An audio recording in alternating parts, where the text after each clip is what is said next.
Jeff, don't breathe on me. I'm only single jabbed. You're fine. Gotta be You're careful. fine. It's our best blue steel for the final round of the Michelin MX Nationals, powered by Milwaukee. It's enough for touching you. Yeah. Here we are at the beautiful Cusses Gorse. The racetrack is going to be awesome today.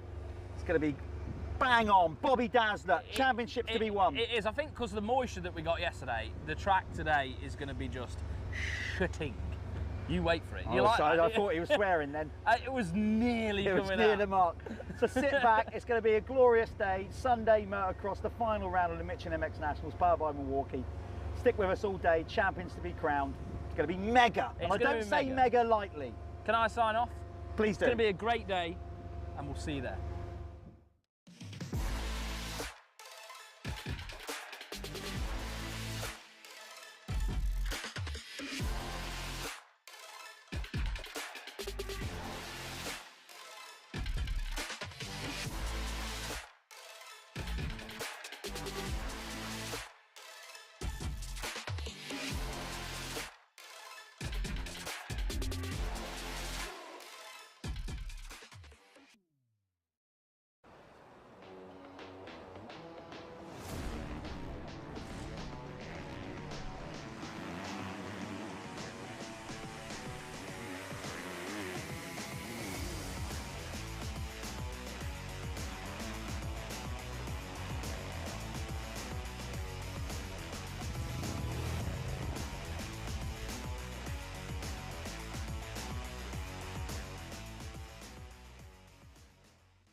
Welcome, folks. Here we are in our little den of iniquity. Good morning. Are you stirring a coffee with a pen? With your pen. Apologies for that. He needs the coffee, by the way. Yeah. Terrible night's sleep. No, you were partying again. Well, yeah. But anyway, thanks for joining us on this Sunday morning at the Michelin MX Nationals, powered by Milwaukee. We have got some great racing coming your way. Yesterday was absolutely on point. We have all the results here. We can talk about that before we get into it. The expert riders are currently out on track having their free practice session. The pros will be rolling out in about 5 minutes, so we'll swing over live to them once we do that. Let's talk a little bit about yesterday's racing. I'm going to do that. We had some champions crowned yesterday. I know, and I just want to say, Sean Wainwright crashing out in the last race. I know. So he won the championship, and then in the first moto. Yeah, yesterday. And then was going out for his almost like parade race, and then went end over end. He did a flying W, didn't he? Yeah. Over one of the jumps, and then and absolutely smashed himself up. Hopefully, I think he's all right. Is he? Ish. Yeah, he's just got a sore shoulder. Well, hopefully we're going to see him today. But let's start from the Sintel 85 small wheel riders. Cole McCulloch took the double race win yesterday, and with it the title on the GRT whole shot machine. Well deserved as well. Emphatic winner, really, isn't it? You know, he's won, I think, every race that he's entered. I think pretty much. He's been solid, hasn't he? And good mentoring from his father and stuff. He's got a good, he's got a good pathway laid out for him, hasn't he? Yeah, and he's mixing it up there with the big wheel riders as well. And he's so dynamite out the start. Yeah. So watch that today. We've got the small wheels. Will be the first race coming out today.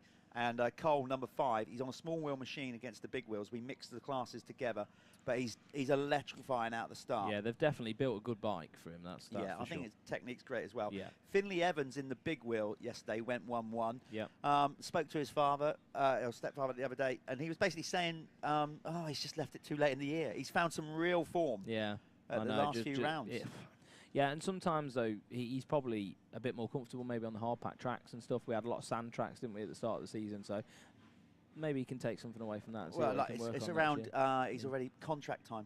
Yeah, well, that's it. Yeah, you've got to start doing something, haven't you? Come good at the end of the year. But the big wheels is going to be great entertainment today. You're going to love this, because Billy Askew won't love it. He had a healthier lead going into yesterday's racing, and then it all went a bit pear-shaped. Yeah. So his lead is down to just 5 points to and Ben Musto is like right there, being consistent, and Tyler Hooley is within striking distance as well. We got 14 points. Yeah. Is it?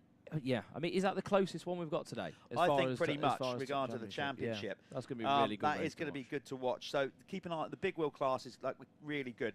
Like we said, Cole has already won the small wheels, but the big wheels is well, basically that is definitely it's wide open. It's wide open indeed. Now Charlie Heyman another rider that's wrapped up the championship a day early Yep. in the MXY1. So he's gonna pressure's off. He's just been consistently good all year, hasn't he? Yeah, he's had a couple of bad races, but not.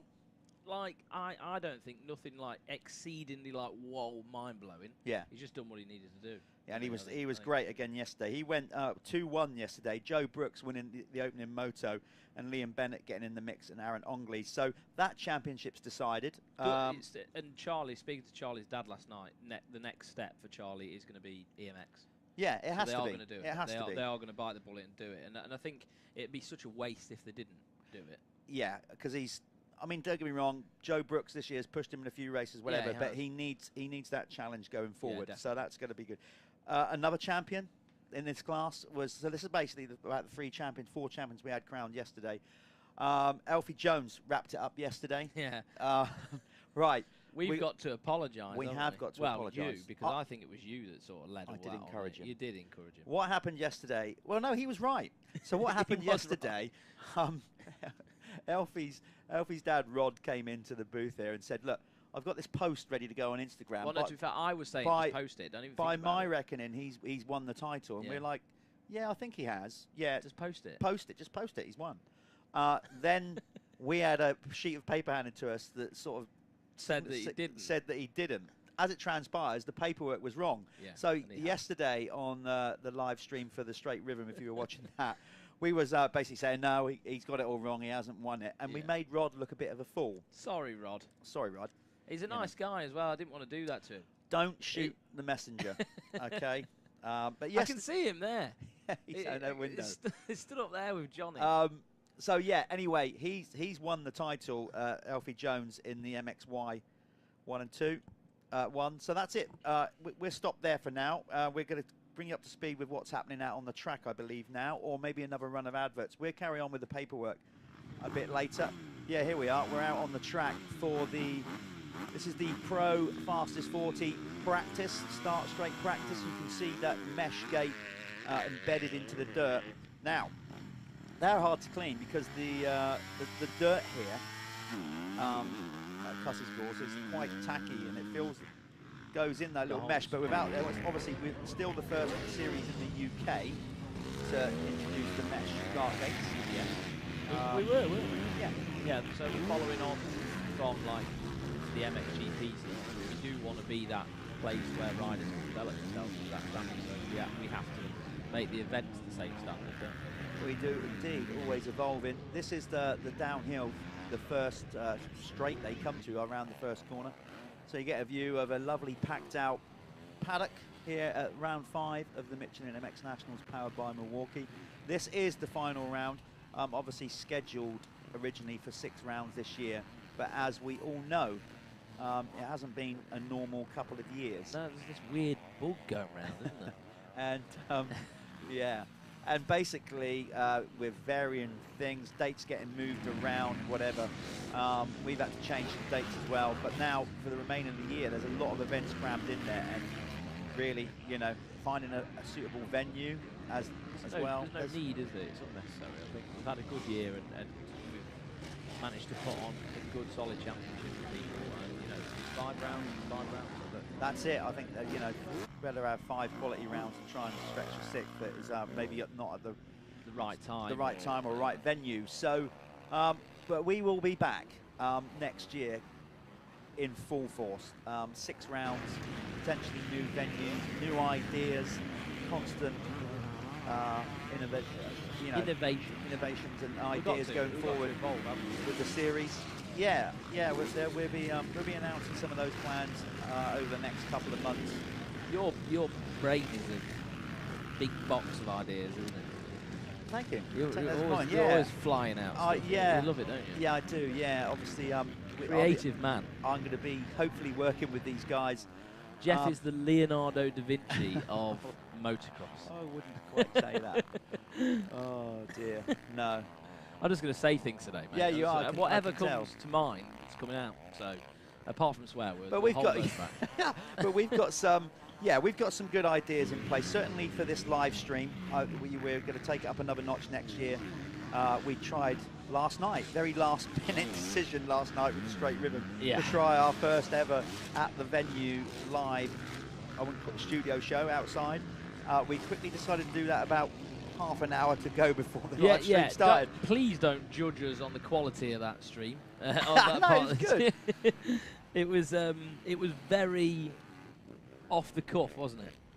Yeah, we didn't know we were live for the first 30 seconds, were we? That was quite funny. So if you want to go and watch that, that is obviously on our Facebook page, MX National's Facebook page. You'll find it on Alpha Live YouTube channel. Well, I think we're going out on Milwaukee's Facebook page, Michelin's page, and Pico Factory Racing's Dirthub. You can find us in varying places all around the internet. And get this, FOC, free of charge. charge. It is. And if you do watch back the straight room, you will also hear DJ talking about one time where someone ate a crunchy down the microphone. Yeah. It's the best start It is to the any live stream. Well, you've got to a live stream is always good to watch when you don't know the person. The people who are doing it don't know that they're live. But we got through it. It was good. Straight rhythm last night, by the way, was absolutely brilliant. We had odd numbers, so we had to do it on times until we got to the last four. Then we did the elimination. But I have to say, the two finals were something else. The first run in the 250s, Florin Neo beat Dylan Woodcock by 0.001. I've never seen that. 1,000 Have of you a seen second. that in motocross racing? No. I've seen it. It's happened in road racing and stuff, but Very rare. I might have seen it once or twice. I've seen it when we've had like a dead heat where time is equal, but I mean that is the lowest margin you can go to by beating somebody, and it was that tight. So go back and watch that if you haven't seen it. It's on our Facebook page. As we said, it's on Alpha Live's YouTube channel. I bet Dylan was gutted about that, wasn't he? I think he was okay. Yeah, probably. 'Cause I think he thought he had it. I think he had it in the bag. Yeah, because when they sort of crossed the line, well, after the line, Dylan had a bit more momentum, didn't he? With the head of Neo. Yeah, it was definitely a good one. So what you're watching now is the fastest 40 Michelin and Milwaukee riders.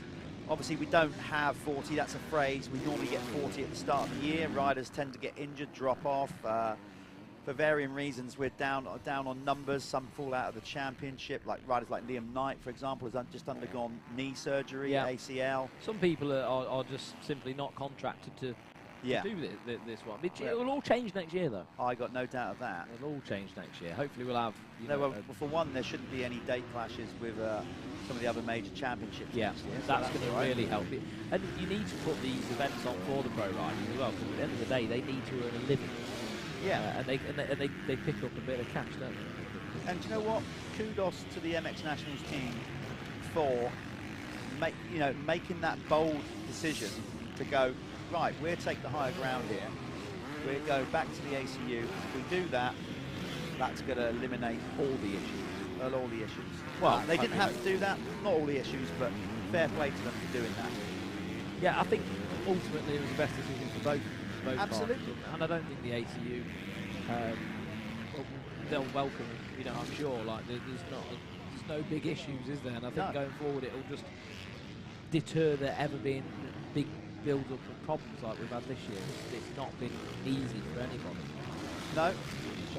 It's been a tough and strange year. We have Steve McCauley from the ACU here this weekend walking around. Obviously now that the championship is running under ACU rules and regulations. So good to have Steve here checking out what we're doing as we look forward to 2022. The times you see on the screen, that's just the running order, because timed qualification actually hasn't started yet. This is free practice you're watching here. Yes, so you'll see some of the guys just rolling round, and if you're sort of new to motocross, they're just sort of gathering themselves. They might have just blown their arms out a little bit. They just want to warm up, and then when the time qualifying ball comes out, that's when you'll see these guys really digging in and hammering it down. You will. That step up's been beefed up a little bit. That's got a bit more pop and ping to it. But we'll see the board go out in a minute. These guys are just getting up to speed, basically.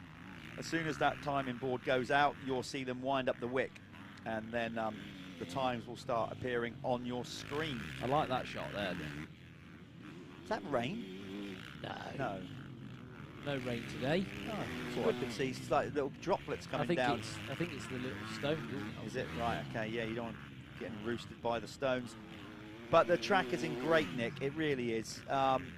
Justin Barkley, who runs the circuit, owns it with him and his mum, Christine. But Justin, obviously renowned track builder, worked on the GPs for many years as a track builder. Built the Arena Cross for the last couple of years. Him and Elfie built all the Arena Cross circuits. Of course, built a Supercross track in the middle here. You might be able to see it on a wide-angle shot later.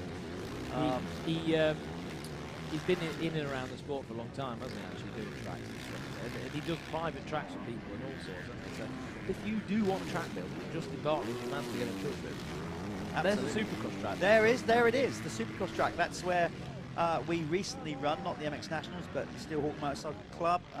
We recently ran the first Summer Supercross back in the UK. Airborne Gunner, which was won by Jack Brunel. Jack Brunel basically stumped up some of the prize money for the pros and also raced for a memorial trophy for his dad, Melvin. So it was the Melvin Brunel Memorial Trophy. It was a very successful night. We had a great turnout, and that is something that we're going to build on and turn it into a series for 2022. So I'm excited about that. He was head-to-head with Dylan Walsh last night, wasn't he, as well, and just missed out on getting another Supercross-esque title. Yeah, well, that's twice he's finished runner-up. Beaten by Chatfield last year. Must do his Sweden, but Walsh was excellent in that last night, and having to do it on a severely bent-up bike as well could not have been easy. Yeah, it's well worth a watch. I know we've mentioned that already, but if you haven't watched last night's Straight Rhythm, you'll find it on MX Nationals Facebook page and Alpha Live's YouTube channel. It's an hour, about just over an hour long broadcast we did last night. It's well worth a watch, particularly the final. Walsh, yeah, there's a couple of spills, a couple of big spills. Yeah, so it's worth a watch, and that's something that we plan to develop potentially going forward. I'm not saying that the MX Nationals will definitely do more than one, but there's already been conversations about maybe doing more than one of them next year. Or making it bigger and better. Yeah. Exactly that. So we're just waiting for the timing board to go out. Big shout out to our amazing sponsors, Michelin, of course, that have been with us since 2014 when this series started. Milwaukee Power Tools, they came on board this year, and again, just amazing to have a brand like that supporting what we do. I know we're already talking with the guys at Milwaukee about doing more stuff with them for 2022. So yeah, well, fingers crossed all that negotiation will go well and the guys from Milwaukee will want to help us evolve the series. Any outside sponsors from sports are doubly important, you know, because they bring something new to the table, don't they? Like Milwaukee Tools. Yeah, we use their tools on our bikes and things like that. Everybody does. They're good quality tools, but it's just so nice to see a brand like Milwaukee stepping in and wanting to be a part of it. Yeah, big time. They don't have to do it. Well, no, you that's have to the thing. provide the platform for them to want to do it.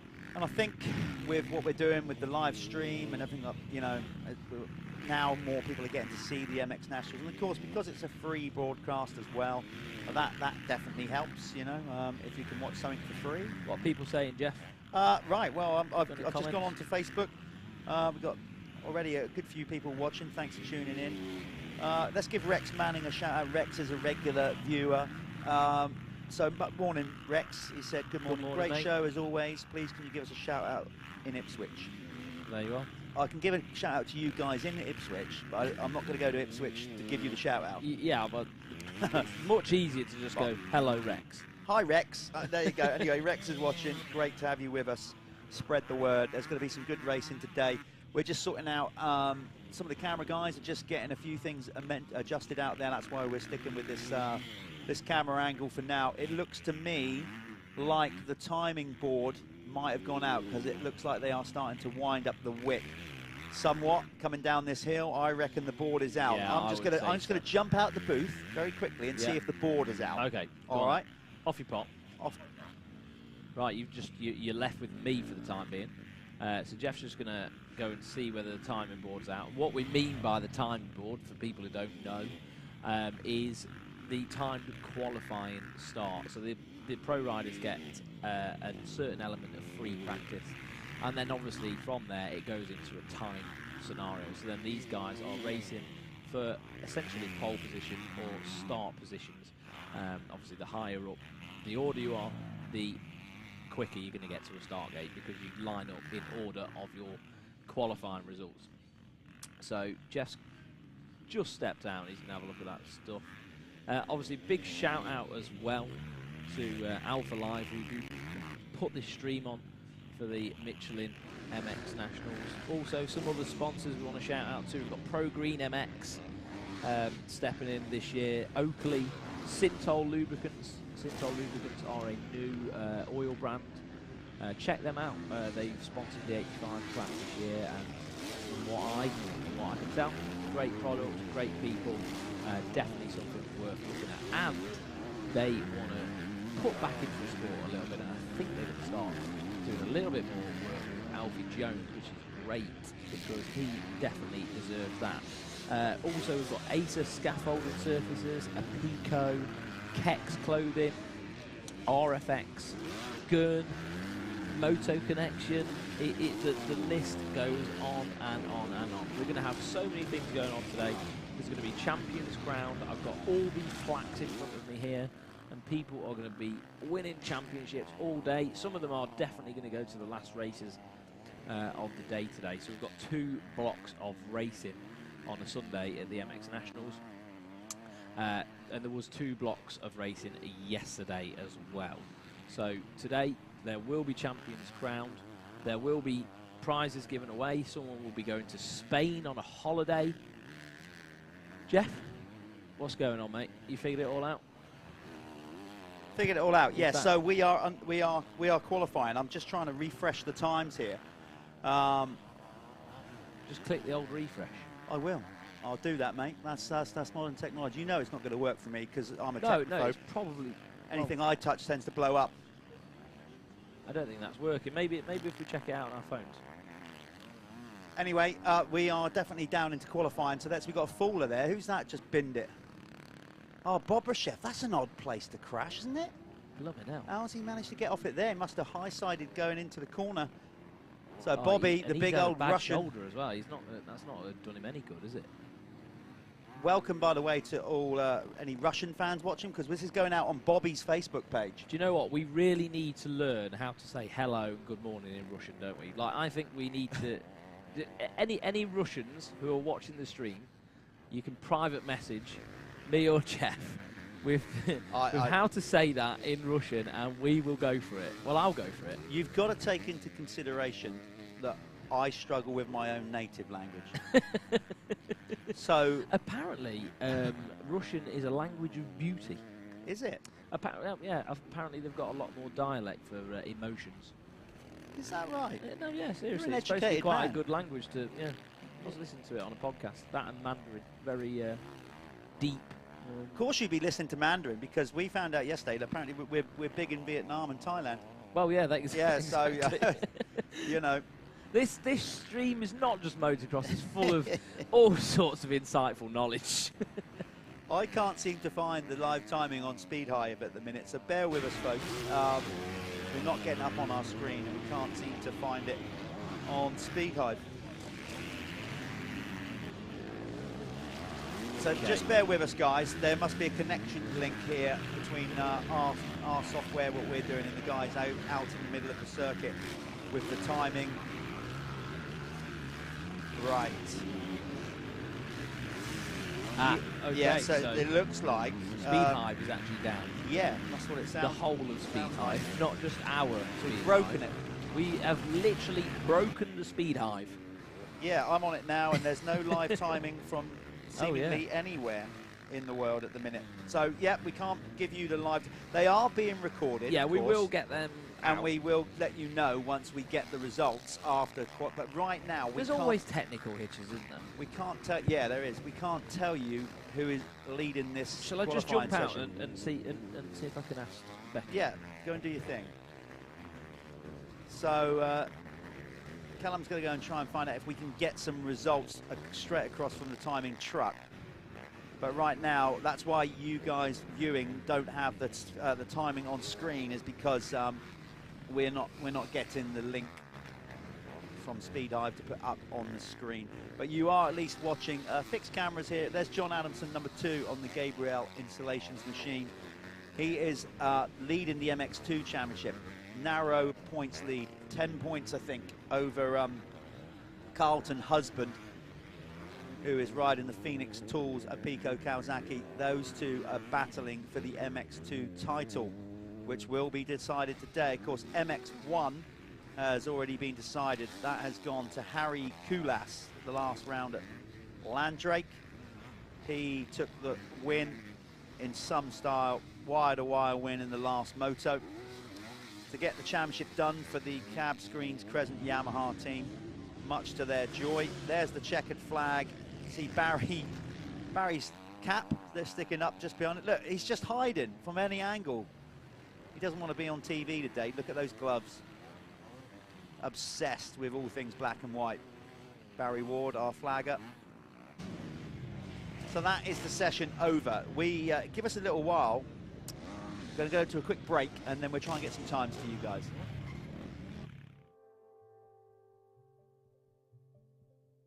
The tyre rolls, but just very slight, which gives it more grip and more feel on the way in, which is what I like preferably. So it's definitely a good change of made. You know, it's a kind of scary thing whenever somebody brings a new tyre out. You're like, I don't know, the old one was good, but no, they've definitely it's a better tyre, and I'm looking forward to racing the rest of the year.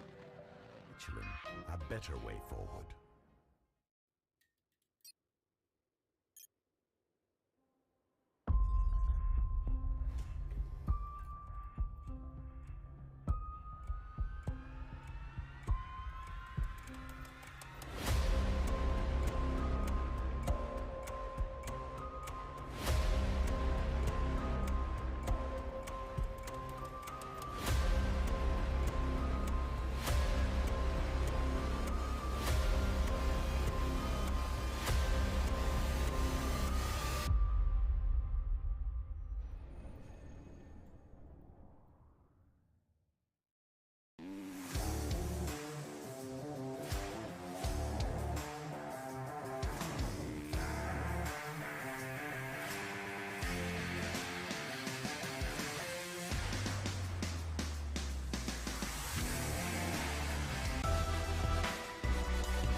Okay, back to the action here then. We're looking at an empty start grid, but the 85 riders are soon going to be coming down. This is the one. This is the one. As you can see, Justin Barkley in his rather swanky tractor.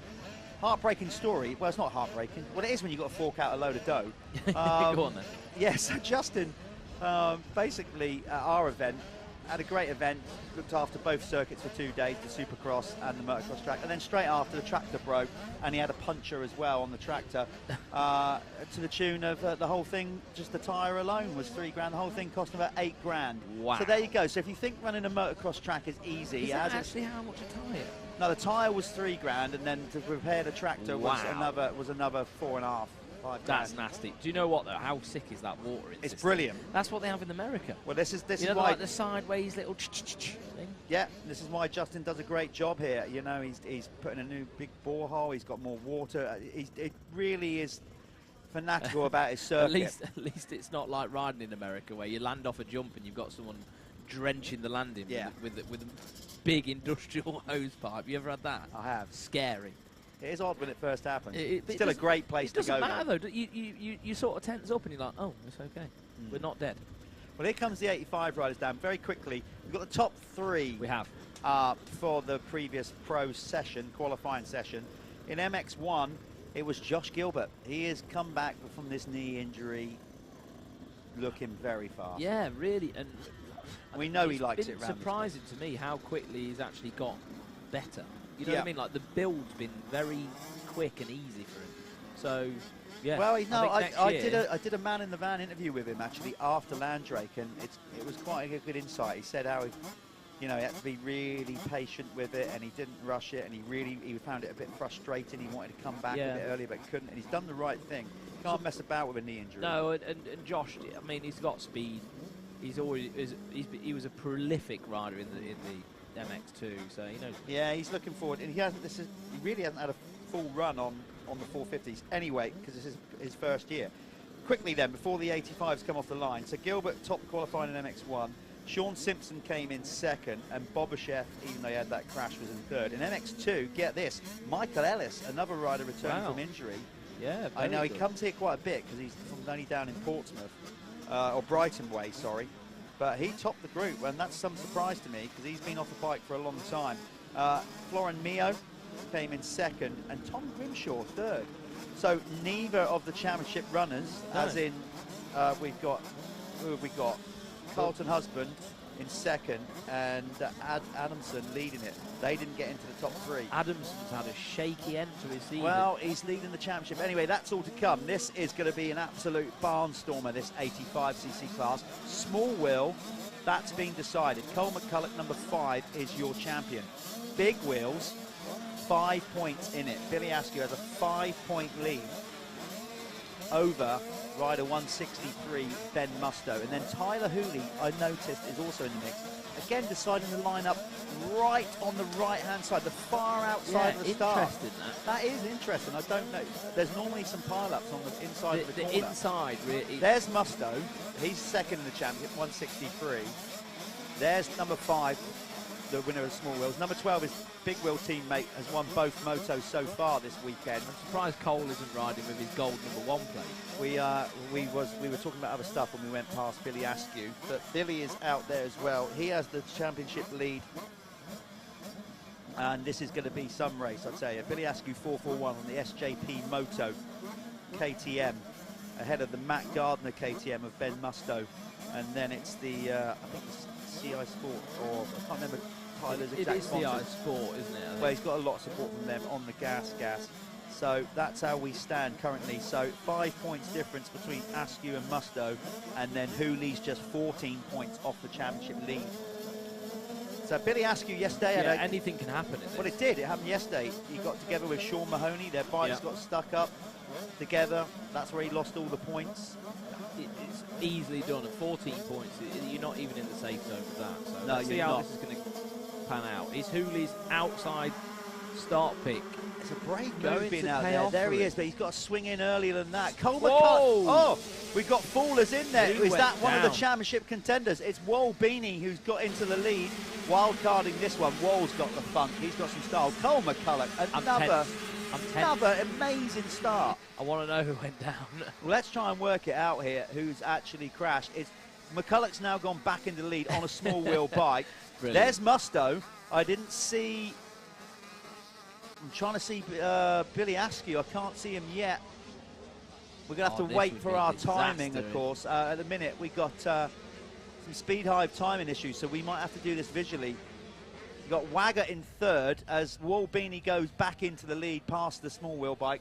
Remember, they are combined but scored separately, so they're the same age group, but depending on really the size of the rider, whether you ride a small wheel or a big wheel. I just saw Neil in my shades then, out the window. Sorry, I was distracted. So, Wall Beanie is, he'll love it out here today. He loves the jumps. He's definitely got the style. Laying down some pretty cool whips in practice over the finish jump. You know, because of the big jumps and everywhere on this track, you do have a lot of time to just have a bit of a breather. You know, it is quite a nice place to ride. By the way, that jump looks much smaller than it is. They're coming straight at you, massive. So you don't see the length and distance of that step up.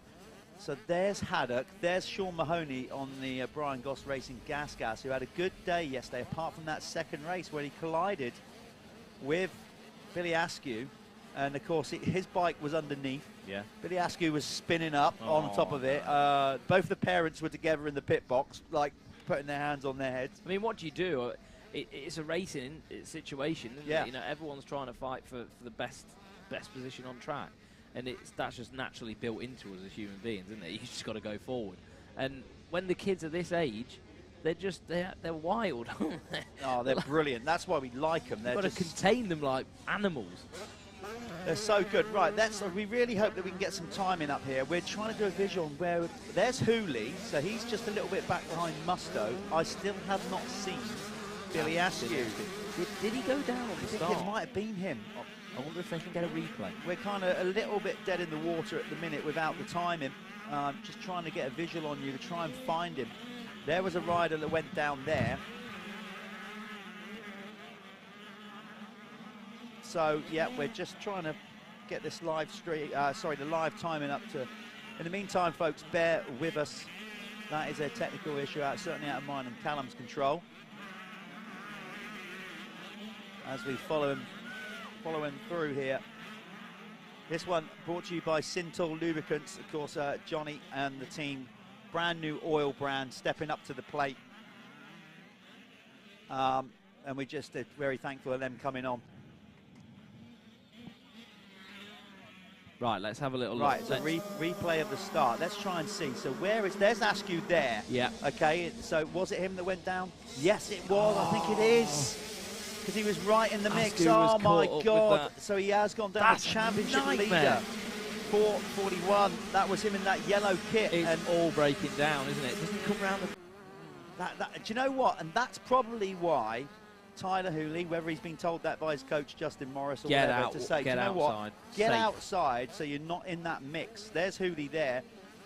Yeah, because Hooley could really do some damage in this moto and put himself in a good position. Well, he will do. I mean, it's certainly, they're both going to gain points on This is going to go Askew. down to the last race. As it stands, I would say Ben Musto has gone into the lead of the championship on the Matt Gardner racing machine.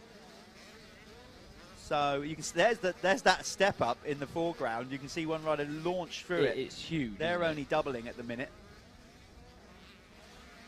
Yeah, so at the minute we are going to we're trying to get this whole my laps speed hive timing issue resolved, but I think it is just their server is just down.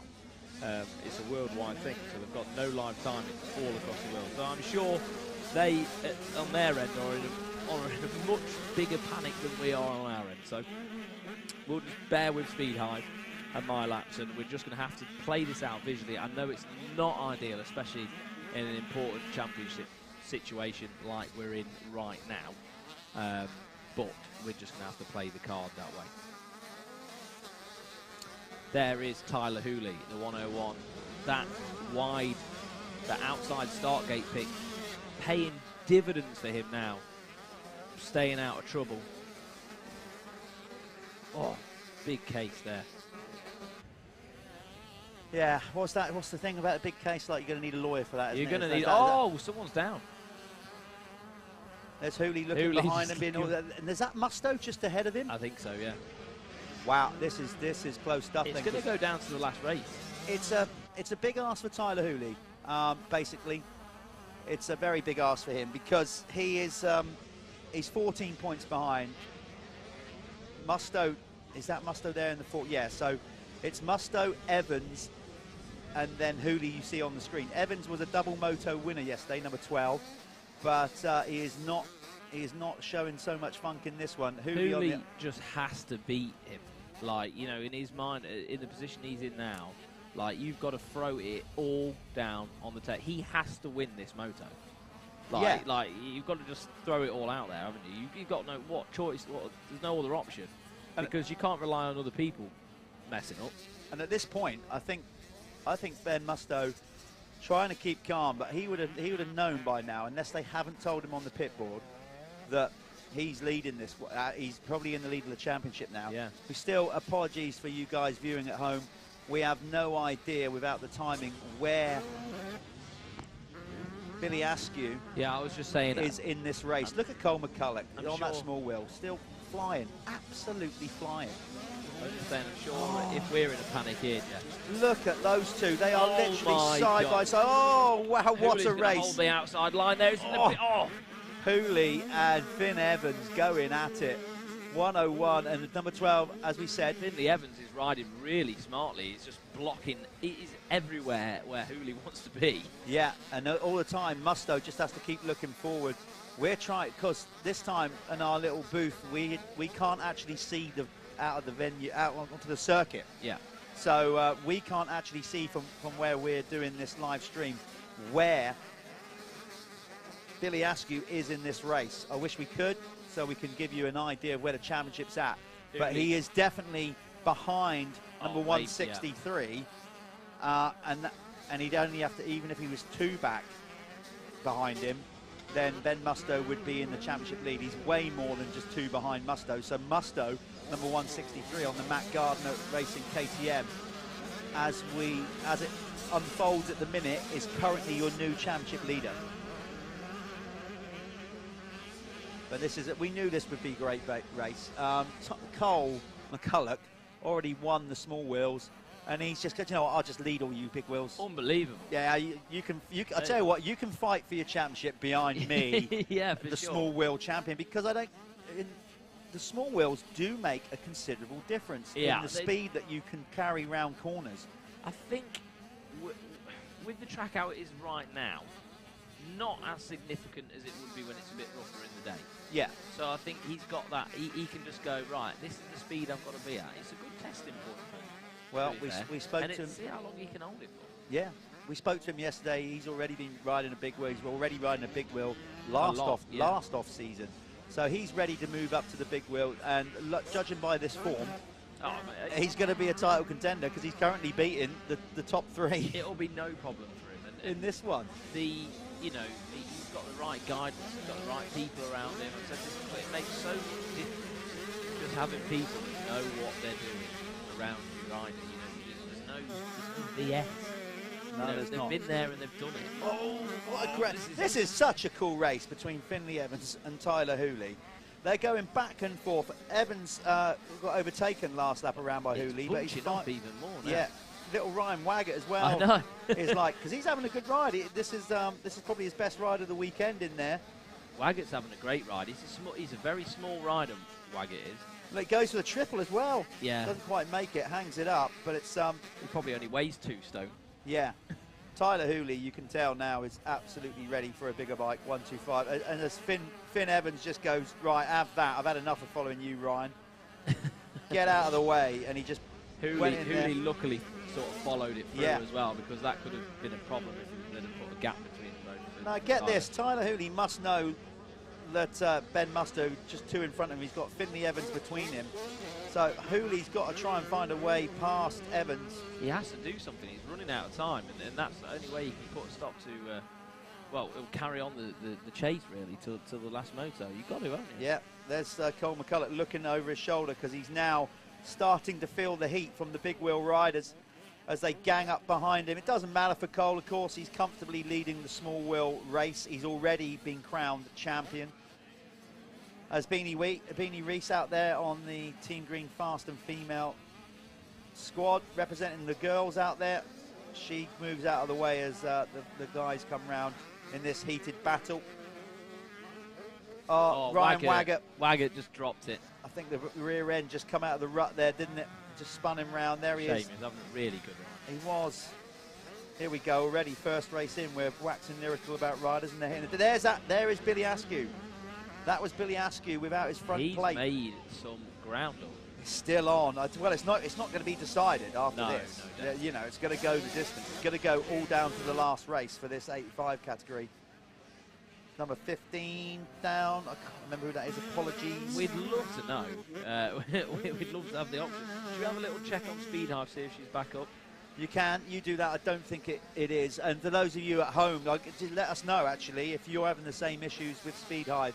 So anybody watching around the world, if you go onto live events on Speed Hive, you should see the MX Nationals. But from what I can tell here, the Speed Hive app is just down across the world, across the board.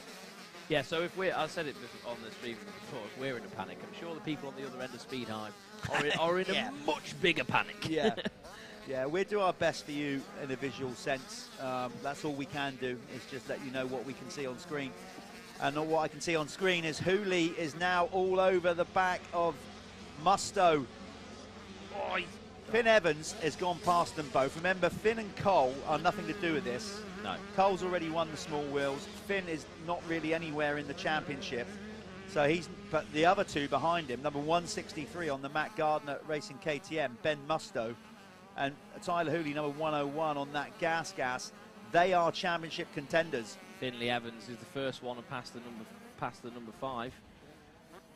You can see, as I said, Tyler Hooley is definitely ready for a bigger bike now. I think it's actually hindering him. You know, when you're watching, like, you see him come out of some of the corners and stuff like that, and like when he was with Finley a moment ago, Finley just had the pop. And I'm not saying that his bike's any better or worse or whatever. You know, it just seems like a weight thing. Well, the distribution you see just looks a bit awkward on it. Yeah, Finn is the same as well. Both Tyler and Finn really are. You know, they're going to move up. We know Hooley that. looks like an animal. They're going to move up. They can't. I think they could. Some of them could probably have another year in the class, but that would just be pointless. So they are ready for at least moving up to the 125, which is great. That's part of the progression with the Michelin MX Nationals. We know those guys are going to be out there in the MXY1 next year. Look at Cole. Oh, look at Cole. It's just like, I don't care who you are. He's just got his elbows up, digging in, fighting away. Yeah. Awesome little kid, walking around with his mullet. Yeah, Cole, things are looking good for Cole, and obviously you never can tell how far these riders are going to progress in the sport. And there's a lot of pressures, there's a lot of things that can happen. Obviously, teenager, you hormones. The thing is, it reeks of another Graham Irwin, doesn't it? Well, I mean, you can taste it. He's got good backing. Obviously, Dad Philip was a top rider, racing for the MX Nations team, as well as being team manager. A lot of experience in the McCulloch camp, and Cole is enjoying his racing, and that is the main thing. Yeah, he seems like he's just a happy kid, to be fair, when we've spoken to him, and you know the attitude that he has is quite refreshing, isn't it? Because even yesterday he was not wanting to run off, was he, or anything? He was happy to chip in and do his little interviews and stuff like that. He's great. Yeah, he is. There's Alfie Osborne, number 94 on screen. On the DEP or DEP, I've never really known his DEP or DEP pipes machine. I've always said DEP, but yeah, I think a lot of people say DEP. I don't know. It's probably the same thing. Well, yeah, you know what we're talking about. Anyway, Alfie out there on the small wheels, having a good time by the looks of it. This is it though. Musto has now found his way past Cole McCulloch, which is Cole won't register regard to the points. So really, he hasn't gained a place on Tyler Hooley. He's just stuck a small wheel rider between him. But it's looking good at this moment for Ben Musto as we go into the last race. What we will definitely do is when the last 85 moto comes up later on, we'll have an updated score on where the championship is. It's going to be tight. Speed I've been working. Oh, I hope so. Hope we've got it working by then. Otherwise, it's going to be a tough day, or a tougher day for me and Callum to call all the action and let you know exactly who's where. Hooley makes the move, but Cole McCulloch strikes back. Oh, wow. That was a weight thing. Yeah, weight, power. He had because he went wide as well, so he had the run on the whoops too. But showing how the track works as well there, actually. Because, you know, the inside, you made the move, but then you don't have the run on the whoops. Yeah. So, yeah, I suppose you need to carry a lot of momentum through there. Yeah. Especially on an 85. Just looking out of our window here, I see Taylor Hamill walking around. I don't think Taylor's going to be riding because he had that wrist injury. He broke his wrist at a GP, but he's here watching today, obviously local to here, so good to see Taylor Hamill out watching the pros later on. Up next, of course, we have the Bell and Race Effects MXY1 and 2. And we're going to be grabbing the guys in the winner's circle after this one. No idea how long we got left in this one. Hopefully, we must be getting close to seeing the 1 lap to go board and the checkered flag come out in this one. Yeah, it seems like it's gone on forever. Imagine what it's like with those guys then that are in it. I know. Musto must be thinking, God, put the flag out. Just want it, wouldn't you? Get it out. I'm leading the championship now. Come on. Don't want anything to go wrong. Well, Beanie, though. Such a rebound from Musto, though. Yeah. Beanie's just been blinded. He's just gone. He's got what he has, hasn't he? I mean, he got the start. He literally made it very easy for himself. Yeah. There's been a lot of ducking and diving. You can just see Barry's head down there, just under the Gritty People banner to the left. That's our checkered flag man. I can see that the clock's run down, so I'm guessing we're on our last lap here, and Walbini is going to take the race win. That's why we're probably hovering around the finish line to see that flag appear. 1 lap to go. There's 1 to go. So that was Walbini getting the 1 lap to go board. He is the race leader. There's Musto. That's the other Musto, younger brother Gus. Gus Musto? Yeah, in the small wheels. I don't know where he is in the race, probably around 2nd or 3rd, because we know who's leading the small wheels. That's Cole McCulloch by some way. There's Beanie. So Walbini, number 326 on the Destination MX Husqvarna. He has got a lot of style. You know you've had a great race when the commentators really haven't had to talk about you that much. Well, we haven't seen him, have we? He's just been gone. he's just checked out in front because we've had such a great battle further down. Oh. And let's be honest, we want to film Ben Musto and Tyler Hooley because those are the two, along with Billy Askew, that's going for the championship. Walbini has not done all the rounds, so he is therefore not in the championship equation. Another rider who will be going up to the 125 next year, we know that. Do you know what? The 125 class is going to be absolutely stacked out next year with fast, really fast. That excites me. Yeah, yeah, same. Look at him looking behind. So yeah, I got you in this one, fellas. I've done this. Where are you? That's been no problem for him. Like, it's just a masterclass, isn't it? How far ahead is? I'd love to have speed albums so we can see how dominant he's actually been in this. Yeah, a bit more suited to his conditions. Yesterday we had quite a lot of rain in the morning. The track got quite heavy. First moto yesterday was tough going, yeah, and it dried out, and then it was tough in a different way then. It dries here quite quickly though. Then we had a lot of deep ruts and choppy bumps, so it was a different track yesterday. I would say right now, with the rain we had yesterday and the way that Justin and the track crew have worked the circuit, it's in great nick. Those ruts, loads of line choice, nice and tacky. He's going to use those long Here we legs go there. then. Walbini. He is very leggy, isn't he? There you go.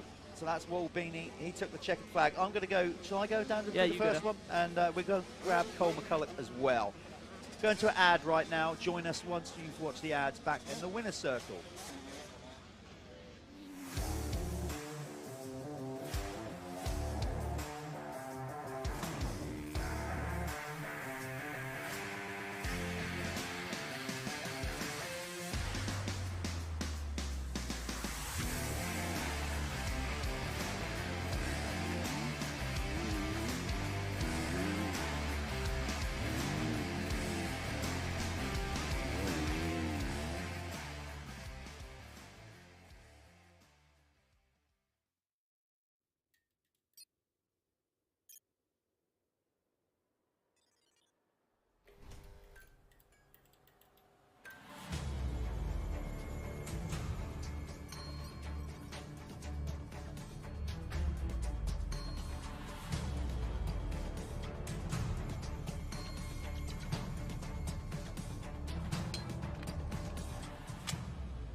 Circle with the 85 win at Moto 3 or Moto 1 of the day. Well, Beanie, that was a great one for you. You just got into the lead early, got past Cole and just checked out. It looked like you was having a load of fun.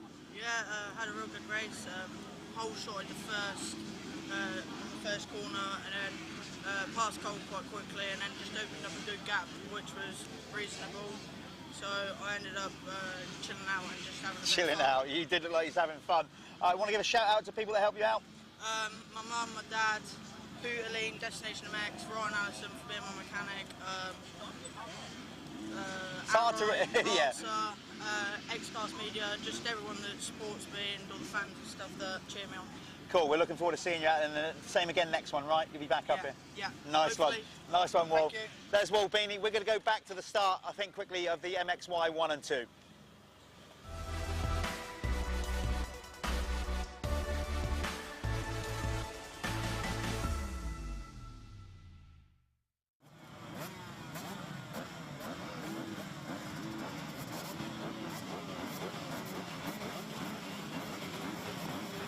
Right, so here we are. This is MXY1, MXY2, brought to you by Bell and RFX.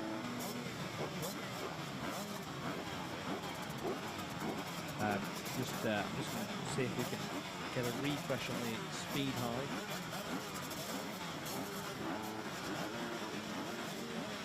Just in case there's been any changes. Nope, still down on the old speed high. There's Alfie Jones on the inside, champion, crowned yesterday, but he's still going to want to go out there and get the business done. Just getting squeezed off though to the post. Didn't quite get my eyes on who took the whole shot then. It is quite a tight, busy first corner though on this track.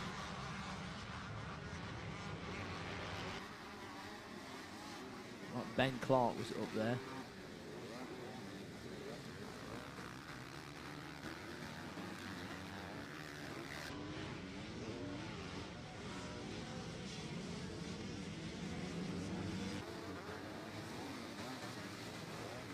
So let me just get the results from yesterday in this class. MXY1, MXY2, right.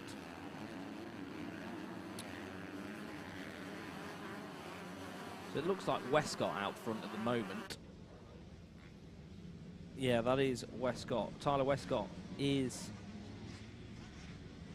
I think, third or fourth in the championship at the moment. A good start for Westcott there. And then obviously Jude Morris as well, the 101 behind him.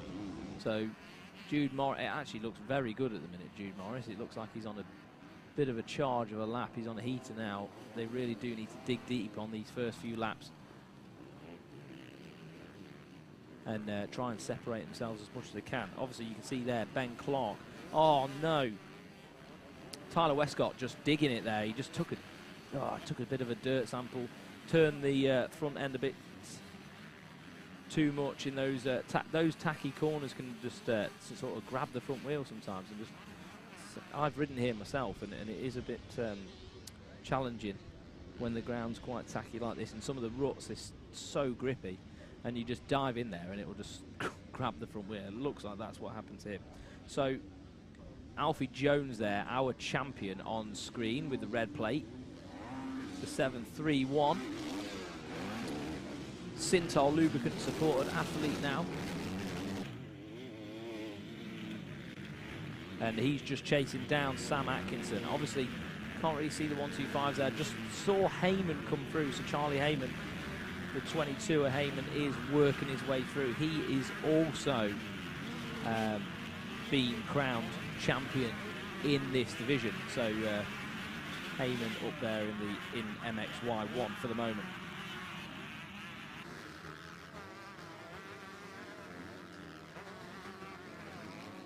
My co-commentator just joining me back in the booth.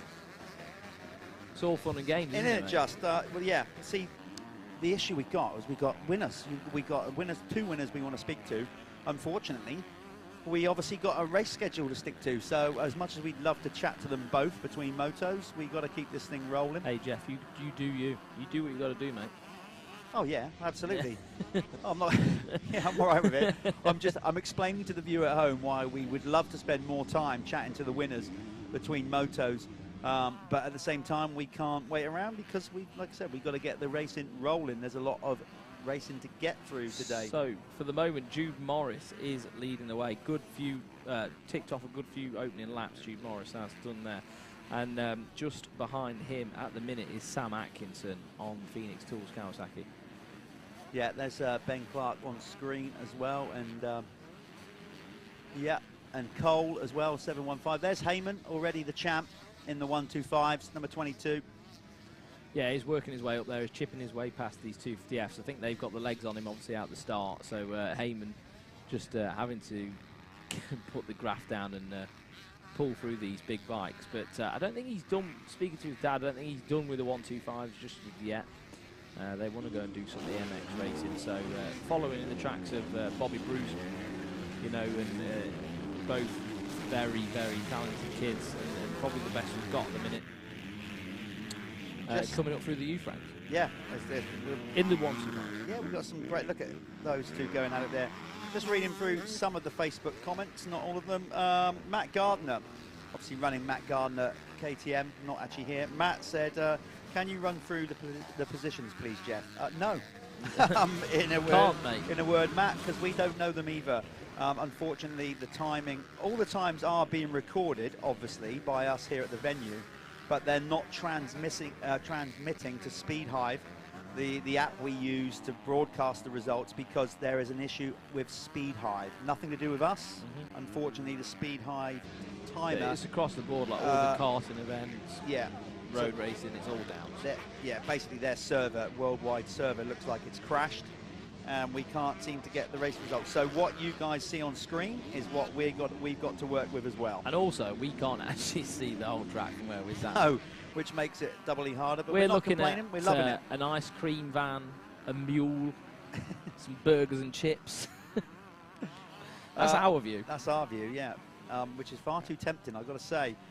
We've got Charlie Heyman, I noticed, rocking already the #1 red plate on the front of his bike. There it is, with a gold #1, 22 on the side. That is because he has already won the championship. And if we've got time, we will present him with that gold championship winning plate.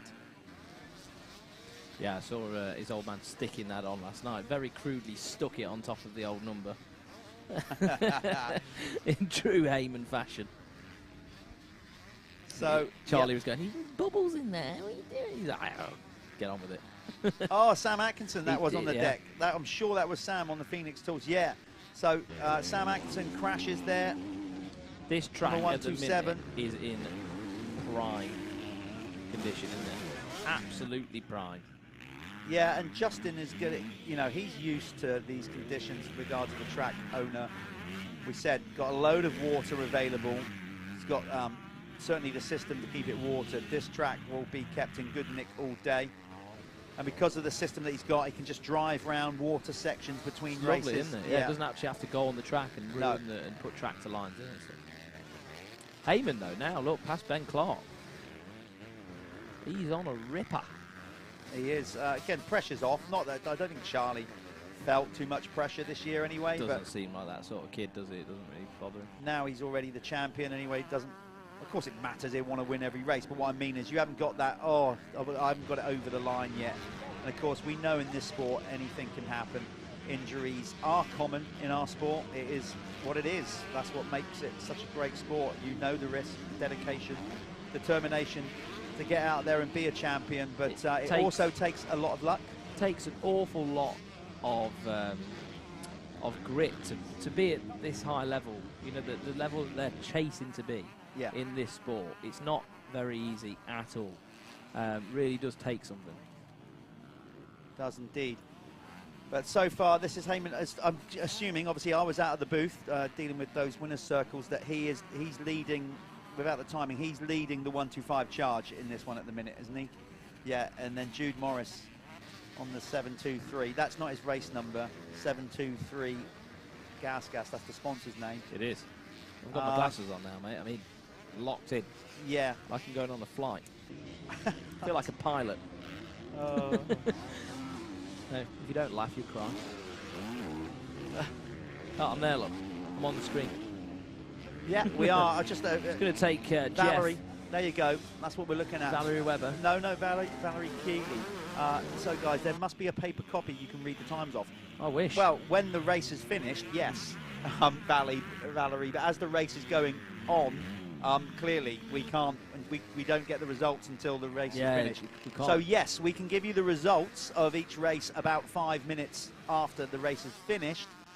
But the live stream, as we're actually doing it, we're going blind like you are.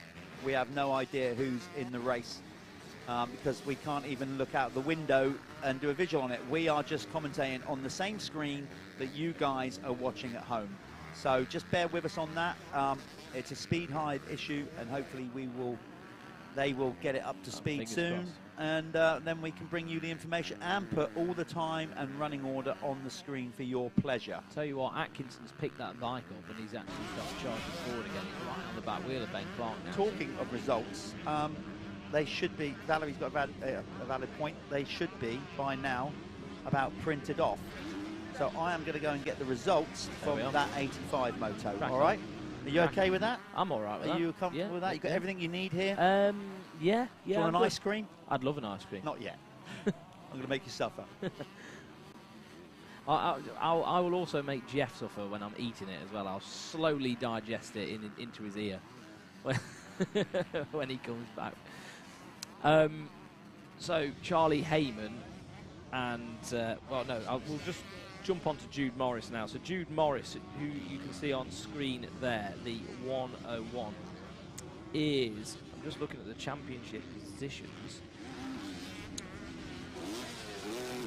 is 5th in the championship, or definitely going into this race. So obviously, these guys are all fighting for 2nd and 3rd now, really, which is still it's a big carrot. Like, it's definitely something that's there. It's good to sell to sponsors and whatever. But Jude Morris looking really good at the minute in that Fly Racing kit as well, which is, of course, brought in by RFX, who are one of the sponsors of this particular moto. You got the results, Jeff? Give me the good news. In a word, no. They have just run over to the track, to the timing truck. Do you know what they need to start doing them, Jeff? They need to start sticking them on this window here. We get them. So as we said, if you guys viewing at home, wherever you are in the world, if you just wait, because our live timing on the screen is down, if you wait just 5 minutes or so after each moto, we'll have a paper copy of the results and we'll let you know who finished where, because obviously wherever you are in the world as well, we normally encourage you guys to go on Speed Hive, but we're not the only ones having issues with it. So basically that's the problem. If you are actually, wherever you are watching, if you have managed to get on Speed Hive and can see the results, that'd be great. Let us know. Yeah, let us know. We are still waiting for all the results to come over. So yes, people watching, as soon as we get the results for the first race, as soon as we get the results, the qualifying results for the pros as well, I'll get all that info to you as soon as we have a paper copy. Something's changing on Speed Hive. Are we actually making progress? Well, making a bit of progress, I think. I think it's slowly starting to. Some of the events are showing us live on here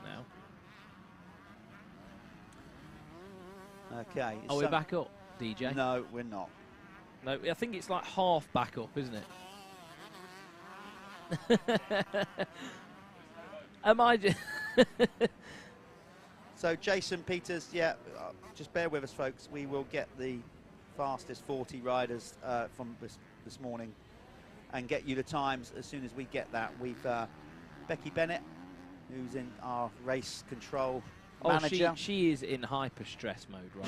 She's gone running over to get them. So I saw her yesterday. She looked exhausted and dejected after yesterday's racing. Did Becky? She said, "I need to just chill out." She has a stressful job. So Kevin Sledges, when will the pro race be? It's normally around roughly, if there's no hold-ups, around midday. Yeah. There's no set scheduled time that we do at the MX Nationals. We get rolling and we keep rolling. Well, we all want to get home, don't we? Yeah, it's approximately around midday, usually. for the pros, fastest 40. So that's when they will be going out. Oh, we've got DJ coming back in here now to have a little go on my laps. Fingers crossed we can get something working. Of course, once we get that working, folks, you'll see it up on screen. Okay. Sounds good. So we can see the comments coming in as well, so thanks for that, guys, but still no timing. Bear with us, we'll get this race out of the way, and then we'll go and get some printouts. Anyway, enough of that, let's go back to the racing. We've banged on about that enough. Yeah. You can see these guys out there all mixing up 125s and 250s combined, same age group, MXY1 and 2, basically riders from about 15 to sort of 17, 18, all becoming young men. Some of them are still like shot up, they're really tall but still haven't filled out. Some of them, like Alfie Jones, are like basically man mountains. Yeah, Alfie Jones is all finished growing. Well, yeah, you'd like to think so. He's all finished growing. Like I said, I wouldn't, you know, if he challenged me to an arm wrestle, I'd go, yeah, I wouldn't want to see him in a dark alley. No. No, he's a good lad though, isn't he? He's a great lad. He's got a good character, and he's investable. Yeah. He's investable. So hopefully we can raise and bring up some more lads through the ranks that are also investable. You've got to do it for yourself. I think we're definitely doing that. This championship offers these kids an opportunity to ride awesome tracks. Put them on a pedestal. Yeah, basically same tracks as the pros, and now with the live stream, of course, great for their sponsors. They're getting a load of exposure, and it teaches them how to conduct themselves in interviews and be professional. Because when they're down there, they need to book up. So that's that whole thing of what the Michelin MX Nationals powered by Milwaukee is starting to do. 4 or 5 lines around that corner already, look, and we're only into the second race. Brilliant stuff. Yeah, last time, was it last year or the year before when I rode it? That some of the corners where you've got 4 or 5 lines in the circuit, it happens often here because of how the track's prepared. Cut really deep, isn't it? And he puts a lot of water in it. And you often get 2 or 3 lines that are actually really good. You know, like, so it makes a really good racing because you can dive in different lines and you're not necessarily losing time. You can like gain momentum a little bit further on down the track and things, and that's down to Justin's track prep, really, more than anything. Yeah. You don't see it often. Just looking at some of the comments, it's quite funny. Jay, we just got you down as Jay. Glad the times are broken. No crap on the screen for a change. I was going to read that. I just didn't know whether you wanted it. Oh, everybody's got an opinion. Is this like USA's Loretta Lynn? No. No, not really. No, I wish it was. Loretta Lynn. We'll get there one day, mate. Loretta Lynn is obviously a one-off big amateur event once a year. This is round 5 of a series, so no. I would love to know what was basically going on, and we could have a series, like a one-off thing like that in the UK, but we don't at the minute. Sure, one day everyone will come together and do something. Just talk about what's going on the track. Well, we will do that. LWTV. We were just letting people know because we're getting no one cares about the speed. We're getting a lot of messages about the timing, so we were just bringing everybody up to speed with that, guys. Right, again, I'm going to take a quick dive out here, Callum, and go and get these results. In the meantime, see if you can keep an eye on what's going on in this race, and we'll come back to it in a mo.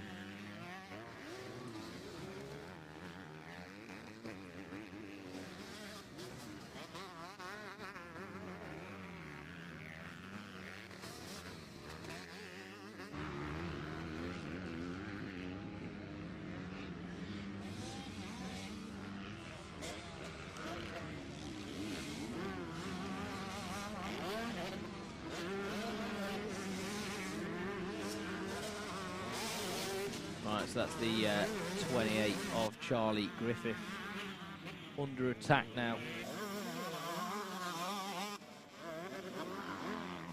The pressure is on.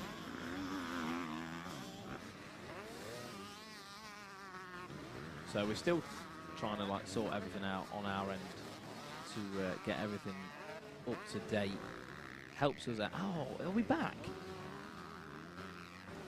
Yes. I think we've done it. There we are, we're in. So I can call this one through now. Speed Hive have finally sorted out their bits and bobs going on their end. So this is the running order of the race so far.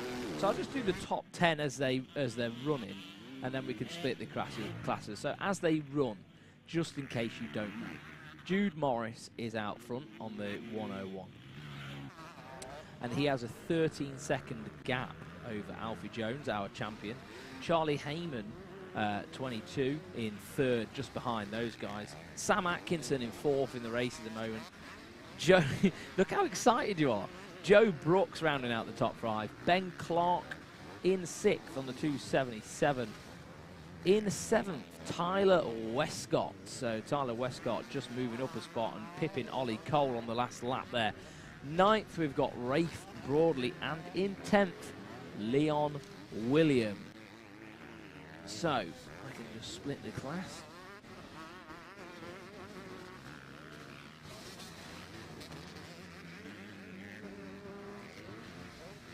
No, I don't want to overcomplicate this thing. We'll wait for Jeff, but there we are. You've got the timing on the screen right now. Jude Morris leads away. What a ride as well. 13 seconds over our champion, Alfie Jones. So Jude Morris absolutely feeling this track today. Looking fantastic.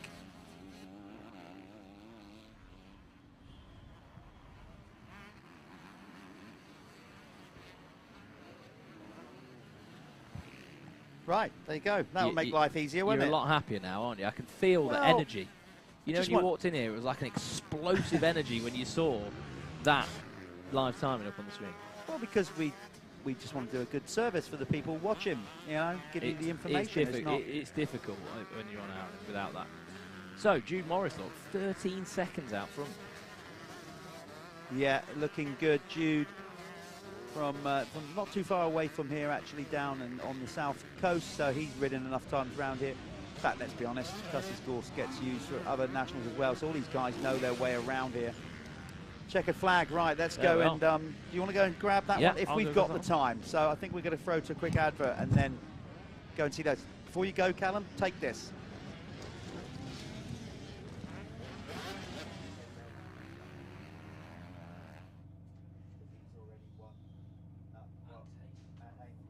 Great ride so far. I don't know if you know as much as championship rivals not having the best of races, but might well be an added surprise for when he goes back to the pits, but he has got half a lap to go, just needs to keep his composure. The leaders looking very, very close indeed as they go up towards the central stadium section of the course here with those two. Quite a fast course against very tough, bumpy and gnarly.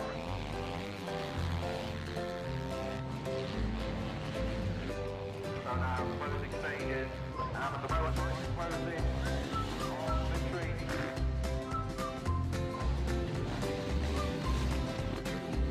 Continues to pull away from one wins the race.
So we're here with the moto winner Jude Morris on the 723 Salisbury wheels, Builders Gas. Yeah. Mate, you absolutely stormed away with that one.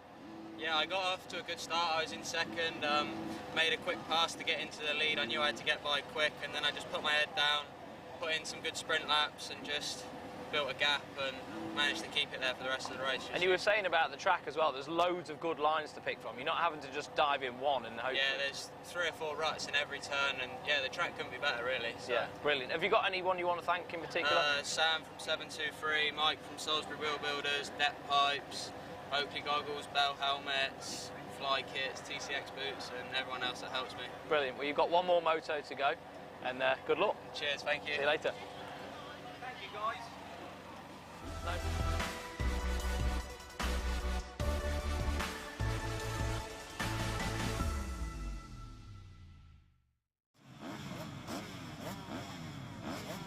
Right, lining up now, we have the Clubman MX2 riders on the line here. This one brought to you by Moto Connection. Go and check them out. One of the biggest e-tailers in the UK for motocross equipment. While we're scanning across the front of these Clubman riders, the heroes, the lads that make up the industry in the UK. Said it many times before, these are the riders that will go out, buy all the equipment, then go back to work on a Monday. They keep the industry ticking over. While we show you those riders, this is what happened in the qualifying for the fastest 40. Josh Gilbert came in quickest ahead of Sean Simpson. This is in the MX1, of course. Bobashev was third. Elliot Banks-Brown came in fourth ahead of Dylan Walsh. Champion Harry Kulas qualified in sixth ahead of Martin Barr. Then it's Jason Meara for eighth. Ninth was Stuart Edmonds. Tony Craig, the veteran Scotsman, came in 10th ahead of Brad Todd. Glenn McCormick was 12th. 13th was Dan Thornhill, and in 14th in MX1 was Gavin Stevenson. In the Pro MX2, it was Michael Ellis going quickest ahead of Florin Mio. Tom Grimshaw came in third. Championship leader John Adamson in fourth. Fifth was Jay Hay. Sixth was Callum Mitchell ahead of Sam Nunn. Eighth was Jamie Wainwright. Ninth was Carlton Husband. 10th was Lewis Hall, last round winner, back in 10th. Then it's Charlie Cole for 11th. 12th was Carl McNichol. Adam Collins came in 13th. 14th, Nathan Dixon. Dylan Woodcock, who came in second in the straight rhythm last night, in 15th. Jamie Law on the 252 stroke in 16th, and then Matt Burrows. Right, this is the Moto Connection MX2, Moto 3 of the weekend, their first moto of the day. They're good to go. Gate drop anytime now. That difficult first corner, it does pinch up. Cam McDonald, I think, took both moto wins yesterday, number 46, but he hasn't got off to a good start there. He's been pinched very mid-pack, as he's already trying to cut through the field. So I didn't mute myself, Jeff. Straight on. Straight on. You just came straight in. You didn't care. Just pass these over. We'll go through the current championship positions on these guys, because it's Alfie Jones, as we said, and Charlie Heyman. They've just won both the MXY1 and 2 championships. This one's not decided yet, is it? No, I don't think it is. I'm just trying to find it. Ben Wainwright has a 22-point lead in this one. Just 22 points. Rider number 41 ahead of Elliot Pugh, number 441. Charlie West, who's taken a few race wins this year, he's back in third, 36 points off the lead. Guy Prince, who was lead in the series up until Landrake and then tore his ACL in the opening moto. Gutted for Guy. Guy, if you're watching, I hope you're on the road to recovery with that. Ricky Roberts, who was good yesterday, and he was, you know, he's out there. Danny Tollett is acting as a mechanic this weekend on the Suzuki. I know you love a Suzuki. I love a Suzuki. They just do something for me, mate. But he was really comfortable when it started raining. You know, he's a Welshman. He's used to the wet weather, but he just likes it. You know, when it gets a bit like that, he has fun with the rain. Some people do, don't they? Some people thrive in it. Some people absolutely hate it. So he was telling me he hopes it just pours down today. It'll give him an easy day. Sixth in the series is actually number 6, Max Fletcher. We're going to just give you the top 10 in the championship standards, and once these guys get over the finish line, we'll give you a full rundown on this opening green flag lap. Daniel Shutt is currently in 7th in the series, with Mitch Collins in 8th, number 173. Then it's Jamie Mottram for 9th, and Michael McAllister. There are the top 10 in your championship. Going into the final 2 motos of the series, as we said, it's going to be a 5-round series, not 6, for numerous reasons we won't bore you with. We carried on enough about the live timing issues, so let's just concentrate on the racing for a bit. They should all be popping up on our screen now as they cross the line. Slight lag. Come on, work. Just as you'd said that, Jem, I was like, oh, mate, you've cursed us. You've absolutely cursed us. There you go. There, look, Boyce, it's George Boyce leading the way ahead of DJ Walker. Good to see DJ back. Haven't seen him riding for a while. Yeah, that's a blast from the past, isn't it? Jake Taylor as well getting a good start there. Jake Taylor riding on that K-Tech gas. So Ben Wainwright, the championship leader, is in 5th. He's 2 places ahead of his nearest competitor, Elliot Pugh. So going good there for the Wainwright, the clan. Ben, he is 5th and looking good. Charlie West in between those 2 riders. Then it's Ryan Gardner. Cam McDonald, I expect to move up. There he is on that Kawasaki. He took both moto wins yesterday. From my recollection. I don't think Ben needs to do anything daft, does he? No. Like, he's in a good position to just go, right, let's get some good points today. Let's not do anything silly, because he could throw it away very easily. But if he rides with his head and just stays smart, stays in, like, you know, around the top 5, he's going to get the job done. He is indeed. DJ Walker has gone into the lead. Kind of expect that. Although DJ hasn't ridden for a while, he was a very formidable youth rider. He was a good amateur, wasn't he? Yeah, and youth rider. Taking a bit of time out of the sport. I haven't heard his name for a while. So no, I haven't. It's good to see him back, as we said, as these 2 battle it out. That's Jake Taylor on the gas. Having a good old dice up with Boise. Yeah, the Boyster. Yeah. I know it. Well, he always shares stuff to his Instagram, doesn't he? So we might as well give him some stuff to share. Which I know. Listen, I'm just going to mention the background that you see there. I know it doesn't look the greatest. That is Justin's sort of graveyard. There is Justin on road. We maybe have to look on camera angles for that next year. That is where he just keeps all the equipment for the circuit. Everything. Everything's down there. And even dead stuff, look. Yeah. Broken things there. Typical farmer, keep everything. Well, you never know. Comes in handy when you're running a racetrack. So that is the Clubman. These guys get 15 minutes plus 1 lap as McAllister goes at it with Jake Taylor. McDonald now up. Look at that. He's storming through the pack. Cam McDonald. It wouldn't be well. DJ Walker with the Keck's fastest lap. Oh, I tell you what as well. 2:09. Tell you what, we haven't done on these first few races. Well, apologies for it. Is first lap leaders. Planet Moto first lap leader. We'll have to retrack on those opening ones. We'll get that sorted for the next Moto. Remember, there's the Planet Moto First Lap Leader Championship. So basically what happens there, the first rider across the finish line on the opening lap gets 5 points. And those points go towards a Planet Moto Spanish motocross holiday, where the guys will get to go down in the off-season. Obviously, you win the holiday, so all the bikes will be taken for you, everything, all the accommodation. All catered for. All catered for by Max Flint and his team at Planet Moto. So I'm going to Spain next week. Are you? Yeah. Going to Mallorca. Right, okay. Yeah. Just thought I'd let you know. You just threw that one in, didn't you? Oh, Cam McDonald there. They had to, in the air, he had to lean in. They were nearly going to touch part. No, honestly, that was a decent bit of skill from Cam. Would like to watch that one back. He was literally so close. He had to kind of move in the air, tuck in. I've got to say, he's looking pretty fly, and the bike looks cool. Cam His kit looks cool. Actually going quite well at the minute. 2:12, so a bit quicker than the guys in front of him. Yeah, but the Keck's fastest lap award so far goes to DJ Walker with a time of 2:09. Of course, the Keck's fastest lap award is actually not done per race. It's done on whoever sets the fastest time of the weekend. It is. In each class. But we just say it anyway, because just in case. It's cool. Why not? And I think, to be fair, that it should be done in this race. The track's in the best condition that it's been in all weekend for most of the guys. I think you're right. So I think all the fastest laps. This would be the one where most of the fastest laps would come from. Obviously not necessarily, but I would say so. Yeah. So DJ Walker really feeling it at the minute, isn't he? 3:79. And like you said, really good to see some old names coming back. Blast from the past, aren't they? Yeah, okay, so there's Cam McDonald. We knew he was going quick. He has now gone the quickest ride on track. Got a terrible start, came through. Let's have a little look. Hopefully we've got a replay of when Cam came over this jump. Is this it? Yeah, look.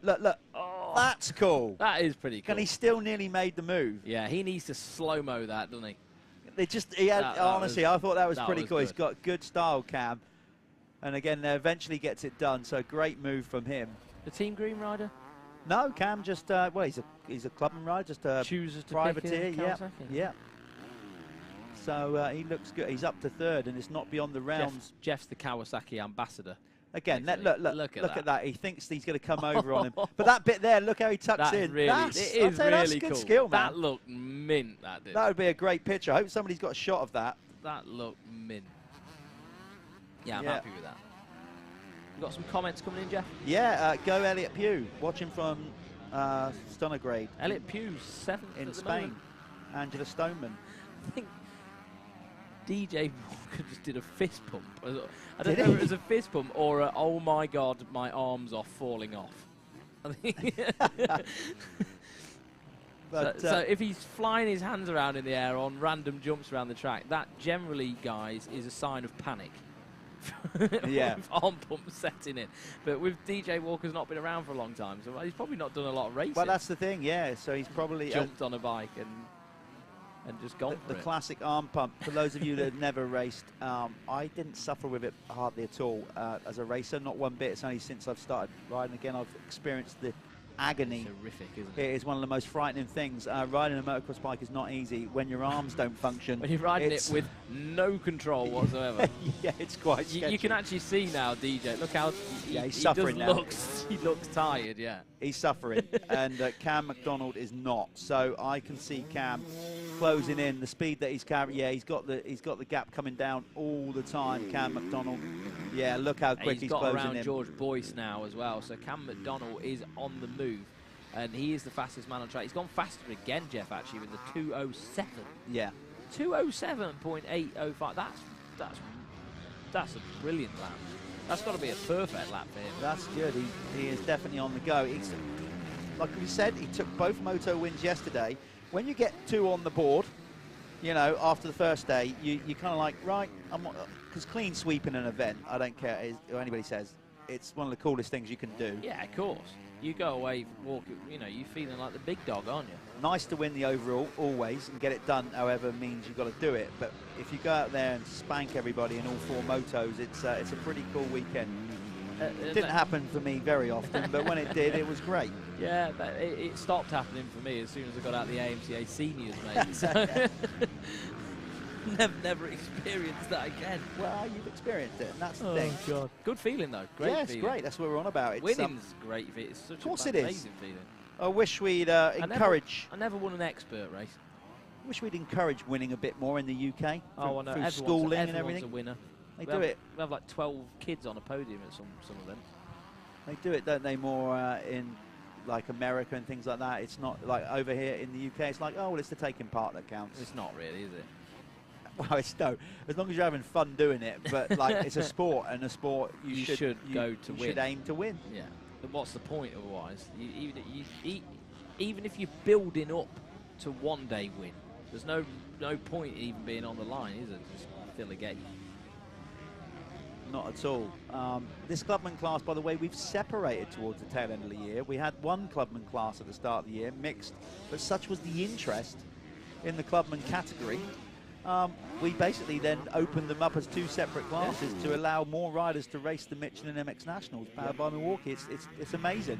The Clubman classes are so well received. Hopefully some of these guys will be shunted up into the amateurs for next year, and quite rightly so. A few of them, yeah, who have been involved in the whole championship.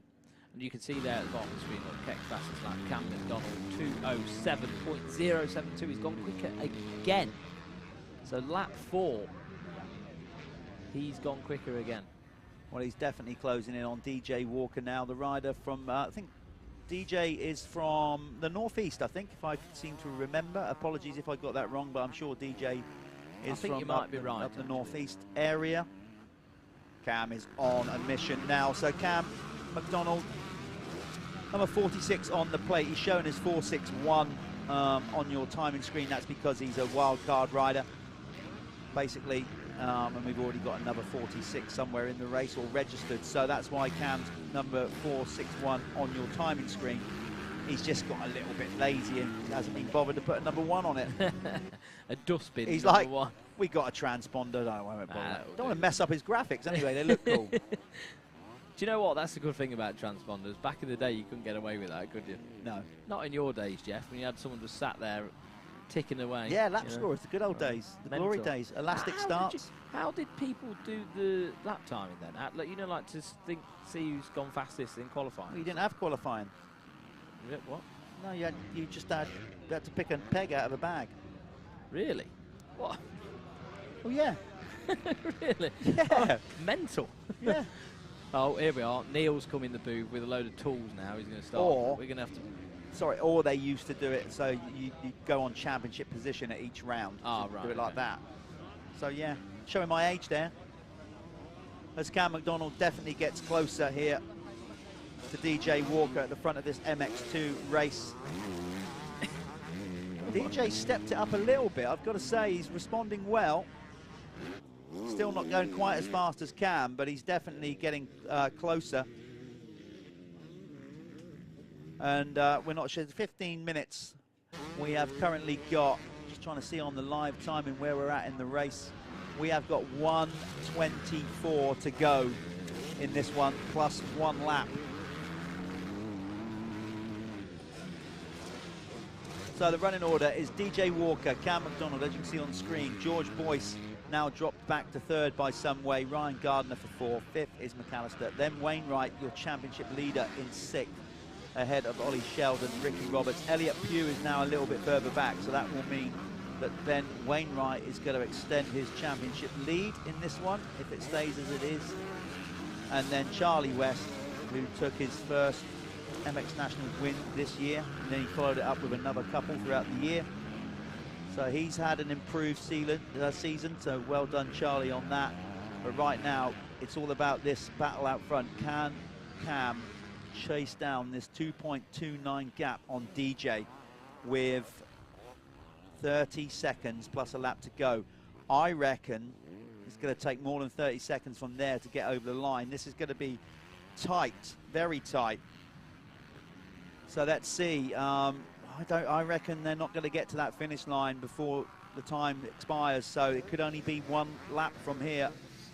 No way are they going to get around there in 9 seconds. So it's going to be a one lap to go for Cam McDonald to try and keep this clean sweep going. He's got to get it done. Clearly he's looking great for the overall. He's going to go 1-1-2. Well, I shouldn't say that because the flag's not out yet, but that's the current running order. But he's now just got 1 lap. The 1 lap board should now be out. Couldn't quite see it from here, but Cam has probably seen that board, number 46 on the plate, 461 on your timing screen. And he is going to have to dig deep here. But we said it before, he's gone slightly quicker again, hasn't he? He's pushing.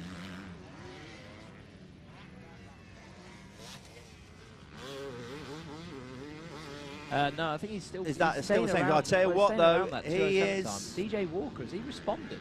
Well, it doesn't. He has.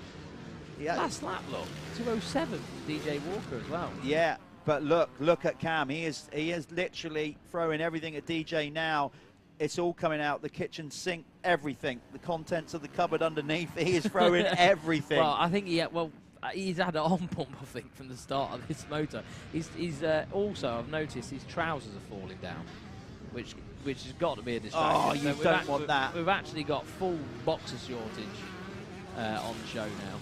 It's all going a bit Pete Tong for DJ Walker. Well, not really, because he's holding Cam up. He's doing it. He's doing it. You're right. He's just going to have to like manhandle it, isn't he, and just ignore the pain for a couple more laps. I can't see. Well, they were on the last lap. That's it. So Cam's got literally half a lap here to try and make a move on DJ. I think DJ's going to do this, then. It's a shame for Cam not to get the clean sweep, but he's trying everything he can. Something in my body wants DJ to just hang on and do it. But with 3 corners to go, DJ's trousers going to fall off. The drama, the drama. Yeah, this is a tall ask. Cam's got great style, by the way. A short, stocky rider. But he's left it just a little bit too. That start killed him in this one. Absolutely killed him. But we still got the whoops to go. But we've got back markers now in the way. So let's see. This is going to be really tight on the line. It's going to be, I think, a race win for DJ Walker. The all the back markers get out of the way. Have we got another to go? No, that's it. We're going to go down to the winner's circle. I'm going to speak to DJ Walker. Ben Wainwright has extended his championship lead. Oh, so unofficial at the moment, confirmation. We think Ben Wainwright has just won the championship in the Clubman MX2. We'll obviously get that confirmed. I think Becky's normally pretty on top of it when it comes to numbers and things like that. So I think we've got a champion, and that's Ben Wainwright. Obviously, all champions will be crowned at the end of the day with their plates.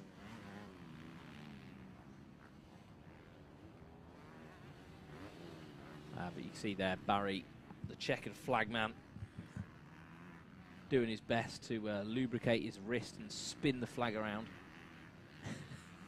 So as they came across the line, it was DJ Walker, Cam McDonald, George Boyce, Ryan Gardner, Ben Wainwright, who was in 5th, Michael McAllister 6th, 7th was Ricky Roberts, the 111 on that Suzuki that I love. 8th was Ollie Sheldon, and 9th was Elliot Pugh, so top 10 for Elliot Pugh. Charlie West was in 10th, Hayden Stevens 11th, 12th was Mitchell Collins, 13th was Jake Taylor. So Jake Taylor just having a couple of bad laps in that one. He might have actually dropped the bike at some point. William Morris was in 14th, so good ride for William Morris as well in 17. And then rounding out the top 15 was Luke Postlewaite. Maybe someone can help me pronounce that surname at some point. Man of dyslexia, I am, so I'm not the best with a complicated name. But we will be going down to Jeff, the winner's circle.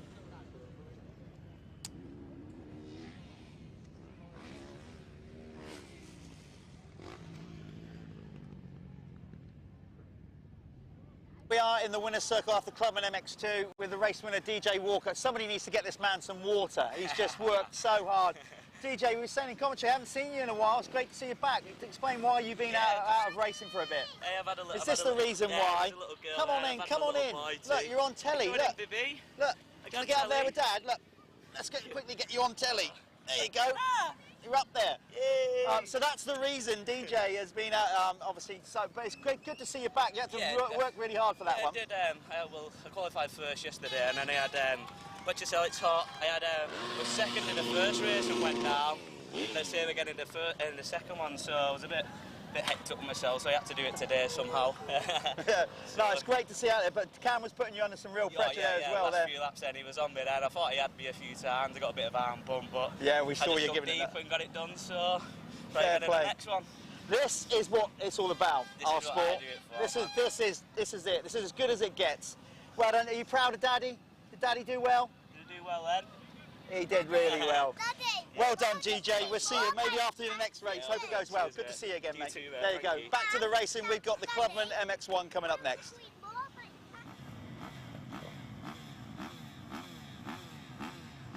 That was absolutely brilliant. I know you didn't see that on the... some of the people wouldn't have seen that in the paddock, but if you watch this live stream back, you will love that interview with DJ Walker. You can probably hear some of the celebrations going off in the background as well. I think there was a little bit of a celebration with Ben Wainwright, who won the Clubman MX2 championship. So another championship ticked off for the Wainwright dynasty. Yeah, well done to those guys. So here we are.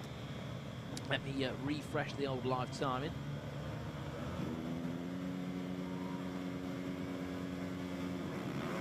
We will be into Clubman MX1. So these guys across the line now. Who's going to get the start? Oh, the Yamaha just squeezed up the inside then. It's going to make the wrong call. Right, let's let them settle down and get this onto MX1. So we do have separate classes for the Clubman at the Michelin MX Nationals, just basically because there were so many people that wanted to do it. Oh, God, that was close. You saw two riders there literally touching wheels as they were jumping down the step down. So that's Alex. That was Alex Christopher, and the 53 there as well. 53. He's not come through. I don't actually know who that rider is until they come across the line, because he's not in our championship chase. But Alex Christopher has put himself in a good position on the opening laps of this moto. There is Matthew Pocock as well, the 119 on screen on the Yamaha. May have been him that actually got the start. Some would say he is the best looking of the Pocock boys. Oh, I think a lot of people would say that. He got we'll a load. get told off for that. I know we will. He got a load of grief off his elder brother Mel last time when we had that. What was it? Last round when they had that incident, and Mel just thought it was funny, laughing. Oh yeah, he was absolutely in hysterics, wasn't he? Because Math, he did. He didn't just crash. He then jumped back on in desperation and then re-lost control of the bike. It was like a double crash. Bit of brotherly love there. Yeah, I don't know. You know, we've all been there and done it. It's a love and hate relationship, I think. that's families for you. Matt's younger brother as well, though. So you're born to be picked on, aren't you? I don't know, you see, because I'm the youngest and I'm clearly the you were picked on. No, clearly not. 10%. No, I'm not. I'm 100%. You were not the picker-honor. I'm the superior brother in the whole clan. I know my other two brothers won't be watching this, so I can say that. Say what you want. Yeah. So here we go then across the line in the club, and it's Mitch Best. First lap Planet Moto leader was number 53, Mitch Best. So he's going to get 5 points towards that Spanish motocross holiday. But he hasn't a done wild card, isn't yeah, he hasn't. Because I was thinking at the start, who is this 53? It's not. Yeah. It's not Dylan Walsh. No. Where is this? So he's left it a bit late. He's going to get 5 points towards the Planet Moto Spanish motocross holiday prize, but as he hasn't accumulated points at any other round, I don't think he's got a chance of winning it. Yeah, it's just nicked it off of someone else, hasn't it? Yeah. So he's... I don't think Matt Pocock's had many hole shots either. Like, no, Alex Christopher's had a good few opening lap leads. Well, Matt's on a 250. Yeah. So Matt, he's in MX1, but he's on a 250. Well, because he entered that at the start of the year when we had a combined class, because he just wanted to race. Yeah, there was no option, was there? But as we've had such an interest in the Clubman class, here we are. I think at that level, though, it doesn't really make too much of a difference, does it? How cool was that with DJ just then? Awesome. I absolutely love that. That's what it is. Mate. That's what it's about. Totally what it's you about. You were just there dancing around trying to stop kids burning themselves on an exhaust. Yeah. I was seeing him like pressing it. I was like, oh my god. We're going to need an ambulance. No, it was absolutely brilliant. And mate, what a story.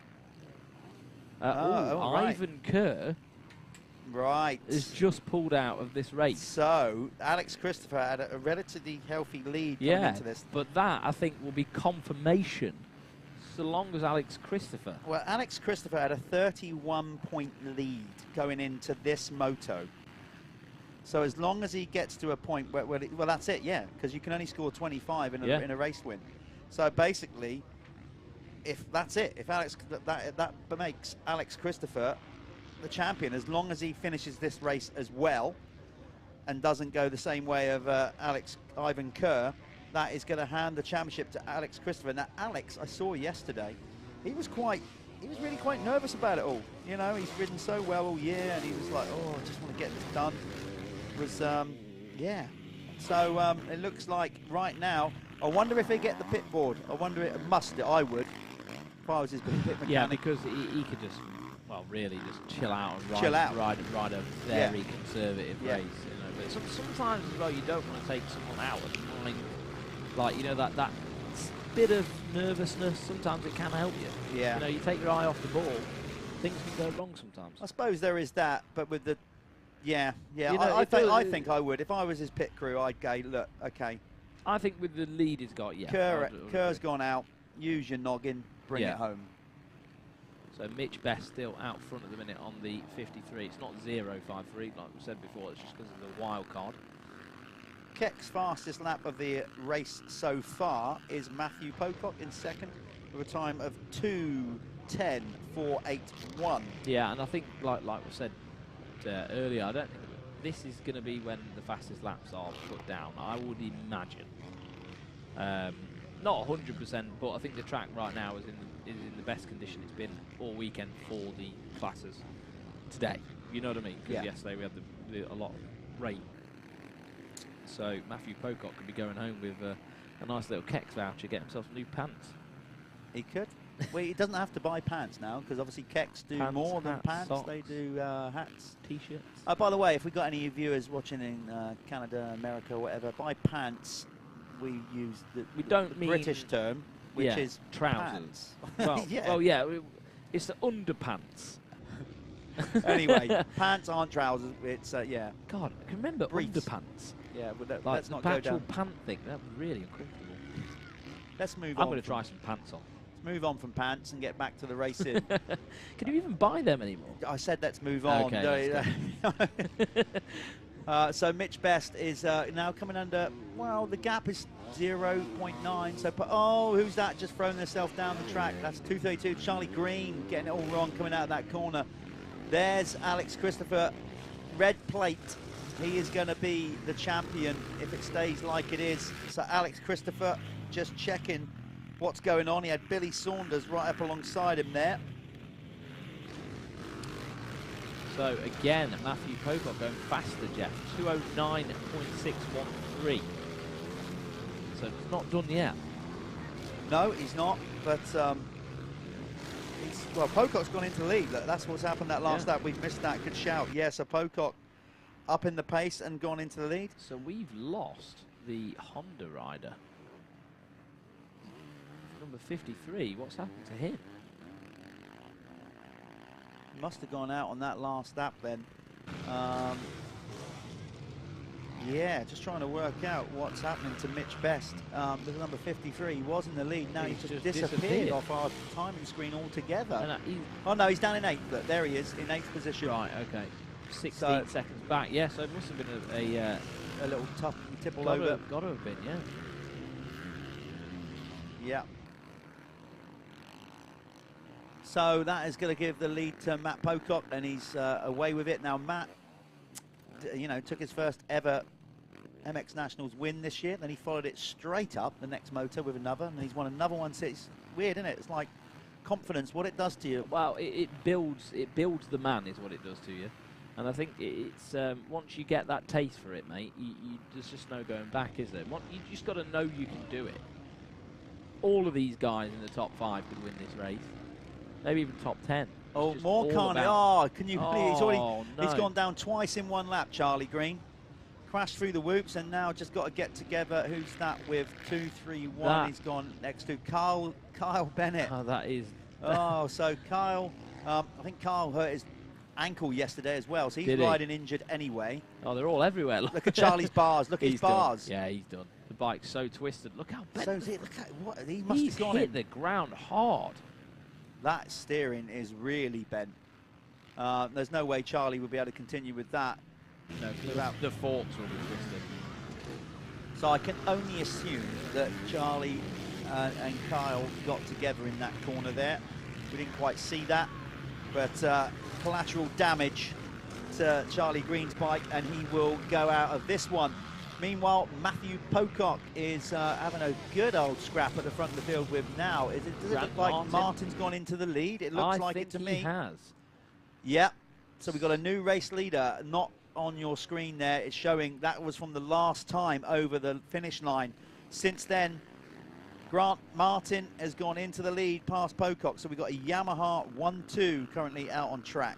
Yeah, and then in 3rd place, Alex Christopher there, who's probably going to be crowned champion after this race. Well, that was our information given to us. And again, we can only relay the info. Unofficially, we believe with Ivan Kerr going out of this race early on, that is going to basically open it up for, because Ivan Kerr coming into this race was 31 points behind. So with only 25 available for a race win in the final moto, that gap's now gone out more than 31. What's going on here? There's something happening down there. Was that another bike on the ground? That's just out the door there. Yeah. Do you want me to go and pop my head out? Yeah, go and see what's going on there. That looked like a bike on the ground. So, not sure what's happened there. Callum's going to have a quick look outside of our little studio here to find out what's going on out there. There's number 53 sliding through into the shot. The early pace setup. No, that was Best going through there in some style. I think he might have crashed again, actually, because he was in... Oh, no, he's moved up a place into 7th. There you go. That's your race leader going through the wave section over the finish line. The wide-angle shot. Again, looks like he's starting to get a little bit of arm pump, Grant Martin. So Grant Martin, contrary to what you're seeing on your screen at home, is now in the lead. The times will refresh themselves in a moment. There you go, right on cue.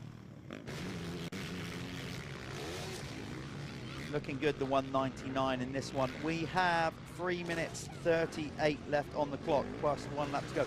Matt Jones back in 5th, setting the Keck's fastest lap award. In this one, again, the fastest lap will be whoever, the Keck's award will go to whoever set the fastest lap of the entire weekend in race trim. That doesn't include qualifying. Callum's just come in. I love it when, you know, can't communicate with each other, so you do it by sign language. So Callum has just come back into the commentary booth here, doing his best Muhammad Ali impression. Yeah. So what was that, a little bit of a tear-up, was it? Yeah, I think so, a bit of a scrap, mate. Oh, tension's running high. Yeah, it's still running high outside the front of here as well. He says he's not going to let it go, I'm not going to let it go. He's still shouting. Okay, something's gone wrong. Not sure what's happening. All drama, mate. Was that actually a racing incident then, or what? Yeah, so somebody has taken each other out. Was that thing between Kyle Bennett and... Oh, I don't know. Let's not get involved and let's not speculate. Best way, stay out of it. Yeah, that's a good point, Steph Smith. I think that you're right there. That is clearly some kind of technical hitch. What's that? With the fastest lap of the race from Matt Jones. I just saw his name pop up, and I didn't actually look at the time. Very valid point. He's just cut the track and gone, hey, yeah. We'll have this one here. Yeah, ignore that. I want the knickers. Ignore that. That will be rescinded and corrected at the end of the moto, because clearly that is probably what's happened. That might have been what's happening out there, where they come across the transponder line off the track. Yeah, more than likely. And that's picked his transponder up, and that's probably what's happening. Across there. Yeah, great spot. Well done for keeping us up to speed, doing our job for us. Yeah, so ignore that fastest lap of the race, because that is definitely not right. There's no way you're going to rattle around this track in a 1:36. No, I think it is still Matthew Pocock who's got that down. Yeah. So this is Pocock coming back up to Martin a little bit. He's pegging it back a bit now. There's Alex Christopher on screen, number 241. I wonder at this point if he's had the pit board telling him or not. I think he's been, because let's be honest, we've watched him enough times this year. How often has he been looking around to see where Ivan Kerr is on the track? Yeah, he has. He's managed the championship very well. He has. Who's this? Who's down 7-2-1? So, just give it a quick mention. 7-2-1. Can't find him, Jeff. Yeah, he's not on our timing screen, so we don't know every rider, and we've got some wild card riders. That's the other reason. I'd love to think we know every rider in the series, but because we've got some wild card entries just for this last round. I get people all the time. You haven't mentioned my boy. You know, it's very difficult for us being stuck in here. Yeah. So apologies, we can't give you that information that he's not actually showing on the timing screen. Unless he's registered as another number, and we get that quite a bit. We saw Cam McDonald riding with number 46 on the bike, but clearly registered as a different number. I'm sure somebody would tell us who that was. So Charlie Green's gone out of this one. In fact, I think that's what the issue is out there with Charlie Green. It's obviously about that incident maybe on track. It's all getting resolved out there. So let's just turn this off. We've got 15:18 on the clock. Oh, we've got 1 minute. We got 15. We got 15:20. We're on the last lap, I believe. We've just got a special guest joining us in the studio, Valerie Webber.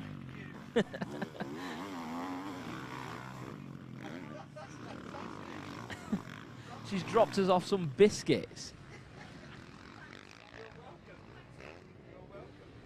Keep coming, Valerie. Yeah, Valerie, we don't need Valerie watching at home. She needs to come to every round if she's going to bring us, look at that, Fox's fabulous collection. And I've just sat on my glasses, and but boy. because they're Oakley, you can just pop the old things back in. Look, they just repair. And Oakley are a series sponsor of ours. They are. You should go and see Goggle Bob and get him to repair them, but they just pop back they in, just like you pop say. back in, no problem.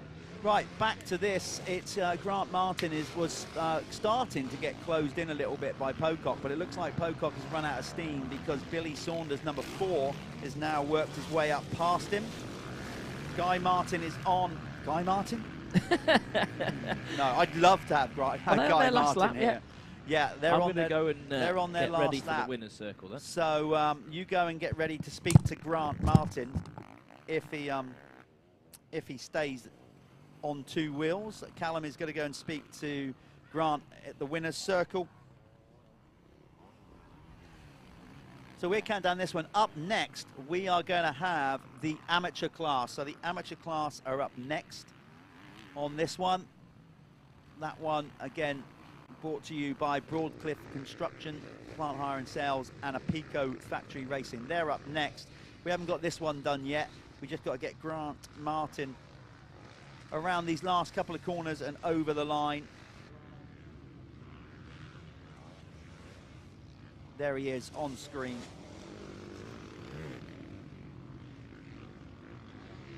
Safely round. He knows he's got it at this point. He can just bring it home nice and safely, the 199, as he kind of bunny hops his way through. The checkered flag, there it is. It's a race win for Grant Martin. He's going to be going down in the winner's circle talking to Callum. Big up Moto Connection for getting behind the Clubman classes and sponsoring them again this year. Go and check them out, motoconnection.com. They have got just a host of so many ranges of motocross clothing, aftermarket parts. I mean, there's virtually everything you're going to need for your motorcycle. Motocross motorcycle is there.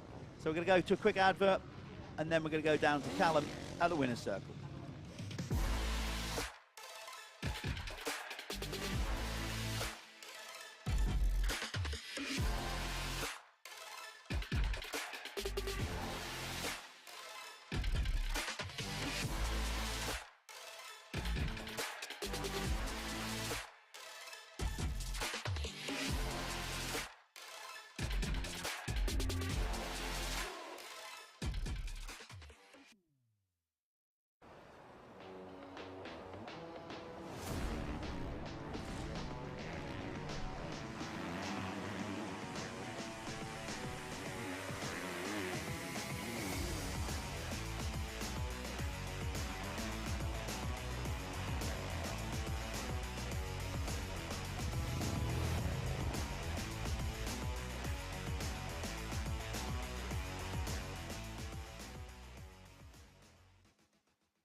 So, you are in the winner's circle with Grant Martin. You've just took the win in Clubman MX1.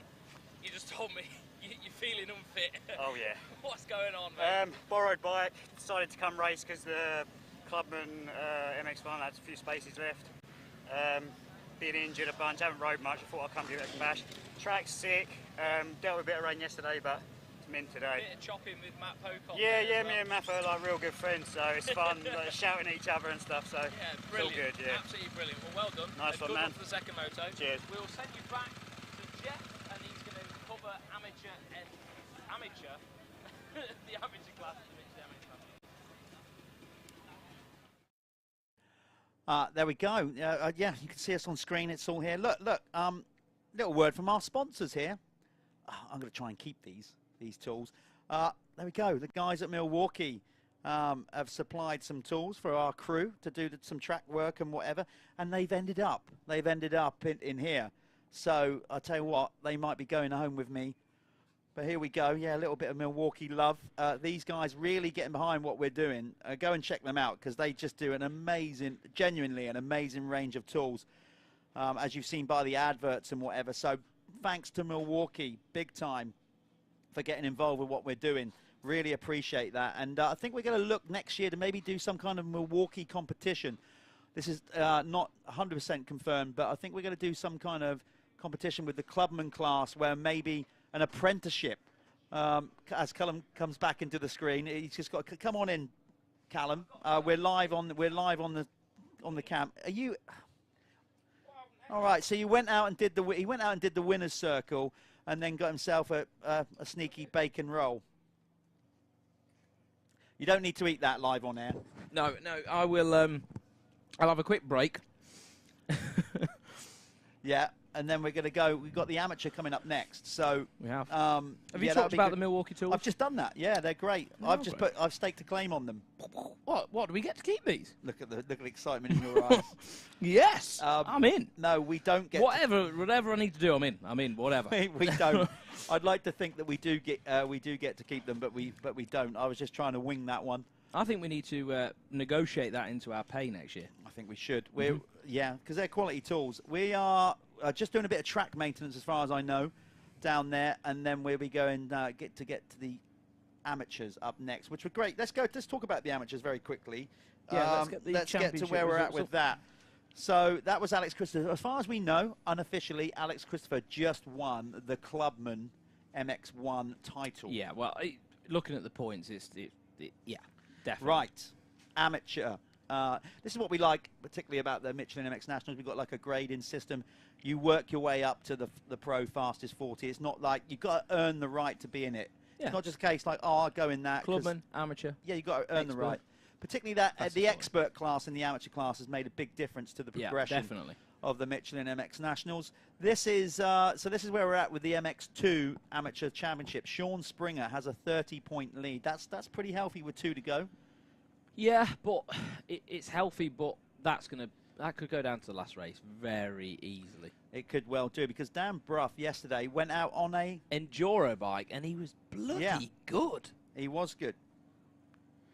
Right, so we're going to go down to the racing now. I think Dan Bruff was in second in the championship. Aaron Gardner way back in third. But so it's all about Springer and Bruff at the minute. In the Amateur MX1, Sean Wainwright. Another Wainwright went out with. We got to cue the sting. Okay, we'll be back. We will.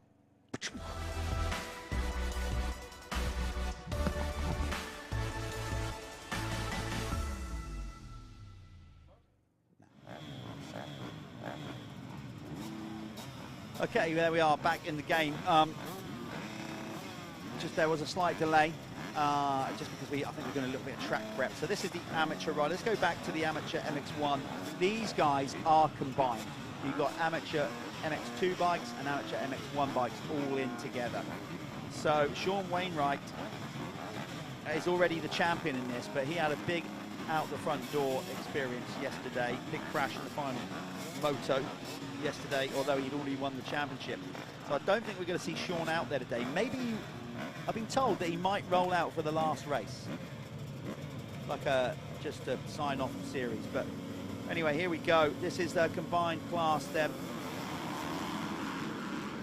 So we got they're all safely at least out of the trap. Springer there on that gas, looking good on the MX2 bike. Safely down the hill. You can see already yesterday that was just so muddy down through there. Track dries out quick. We are on the higher plains of Salisbury Plain, really, and it definitely drains well up here. Who's going to be the Keck's fastest, Planet Moto first lap leader? Joshua McCockerell has got off to a flyer, number 161. He looks like he's in a good position, potentially. See, I've done it now, and commentator's curse. Well, otherwise we just never mention any riders.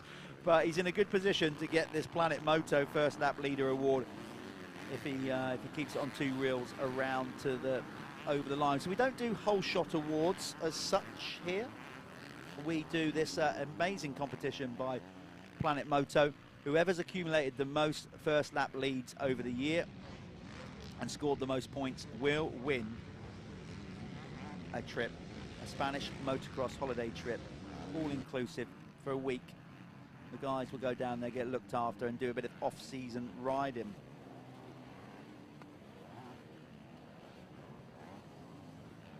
Do you know Jason Keeley?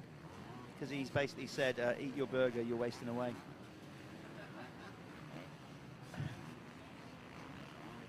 Sarcasm at its finest, indeed. So while Callum gets his lunch down his throat, let's go back to this amateur Moto 3 of the weekend, their first of the day.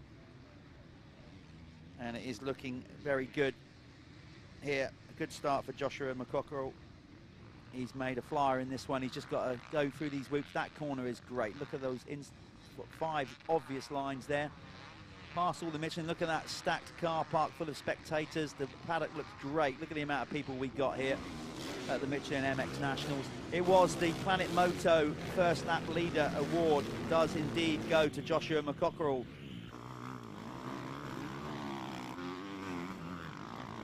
McCorkle, sorry. I think I thought they've always thrown an R in his name. I don't know if that's been a typo throughout the year or not, but anyway, it's showing on our screen as Joshua McCorkle. He is leading the way. Harry Bradley in second. Sean Springer is your leading MX2 amateur rider in third, extending his championship lead. Well, if the flag went out now, we really hope it doesn't, because we've got basically a 18-minute moto in this one, I think, for these guys. 18 plus a lap. I'm back.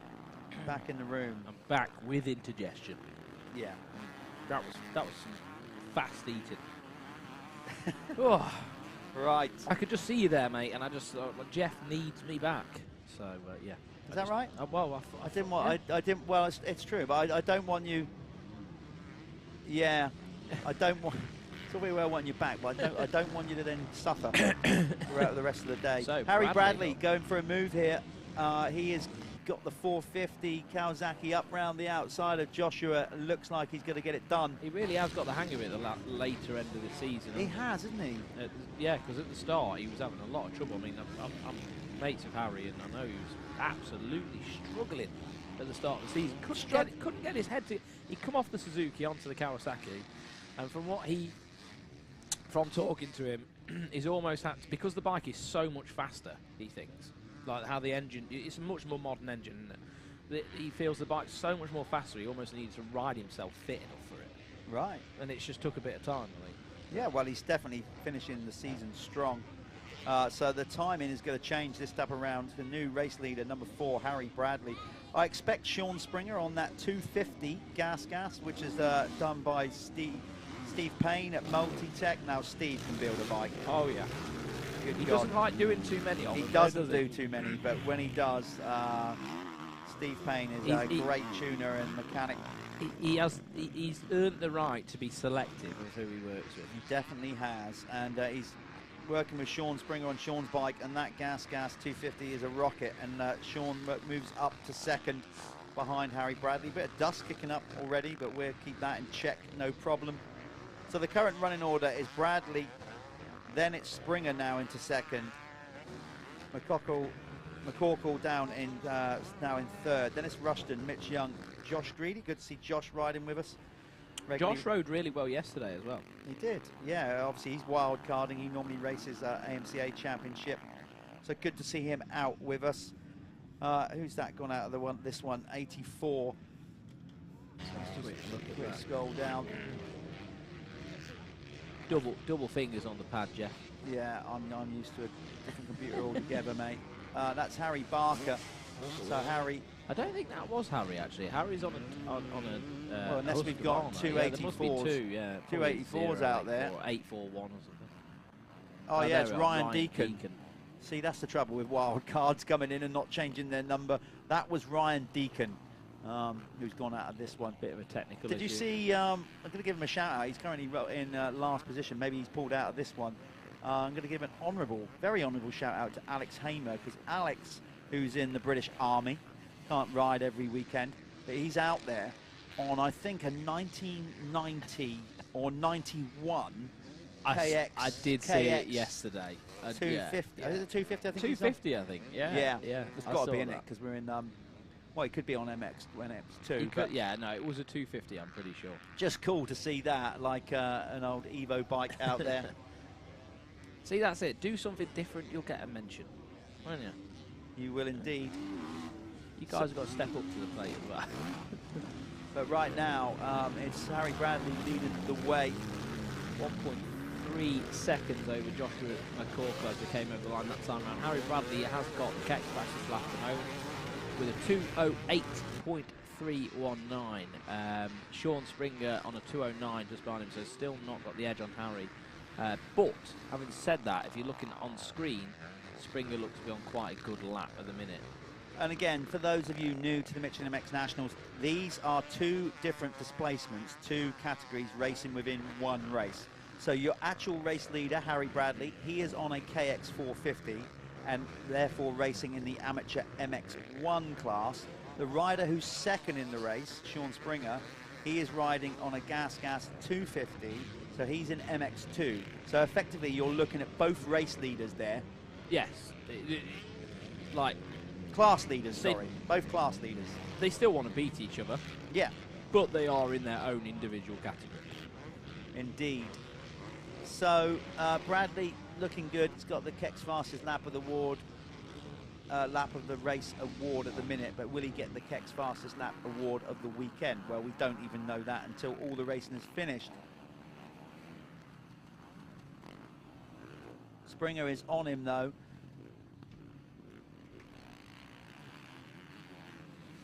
Okay, we've got an announcement because believe it or not, you guys watching the live stream, our commentary also goes out to the everybody at the event through the tannoy system and the PA system here at the event. So this is for everybody here at the venue, or it's for one person in particular. Can Charlie Green, could you please make your way up to race control? Charlie Green, could you please make your way up to race control? Thank you. Right, so still, we're looking at a battle on track, really, between Harry Bradley and Sean Springer. Like we said before, they are actually in their two separate classes, so points-wise means no difference between these two. I know Harry's got his dad with him here today as well, so he'll want to pull his finger out and go for a moto win over Sean Springer here. But Springer, he's had quite a good season. Been very consistently up the front, up the sharp end of the amateur class. Obviously the amateur class brought to you by Broadcliffe Plant Hire and Sales, and also a Pico Factory Racing. We need to remember the sponsors. Jeff's come. We do. You've got your lunch now, haven't you? It consists of a family-sized bag of Sunbites. No, that's not true. No? No. That's just the bag carrying the goods. Within the bag is a lot more healthier stuff. I'm not going to talk about that though. I'm going to look at this battle going on out front between these two, because although they're not racing for class position, they're having a mighty fine scrap going on. I was just saying to the viewers. Oh no, I've knocked the backdrop down. Well, yeah, I seen that going wrong a bit ago, to be fair. I was just saying to the viewers, I know Harry's got his dad here today, so he's going to want to go for this moto win. He's got a second gap over Sean Springer at the minute. Joshua McCorkle just behind him. David Rushton in fourth. Mitch Young came across the line in fifth. Sixth was Josh Greedy. So Josh Greedy riding pretty good actually this weekend. Dan Bruff buried in seventh. Not good for the championship. No, it's not, is it? Because he was still in contention. He was eighth. We've got Callum Gordon. Ninth was Paul Atkinson. And rounding out the top 10, this is just in the race, Aaron Gardner. Going back to what you said just a little while ago, sponsors, yeah. Just huge shout out to them, because without series partners, sponsorship partners, well, this live stream wouldn't be happening for one. It pays for this. It wouldn't be happening for one. We give this to you guys for absolutely nothing. Yep, for free. Free. You get to listen to me and Jeff moan all day. And talking about our eating habits. Yeah. So that is without these incredible sponsors, Michelin Milwaukee, Broadcliffe, who are obviously sponsoring this class, Plant Hire, a Pico Factory Racing, Moto Connection, Planet Moto, just everybody involved in the series. Pro Green, all the ones that are not necessarily sponsoring classes, but are supporting the event, like Lee Toland at AC United, Gas and Scaffolding. Everybody. Without these guys, you wouldn't be wherever you are in the world watching this live stream, and we wouldn't be able to lay on the standard of a national event that we do. So big up to everybody that has helped progress this series. Looks like McCorkle has just found his way around David Rushton. Those two getting well into it at the minute. Rushton just looks like he had a bit of a moment. I don't know, he just fell to bits a little bit on that last lap. Very aggressive rider though, Rushton. So if you watch him, he has actually got fantastic style, but made a couple of errors on the last lap, just trying to wind the gas on too much on that 450. He was definitely loving life yesterday over the finish jump. Was you watching him over that? So smooth, wasn't it? Yeah. Well, we'll see him on here now. He's working. He's not letting the 161 of Joshua McCorkle have this one.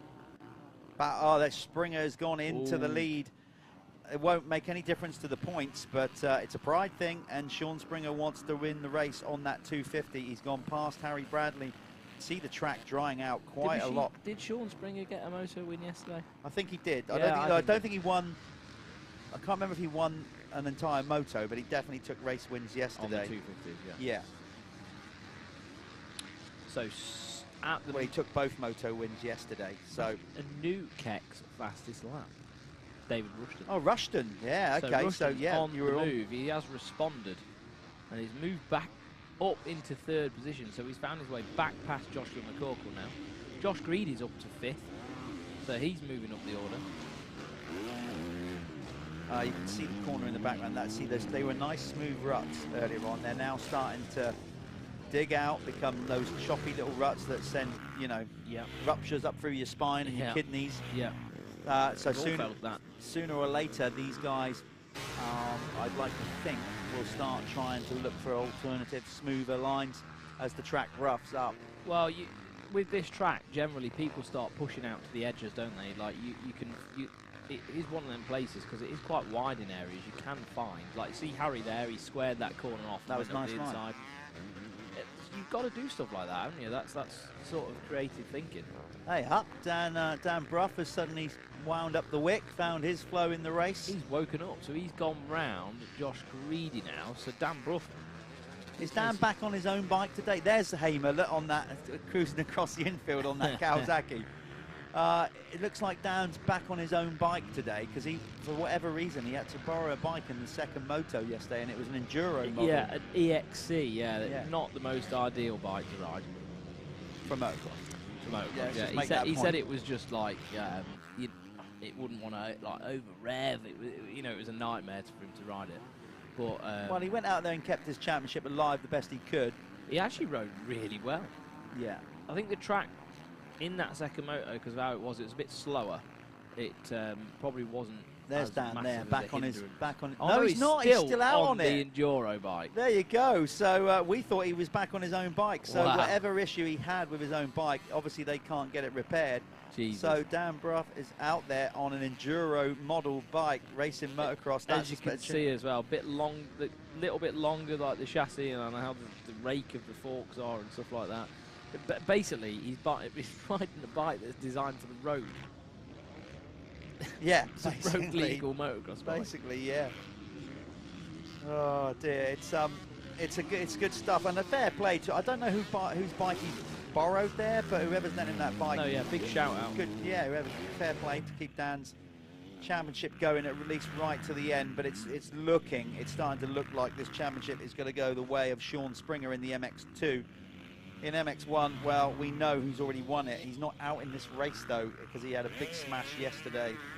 Sean Wainwright, ironically, wins the championship. Been almost like, not perfect all year, but he won it convincingly. Been very good. Yeah, and then as soon as you win the championship, you go in the next race and throw yourself down the track. Yeah, it was momentary lack of judgment, Jeff. Yeah, it happens. I've made plenty of them in my time. Oh, yeah, same. You're still doing it regularly. All the time. Yep. Like going out drinking with Andy Gilbert. That was a. Oh, that was a mistake. Yeah. That was a big mistake. Oh, anyway, Hey, you'll do it again. You'll do it again. No. I'm banning myself next year. You heard it. Clean living. You heard it here, folks. You know, by the way, you can quote you on that, but you know, come round one next year, you'll be suffering again. No, I'm going to make sure my partner and my child come with me to every round to keep you in keep me in check and retain the responsible adult that's buried deep within me. That's trying to come out. Look at Rushton though. He's flying. Working on Bradley at the minute, isn't he? What's his times? 2:07, so second quicker than Harry. Very, very nice technique from David Rushton round there. He was feet up all the way round that corner, which obviously, for those of you that do race motocross bikes, if you can stand up for as long as you can, it saves so much energy. You would have thought it was the other way round. You know, always standing up, you know, because let's be honest, when you're tired, you like to sit down. Yeah. But if you stood up for as long as you can, that bike moves around under you, and it doesn't tire you out so much. So he is on the pegs a lot, number 66, David Rushton. We have basically 2 to go from here, because this is an 18-minute moto plus a lap. Well, I think it's with Rushton as well. He's like a pocket rocket, isn't he? Look how small he is on that 450. He can just, he almost looks like an 85 rider. Like just how lean he is, you know what I mean? Yeah. And when you look at someone like Harry, completely different stature, looks like Kendi Dyker. Well, Harry's a 6-footer plus, isn't he? He's a big, he's a big guy.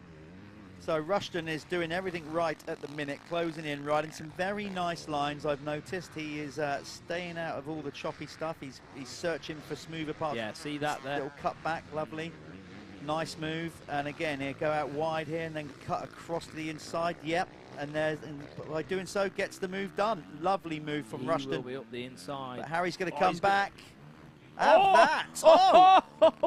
Oh, this one. Well, how is Ivan Drago just stepped up? I must break you. I will break. Yeah, there was no messing from Harry there. No, I thought that was. But I mean, you've got to go for it, haven't you? If the gap's there, then it's. Let's have a little instant replay with that. Well, I thought he had it done there, but Harry was smart. Look, got on the anchors, up the inside. Have that. Well, to be fair, it was a bit. That was good. Do you think? Yeah, I think that was all right. Rushton thought he had it covered because I thought he did well to hold the inside there, but he didn't hold it enough, and that was a very nice move actually from Harry Bradley to come straight back and knock the wind a little bit out of David Rushton's sail. So he's got to do it all again. It's going to be 1 lap to go next lap around. I think that might have just took a bit of drive away from Rushton, but it depends. I don't know how much he's got left in the tank. The way he rides the 450 so aggressively, I don't know how he managed to manhandle that thing for 20 minutes anyway. Yeah, this is Sean Springer's away with it, by the way. We've kind of come off the cameras with Sean because this battle was so good. There's Sean. He's going to take the 1 lap to go board this time around. Like we said, we've got Barry Ward, our flagger. Our checkered flag man is just out of sight, but the clock has counted down 18 plus 1, so they are now on their final lap.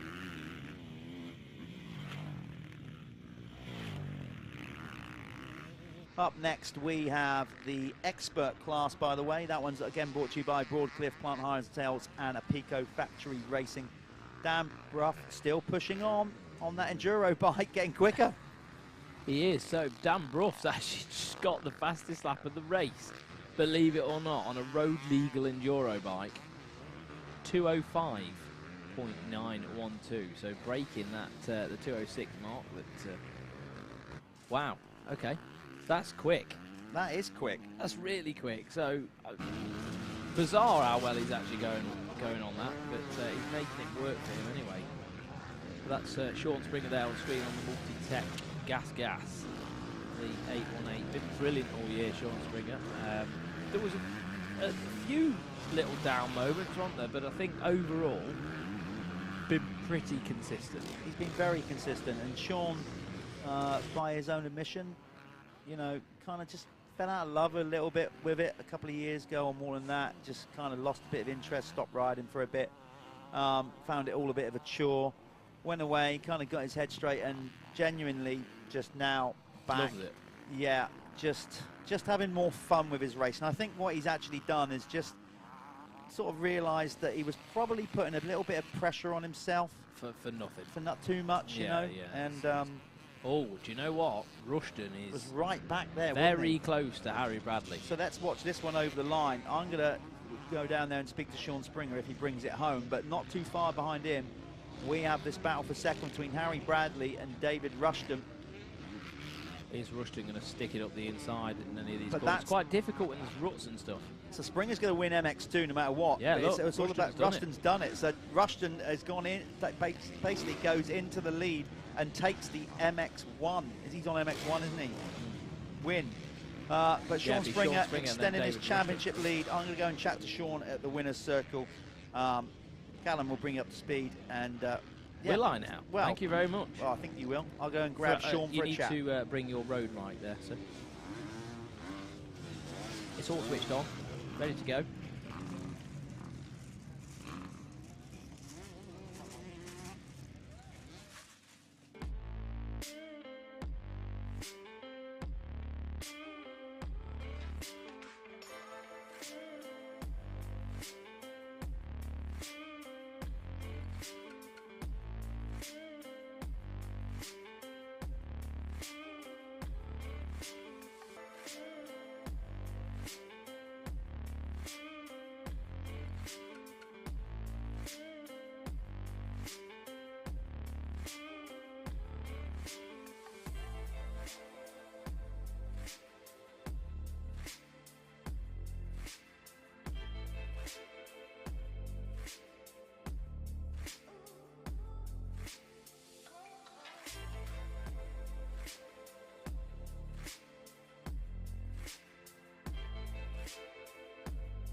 At the winner's circle, MX1 amateur David Rushton. That was a good race. You had a bit of a love tap with Harry Bradley. It was a lovely move, but then you tried to hold the inside and he still give it, but no harm, no foul. You got him on the last lap. Yeah, got him back in the end. Luckily, just stuffed him up the inside a bit down the far end, but I was glad I got that. Did the red mist come up a little bit? It Was, yeah. Yeah, fair play. I see him tiring, so I thought I've got to go for it. Yeah, good last lap though. You still got the job done. Yeah, it's gnarly out there now.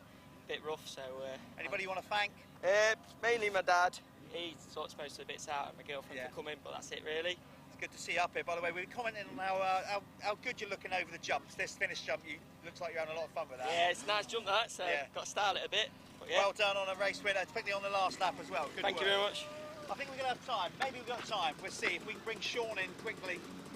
Looks like these guys are going up the line. We'll very quickly bring him in, making him work hard. Sean, well done. Another race win in the MX2. You're nearly home and dry. I think you've got the championship now, haven't you, pretty much? So there you are, the new champion. You're uncatchable. How does that feel? Yeah, it feels good. I've had like 3 or 4 years off of racing, and it's good to come back and racing again, and obviously take the title for my first year back. I'm over the moon.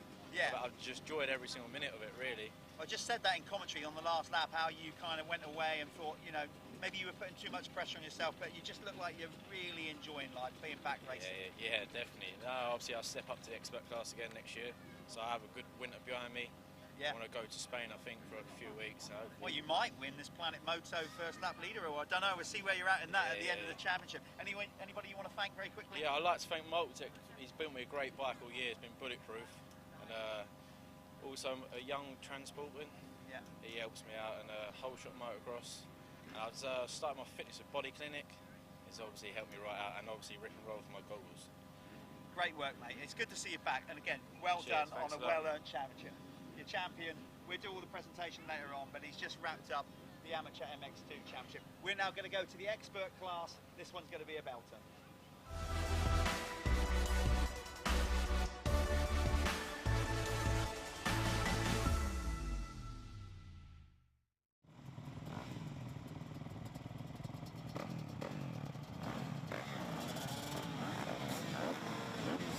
according to Monsieur Jeff.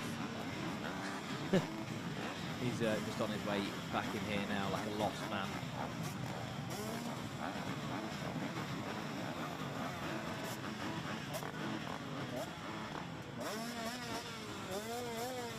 So, Bobby Bruce there, number 74, on the Acer United Gas. He's going to come away from here. No, that was, sorry, that was Tom Murphy. My bad. We've got, I think Ogley got a very good start then. Just wait for these guys to come around. Let's see who's going to be up front at the get-go of this one.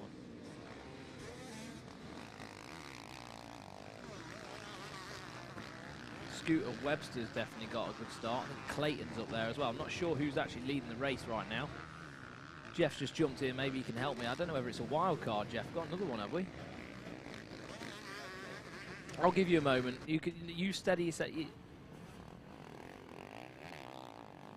So I can see some of the riders up there. Josh, looks like Josh Taylor's back out there as well. I mean, I know he had an injury yesterday, hurt his knee. So good to see Josh back out there. That's actually Bird on the 57 in second at the moment. So Richard Bird with a decent start. Is that Bobby Bruce just behind those guys? I think it is. Yeah, that is Bobby Bruce, that's Bobby just in behind the, Richard Bird at the minute. In the 2022 Troy Lee kit. It looks very flash, that does, doesn't it? I like it. The new colours look great. So in this one, Bobby Bruce is looking strong to win the Expert MX2 class. Ben Edwards, well, basically he's been dominant. Number 3, the Scotsman in this class all year, and let's see his points different. Well, Bobby Bruce has a 28-point lead going into this moto, ahead of Jake Preston, number 9, 5'7", and then Tom Murphy is back in third. In well, I think Jake Preston's actually coming today quite sick as well. Yeah, and Ben Edwards, as it goes anyway, has already won the championship. He won it yesterday, rider number 3. He's got a 65-point lead. So if Joe Clayton, the rider in second, went 1-1 and scored 50 points today, he's still going to come up 15 points short. And that would be without Ben Edwards having any race win at all, points at all. So your Planet Moto first lap leader, 5 points towards that Spanish holiday. Joe Clayton. The Team Green Kawasaki's Joe Clayton, who we've mentioned before. Joe has basically cut his teeth doing indoor stuff throughout Europe, and he's got his own indoor track and outdoor Supercross track down at Wilden Farm, which is a facility that you could go and ride bikes at. Yep.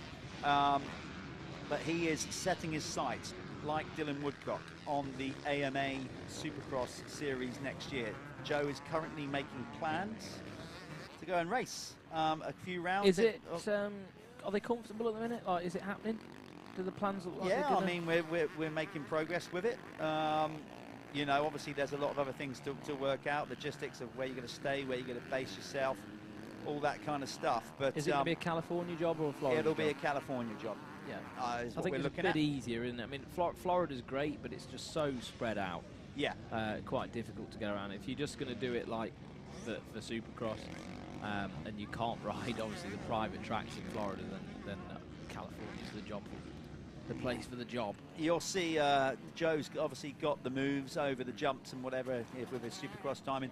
Did pretty good last night in the straight rhythm. Didn't quite get through and obviously, you know, make the top 3. But yeah, he missed that jump a couple of times at crucial moment, the big triple in the middle. Yeah. Just didn't quite get it dialed, did he? But I don't think that's... I think he's still very capable. It doesn't really matter, does it? It was just a bit of fun for him, I suppose. Yeah, Bobby Bruce will push him all the way, though, on that 125. Bobby will love that. We said he's out there on a 125. You could say, well, you know, he's at a disadvantage. Bobby doesn't see it that way. He uses the MX Nationals, powered by Michelin MX Nationals, powered by Milwaukee, as great training for his EMX 125 exploits. Basically, having riders to chase down is great for Bobby Bruce. What you're actually watching there from the 579 of Bobby Bruce on the Acer scaffold in Gas is probably one of the fastest 125 riders in the world right now. Well, I mean, obviously the EMX. One of. I said one of. Yeah, no, totally. You know, obviously the EMX. We have a world, a massive planet floating through space. And All right, he, don't get too deep now. I'm not, but he is one of the fastest guys in it, and we've got him here at the Michelin MX National. It's good to know. It is. Bobby, no, it's a bright future for Bobby. Very much so. And the team are already making plans for next year. He will be going into that EMX 250 class, very much with an aim of impressing enough to hopefully pick up a factory ride or a supported ride going into MX2. Whether Lee Tolan and the team have thought long-term enough to maybe go into MX2 GP racing, that's another thing. But they are committed with Bobby for next year to go into the EMX 250.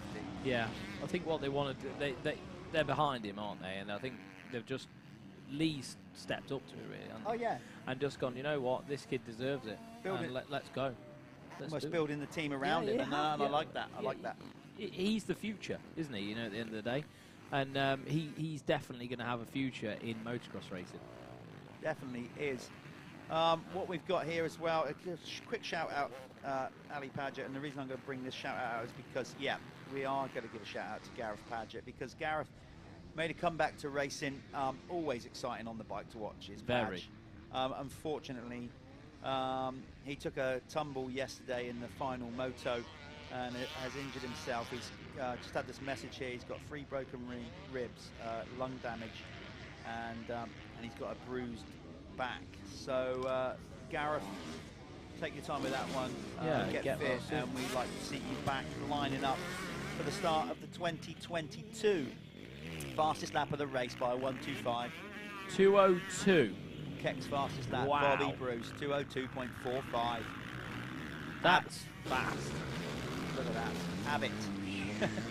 Joe Clayton just under 2:03 as well, with 2:02.941. So Joe, he's not laying up just yet, Jeff. No, he won't. Obviously, these two are racing separately. Bobby's on the 1:25. Bobby's on the 1:25, so he's in the MX2 category, Joe in the MX1. What I would say with these two out front is you are watching two of arguably the most stylish riders in the expert class, regards of just fluidity on the bike and look and style. They make it look so blooming easy. Yeah. It's so annoying. It is so annoying to watch. Like, anybody tuning into this and thinking, oh yeah, oh well, that doesn't look that difficult. Yeah, easy to sport. You wait and you see me on a bike, then it will look very difficult. Yeah, you just get some people who just have that natural flow about them, don't you? You know, it does just look look at easy. Joe. Look at Joe there. Just his body positioning, his so arms. chilled. Yeah, it looks like He's getting kicked relaxed. about, and it's just not affecting him. He's just nice rolling and through it. I know. yeah, look at Soft. that. Just nice and smooth. Letting the bike move around underneath him. Arms always up, pretty much in the attack position. So tidy riding from these two. Quick rundown then. Joe Clayton leading MX1. Bobby Bruce leading MX2 in this expert combined class. Richard Bird, the Irishman, is third in the race, but second MX1 rider behind the champion, already crowned, number 3, Ben Edwards on the Carnegie Fuels KTM. The Scottish rider has been so strong in this series, so consistent, hardly ever out of the top 3 or 4. Won a handful of races as well. Josh Taylor riding with that injured and nursing that knee. I was out on track yesterday when he done it. And as I said, it was like a scream from a horror movie when he done it. Really? He really was in a lot of pain. I saw him yesterday afternoon, and I got a quick chat with him, and he said it was just, he was in quite a lot of pain with it, but he doesn't know quite what he's done, because there wasn't any instability. It was more just sort of, pain. So he needs to go and get that checked out, because you don't want to complicate a knee injury. But hopefully we can have him back here with us next year. I'm sure he will be, no doubt about that. Maybe some of these guys will be moving up into the pro fastest 40. I know certainly Joe Clayton is looking at that. Ben Edwards, Josh Taylor could, he's quick enough. Yeah, they've got to move up. That's the point of the expert class. If you win it, you can't stay. You've got to progress on up into the fastest 40.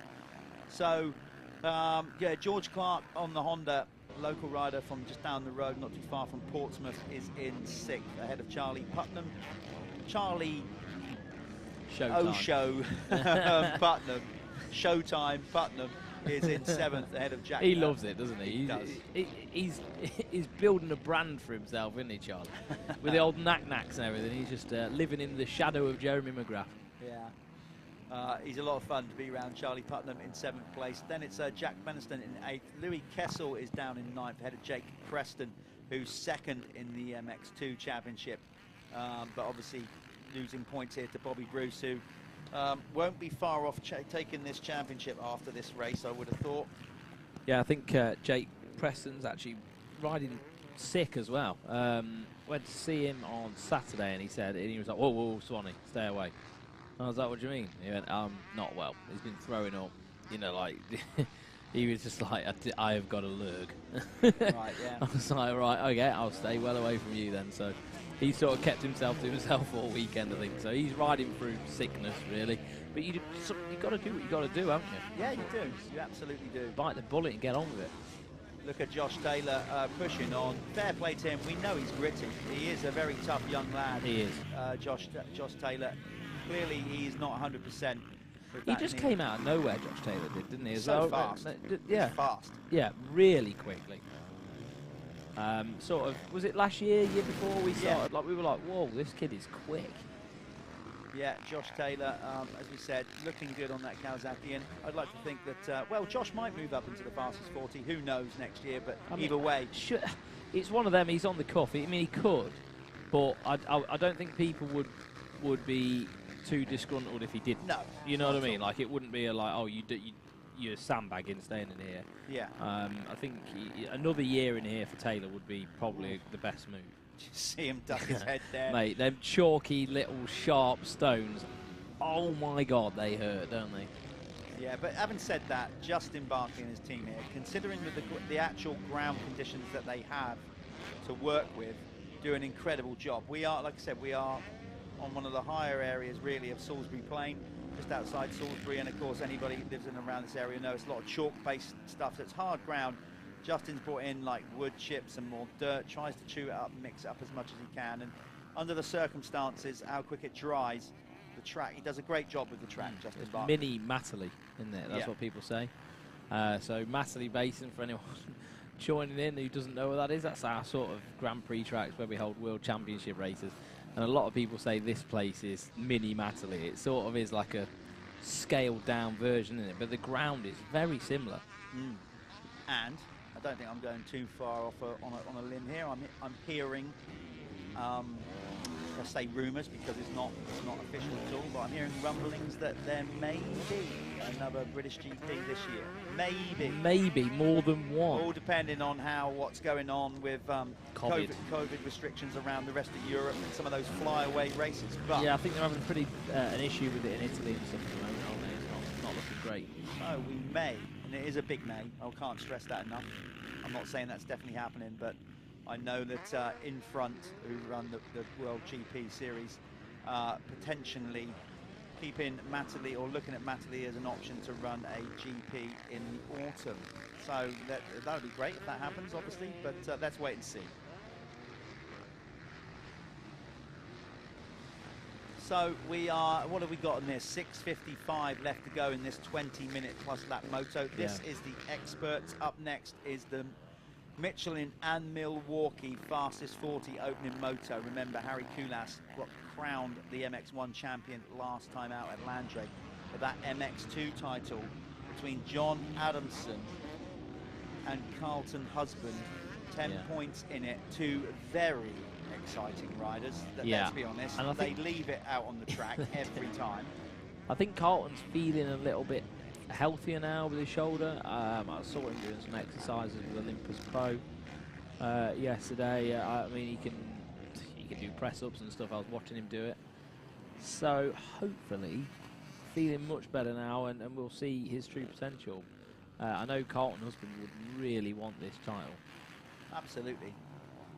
Who wouldn't? Good friends with Jordan Pickford as well. Yes, they are. England goalie. Yeah, Jordan gets out and supports Carlton when he can. I think Jordan also helps support some of his racing, doesn't he? Yeah, I believe so. And I think Jordan, he came to watch him at one of the other nationals, didn't he, Jordan did? He's been to a couple. He went there and got mobbed by everybody. And so if you're watching, Jordan, We feel for you, mate.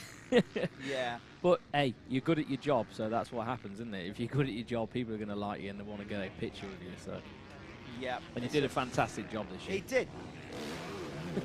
Yeah, so, yeah, they I think they grew up together. They went to the same school or something like that, so school friends. But, yeah, it's good that we have got a fellow professional sportsman having an interest in motocross. There's quite a few footballers that do that, actually. Sammy Hippier, the former Liverpool captain, he actually is right into his motocross and enduro, rides himself, friends with Kimi Räikkönen, and therefore, Really? yeah. So he gets to quite a lot of races. You see, yeah. So he's bang into it. Him and Räikkönen. I think he's even helps Kimi with the Ice One team. You know, they're kind of that into it.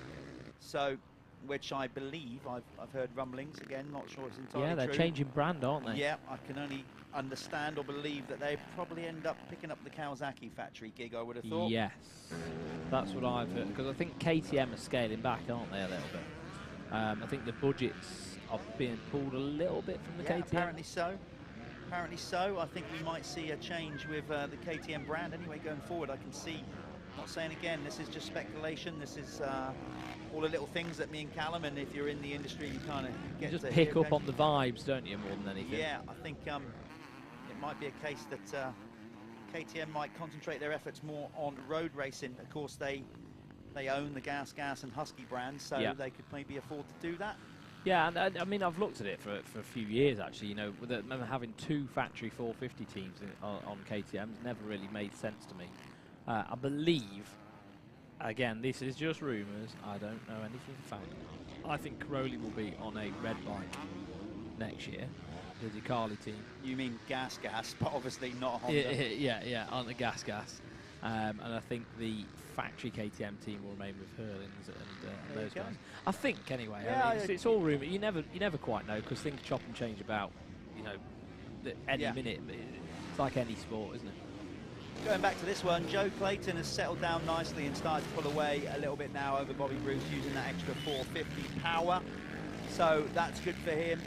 Bruce is in second in the race, but leading the way. Ben Edwards is now up to second in the MX1, third in the race, ahead of Josh Taylor. Then it's Richard Bird for fifth, and then Charlie Putman, George Clark, Louis Kessel, Steve Bixby, looking good out there. Steve, definitely one of the elder riders in this championship, been riding a long time. And Jake Preston, as we said, who's feeling a bit under the weather, he's down in 10th. That's the current running order in this class. Clayton's looking great, mate. 2:01. So going quicker again. Every time Bobby tries to respond, it seems to be going again. Look, last time round, Bobby was a 2:01. Joe Clayton 2:01.004. So yeah, getting close to that minute. He's just done that. Say the Team Green rider, because we say before, you know, it's not. His focus is definitely more on indoor racing, whatever. But the more motocross Joe does, the more confidence he obviously gets. Really good at it. And you know, kind of repping for, obviously riding for the Team Green team this year. But he's not out there regards of, you know, like a motocross rider as such. You know, the support that he gets is sort of based on the back of his exploits with doing indoor racing and the Arena Cross Tour and everything like that. So he's doing a good job and getting much better at this motocross, but his heart still lies in Supercross and indoor racing, and that's why he's off to America if all goes well. Yeah, it's just not been, well, with the whole COVID situation, it's just not been possible, has it, with the indoor stuff. And obviously restrictions on numbers and things like that. I mean, he would have been doing the German stuff, would he, Jeff? Yeah, he does a lot of that amateur can. Of course, some of the English riders struggled to get into some of the foreign indoor championships, which is a bit of a shame, because obviously we can't develop the riders. Well, I don't know. They struggle to get, our top riders struggle to get into maybe like the French championship and whatever. That is why we are trying to get a UK Supercross scene underway through the Steelhawk, I suppose, and Airborne Gunner. If we had something though in place, right, that would surely give those federations a little bit of confidence in the riders. I think so. You know, if you go, right, okay, yeah, can we come and ride this Supercross race? And then in a normal situation, they go, well, who's that? And what experience does he have? Yeah. Where if you build a little series up, then you can go, well, look, he came second in this series. Well, that is definitely. You know, it gives that confidence to the event organisers. They don't want people on the line who are going to be a danger to other riders. I see it. Yeah, but we've got riders that are good enough to compete, and certainly that's the plan with the with us doing the Steelhawk Supercross, is to definitely develop UK talent, get young kids doing Supercross for British riders, and then maybe we can build a nice sustainable summer Supercross series here in the UK. That's certainly the aim, I can tell you that much.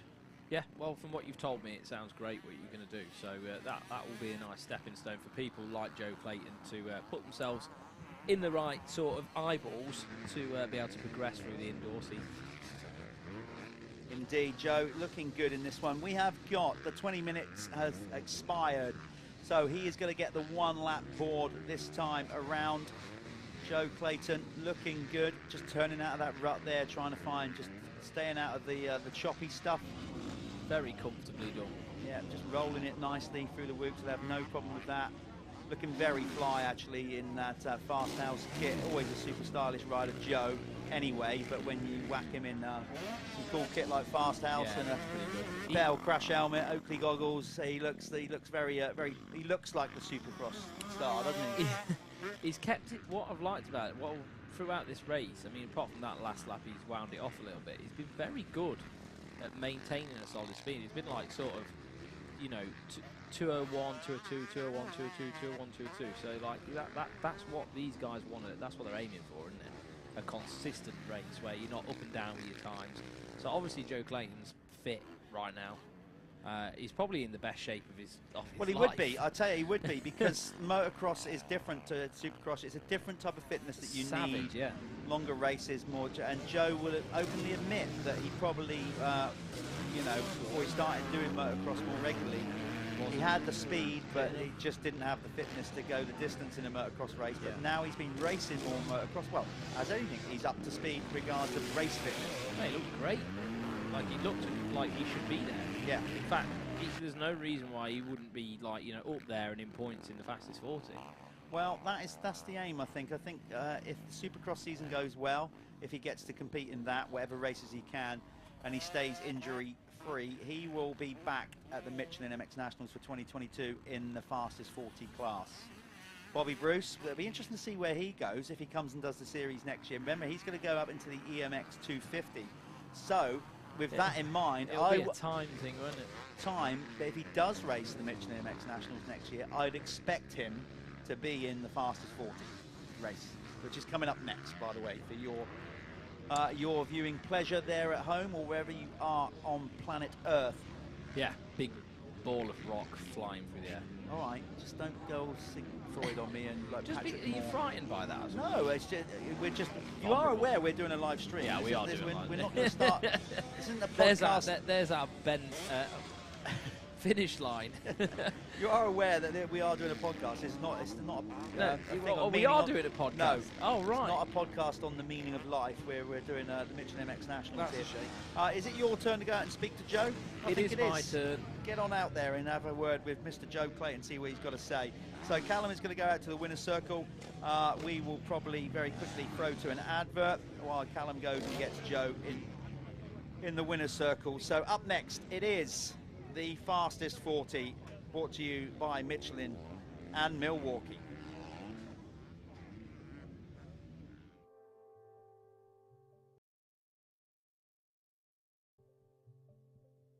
The tyre rolls, but just very slight, which gives it more grip and more feel on the way in, which is what I like preferably. So it's definitely a good change of made. You know, it's a kind of scary thing whenever somebody brings a new tyre out. You're like, I don't know, the old one was good, but no, they've definitely it's a better tyre, and I'm looking forward to racing the rest of the year. Michelin, a better way forward.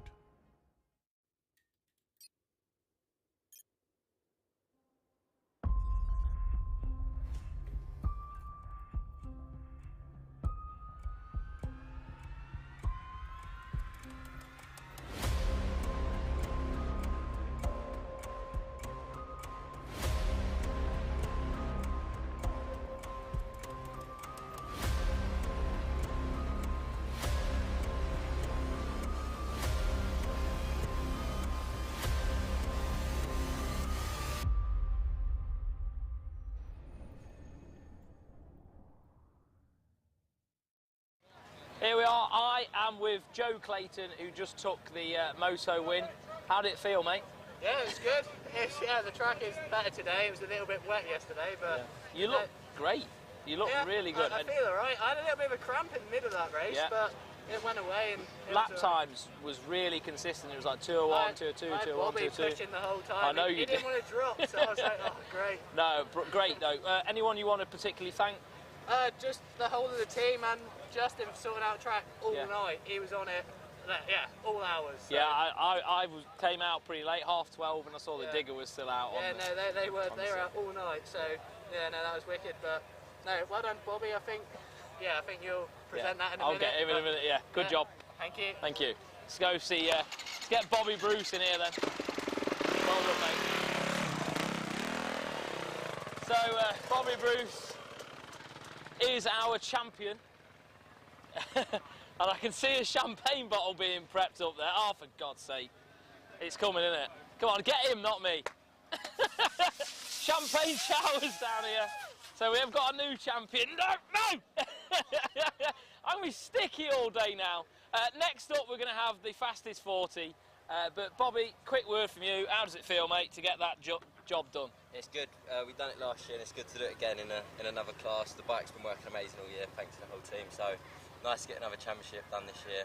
Yeah. And looking forward to more. Have we got some good support for next year?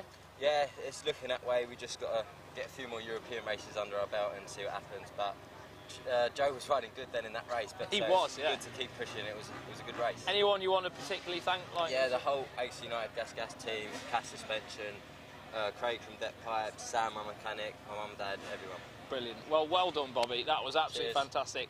It's been a pleasure to watch you all year, and we'll see you in the last moto. Are you going to do it? Yeah, cool. Good lad. Cheers.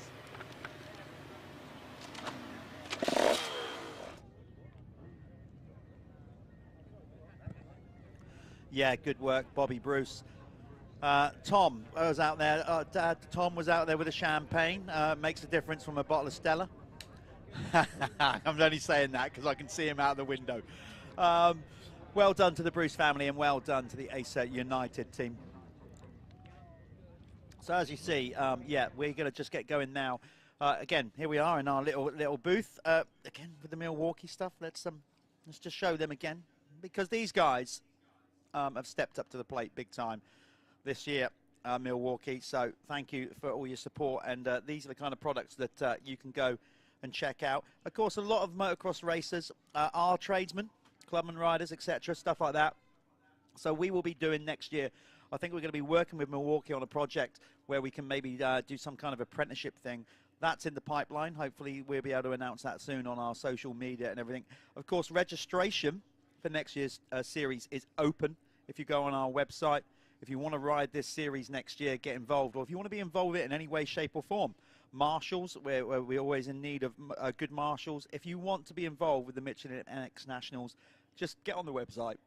Just follow everything that goes on there, all our social media. Get involved with the series, effectively. That's what we'd like to do, because we are making plans to take this series up another notch next year. And certainly we're looking to do that. Looking at new potential venues, new ideas, formats, everything to keep evolving, because quite frankly, that's what our sport needs. We're on the live. You're in. Yeah. He didn't know. How was he to know? He's just been out. Come and sit down. Luckily, you weren't on air when you. Luckily, you wasn't on air when you said that. Yeah, that is Callum. He is not lactating.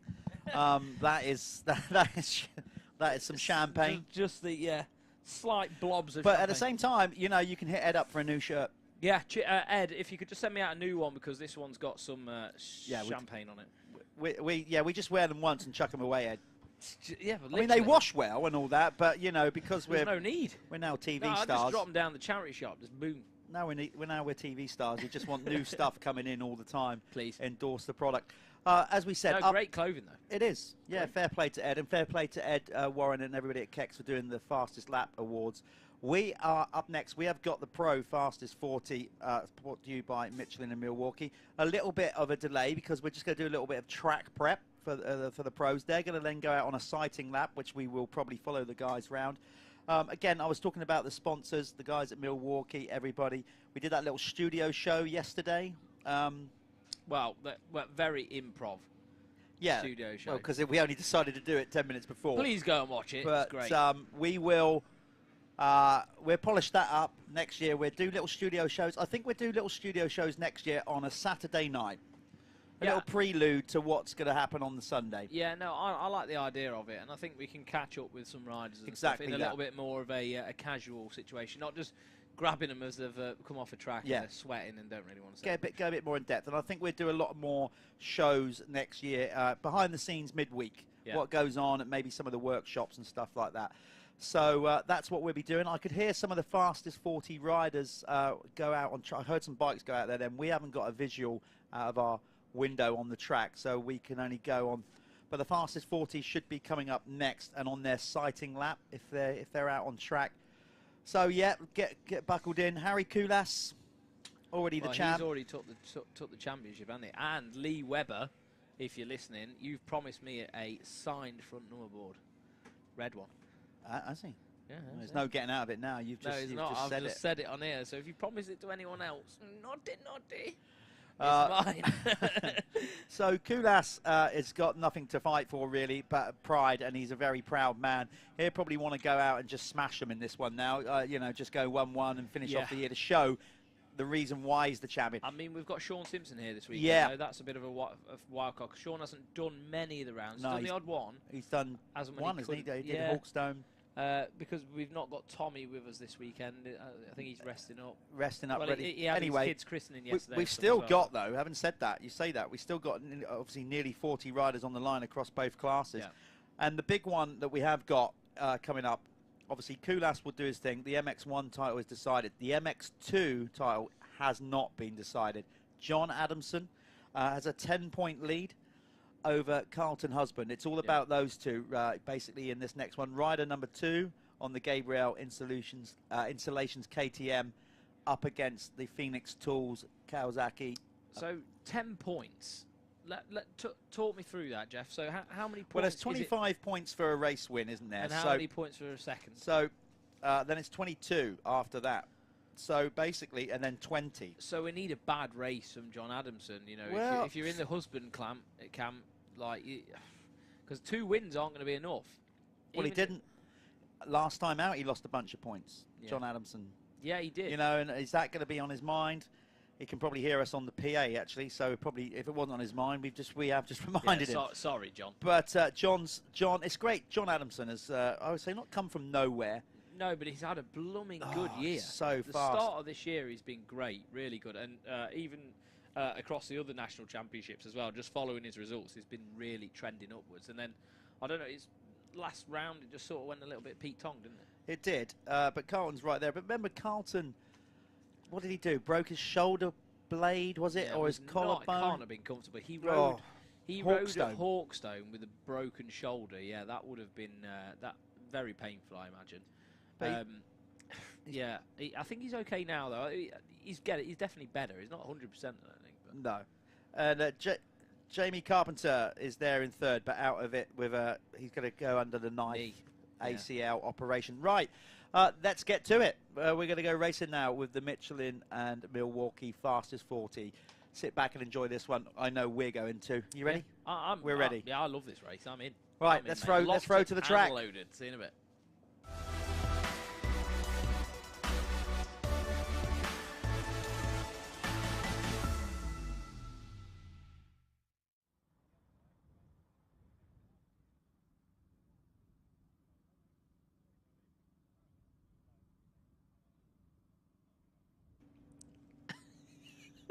Look, they've gone to us. They've thrown to us on there because we're being quiet. I think they wanted to just know what we were up to. Well, it was about the only opportunity. We do talk about too much food in this show, but you did just panic eat. Well, because we don't get a chance to stop, do we? So we try to cram in food between, and they came back to us right at the wrong time. Valerie Webber's. Oh, give Valerie a shout out. Yeah. Thank you very much, Valerie, for the Fox's biscuits. Valerie normally sits at home, watches from home. She's probably commenting on the stream now. But she has decided, this is Lee Webber's mum, who runs the Cab Screens Crescent Yamaha team. But she's come out to watch this weekend and presented us with a nice selection of biscuits. Yeah, great lady. We've been rewarded. It was lovely to meet you, Valerie. It was. So that's us in the screen. That's the healthy crowd you can see on our hospitality unit there, and all gathering around the first corner. We're just underneath them, aren't we? Yeah, we are literally lorry. inside. Those people are standing on our heads. They are. That's our clerk of the course out there, Andy Watts, with the flags in his hand, who does such an amazing job keeping this thing rolling and the safety of the riders. It's just a big job. I wouldn't want to, the responsibility of all those riders' safety, making those tough calls when you've got to red flag a race and then keep the program moving on. If you feel there's been a violation, things like that. Yeah, it is a very tough job. You've got to have a lot on your shoulders. So these guys are in the waiting pen. They're going to basically just roll out. Here we go. They're going to get a sighting lap. Michael Ellis, who was quickest in qualifying, 1:28. Oh, they've been for their sighting lap already. This is them now going down to the start line. How we do it is we take the fastest MX2 rider, goes to the line first, followed by the fastest MX1 rider, and then they alternate all the way down. Michael Ellis should be like pumped with that. If you're wondering why they're going so slow to the start line, it's because a lot of them have already put on their start device. That's what holds the front forks down. You can see they've got hardly any travel on their front forks because some of them have already put on their little start device. The reason for the whole shot device, start device, is meant to be so the front doesn't lift so much. It puts more weight over the front end, yeah, doesn't it, basically. And you can see most of them have all got them on. Grimshaw not. Some of them also will have a rear one as well. Yeah. Which locks. So what that does, it stops the bike from, when they come off the grid, it stops the bike from squatting. Yeah. Which essentially pushes it off the grid. There's all sorts of different techniques for the starts, and people have some people have them pushed down lower than others, and whatever. You can see how low Elliot Banks Brown was, but that is really low. Yeah, that is, isn't it? They've all basically had all their start little whole shot device. It's just a simple little mechanism. As soon as you hit a big bump or brake. I bet you didn't have. Did you have whole shot devices when no. you was racing? Probably just coming in at the end, was it? Oh, no. Factory guys were you forget how old I was. Would factory guys not have been using them? Yeah, but I stopped riding long before they even came in. Really? Much. Yeah, I'm old. Maybe they were coming in just as I was riding. It's probably a fad, wouldn't it? But maybe also at that point, my memory was already starting to go. Yeah, maybe. But I think in your generation, though, like people would have been so used to not using them. We had none of that. We didn't do none of that. No start blocks, anything like that. No. And of course, most of us were riding at the time two-strokes, which obviously light up differently out of the gate anyway. Yeah. So you can see these guys lining up. There is Glenn McCormick on the Chambers racing machine. Adam Collins from not too far down the road in Newbury on the Vega Solutions motorcycle KTM. Good to have Adam with us. There's Jack Brunel, the Airborne Gunner 2021 Supercross champion. And there's Dan Thornhill on the second of the cab screen Crescent Yamahas. There's Dylan Woodcock, wild carding, doing a motocross event. Obviously, but he is getting all geared up to do AMA Supercross next year. Pico Husqvarna's Jamie Law on that 252 stroke. We had his bike in the show last night, didn't we? It was sat there looking all proud. And there's his teammate on the 4-stroke, Matt Burrows. Dylan came down. He was going, "Where's the bike? Where's the bike?" He thought someone had it off with it. It was round the back of this lorry. So Jamie is out there repping for a Pico. Big up Pico Factory Racing, who are one of the sponsors of our series. Thanks to Dylan Brown and his team there for getting behind what we do. This is it then, the fastest 40 opening moto. As we said, the MX1 title is already in the bag. The gold plate is already on the mantelpiece of Harry Kulas, the Estonian. But it's all about this MX2 championship. There he is, number 2. Championship leader with his right next to him is the guy that's battling him for the championship, number 6. Oh, and the Carlton's playing mind games, isn't he? Oh, the old hat, the elbows are going to come out straight from the gate drop. There's Josh Gilbert with his start blocks, which he had an issue with last time out at Landrake. He got hung up on his foot peg in the opening moto. And some choose to use them, some don't. It's a quite new thing, isn't it, having the start box so you can keep your heels on the pegs. Lewis Hall, number 9, by the way, on the Rob Hooper Tiny Tablet Yamaha, won the overall last time out, his first ever pro overall victory. But here we go, they're engaged, 5 seconds, gate drop. Michelin fastest 40, powered by Milwaukee. Here we go, Walsh making, no way, big crash straight away. Jay Hay, The Crendon Honda rider goes down hard up the start straight. And he still might be injured from last week. Remember, he was quite sore going into last week's racing. Although he took the opening moto win, he was in some discomfort. I just saw the ambulance just driving over. Oh, no, not a good start. Yeah, so the ambulance is right there. But meanwhile, it's Sean Simpson on the SS24 KTM with the whole shot. Remember, we on this one, we don't do the Planet Moto. It looks like Husband has got a good start as well, so Husband is well up. Jay's up, Jay's up, that's a good sign. He's up, he's going to continue, get some ride time. Look, Husband, right there, look. He is, so where's John Adamson? Oh, he's buried right down. down there. This is good, this is good. Yeah, this is good. But there's a lot of MX2 bikes at the back of the pack, so it's not as... There's riders between them, but a lot of them will be MX1 riders. Will, yeah. I'll get the individual lap scoring up on my phone as they come through, so we can see what the crack is. What I was going to say there, of course, is we don't do, for the pros, we don't do the Planet Moto first lap leader award, just purely because these guys, well, a lot of them will be in Spain in the off-season or America or wherever they go to do all their pre-season prep. So we only do that competition for all the other riders. It's just the pros. These guys get, obviously, the prize fund and money.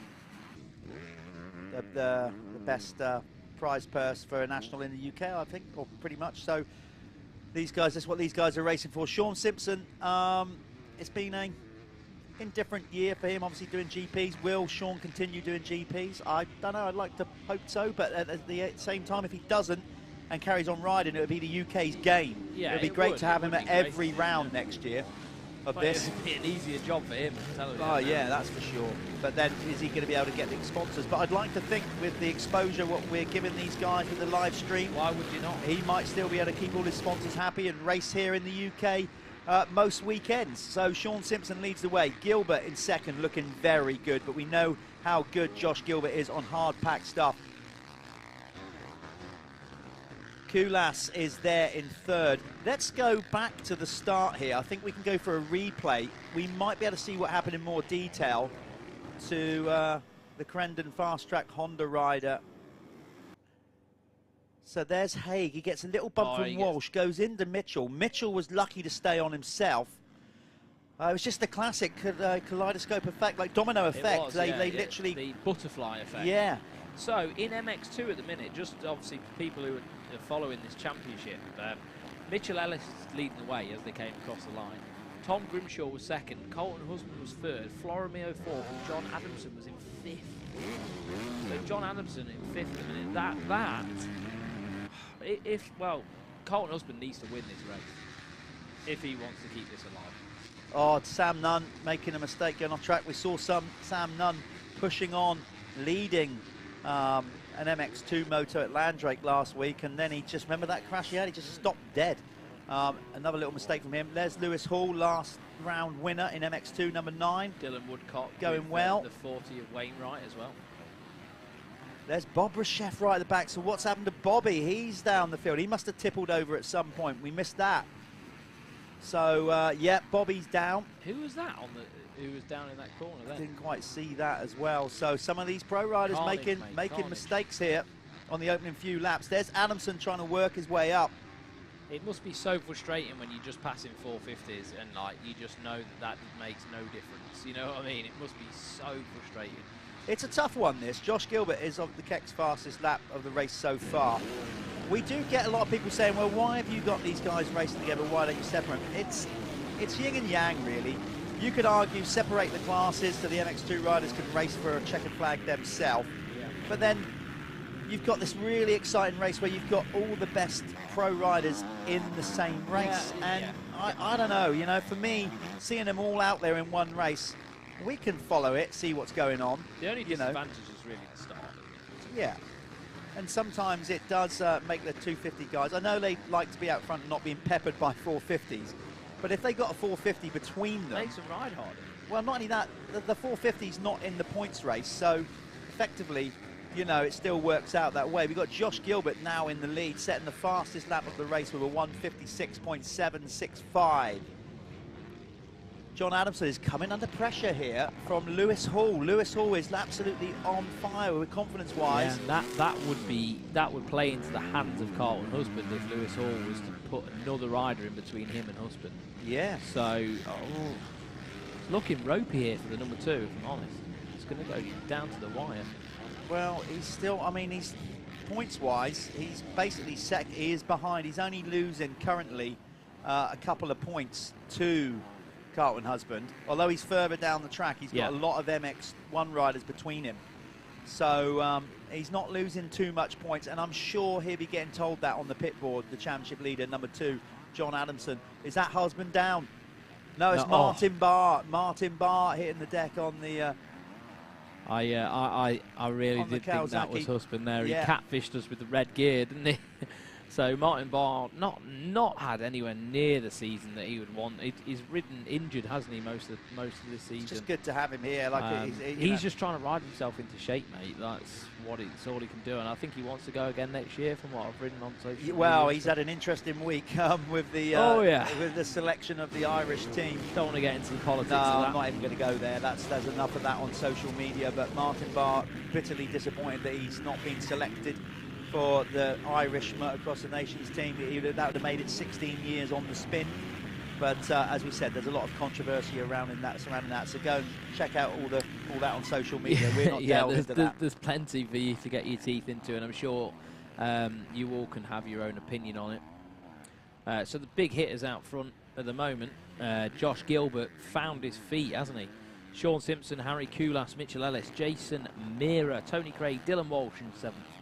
8th is Tom Grimshaw, 9th Florin Mio, 10th Stuart Edmonds. Right, here we go. John Adamson is actually starting to close in now on, effectively the MX2 race leader, who is, as it stands, Carlton Husband. No, it's Florin Mio. Florin Mio is leading on the par Husqvarna. He is leading the MX2 category. But Carlton Husband has got Stewie Edmonds in between. But John Adamson is now starting to edge away from Lewis Hall, and he's starting to reach that stage in the moto where he's finding his groove. Look at it, it's all starting to tighten up. It's all starting to tighten up. John Adamson will have in his vision now, he'll be able to see further down the track Carlton Husband as Bobby's getting. Did you see him carving? You know, when you watch them do things like that, it's just mind-blowing, isn't it? Yeah, so Bob Rochef, we don't know what happened to him on the opening lap, but somehow he ended up on the deck, or he had an issue, and he's now having to work his way back up. He's right now, using all of the track. It's a good battle going on at the very front of the field as well. There's only 0.7 of a second between Josh Gilbert and Sean Simpson, and that's the reason why Sean Simpson has retaliated, and he is going back at Josh Gilbert, and Harry Koulas has just sat there thinking, oh, I'm the champ. Yeah, I'm good. Yeah. But that's not, I don't think that's always true. There'll be bonus money, podium money. He'll want to win. Yeah, but I think sometimes, you know, when you've been working so hard for something all year and the gas pedal comes off and you've just got that chance to just breathe, it's got to be a nice feeling, hasn't it? Yeah, the impetus and just the edge will just go off it. It's nice to win the extra money and win the overall, but when at the back of your mind, if you know you've already got the championship in the bag.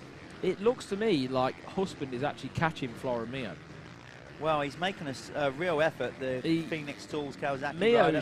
he's only a couple of riders in front of him now, so it's just only Edmonds who separates them. Yeah, Elliot Banks-Brown there on the Oakleaf 44 Honda. Again, we've mentioned how Elliot has just started a young family, obviously, and with COVID and everything, it's just hasn't been the return to racing as he wanted. I think Elliot just wants to probably finish the season, regroup. Yeah, I think this year at the start, when he first came back, he was getting poles, he was doing all sorts of wild stuff. Nearly swore then. We nearly had, that was it, done. And it seems like he's just wound it back a little bit to try and get through races. You know what I mean? And just ride himself back into shape. Because he probably just doesn't have enough bike time, mate, more than anything. Like someone like Elliot Banks-Brown would be used to riding the bike an awful lot, I imagine. and I just don't think that's happened. Too many nappies to change. Too many nappies, too many late nights. I'm going through it at the minute. Like it's fine, mate.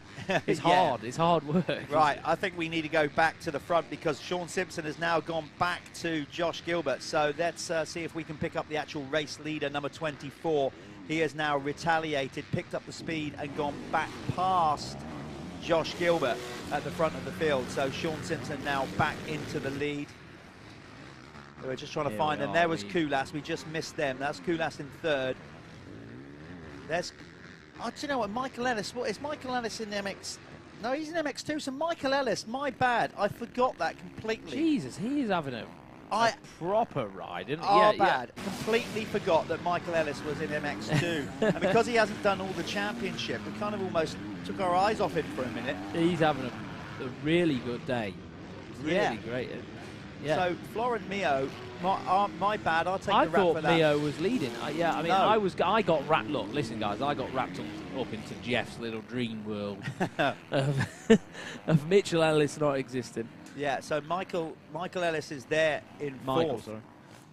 Fourth in the race, leading MX2 rider. Now I know he loves his way around this place. He definitely loves a bit of hard pack. You see, Michael lives down near Brighton. And for those of you old enough, Golden Barn Raceway, basically the Beamish family have been running that for years, just taken a year out with COVID, closed it down or whatever. But you seem to know enough about him to consider you forgot about him. Sorry, my bad, Michael. Jesus, mate. Well, we're making up for it now. He definitely loves the hard pack, Michael. Yeah. He's really red hot on hard pack riding, and it's showing around here. So this is the battle for the lead. Gilbert needs to go again because they are going back and forth, pendulum style. But Sean's got a lot of experience, and of course we always say Sean's won GPs in Lommel, in the deep sand, loves the sand. Absolutely phenomenal sand rider, like one of the fastest guys in the world round Lommel, and on practice days, like often the fastest. Yeah, Sean is. He's got a great style. He's had a great career. He lived there for a long time. Yeah, but Gilbert won't go away. No way. He's carrying a lot of confidence. And as I said, I did an interview with Josh Gilbert after Landrake last time out, did a man in the van interview, which you can watch on Dirthub. He was basically saying he hasn't had a proper run on his first year in the 450s, which he hasn't. No, he's just starting to come on now, isn't it? He's just missed so much. So you've got to remember, this is Josh Gilbert's first full year in the MX1 class, and he's missed so much of it. So yeah, good to see him sort of getting the spring back in his step. It bodes well for 2022 for Josh Gilbert. Bit of a shout out for Sean as well, because I know he's worked with a friend of mine, Ethor Reinerson. Like obviously, some of you guys might know him as another pro rider, but on the Dirt Bike Online Academy, the DOA. So if you want to get some tips off of Sean Simpson, all of Sean Simpson's training package is available at the DOA.co.uk. I know that's a little free plug for my mate, but thought I'd just pop that in there, Jeff. Why not? You're in the position to do so. Take advantage of your position. Oh, well, that's it. Yeah, so that's it. It's an online training package, and he's got Tommy Searle on there, Sean Simpson, K-Tech suspension guy, lots of great riders who've joined the Dirt Bike Online Academy. And go on there, check it out. Get yourself a package. You might learn a few things or two. You can even do it at the track on your phone.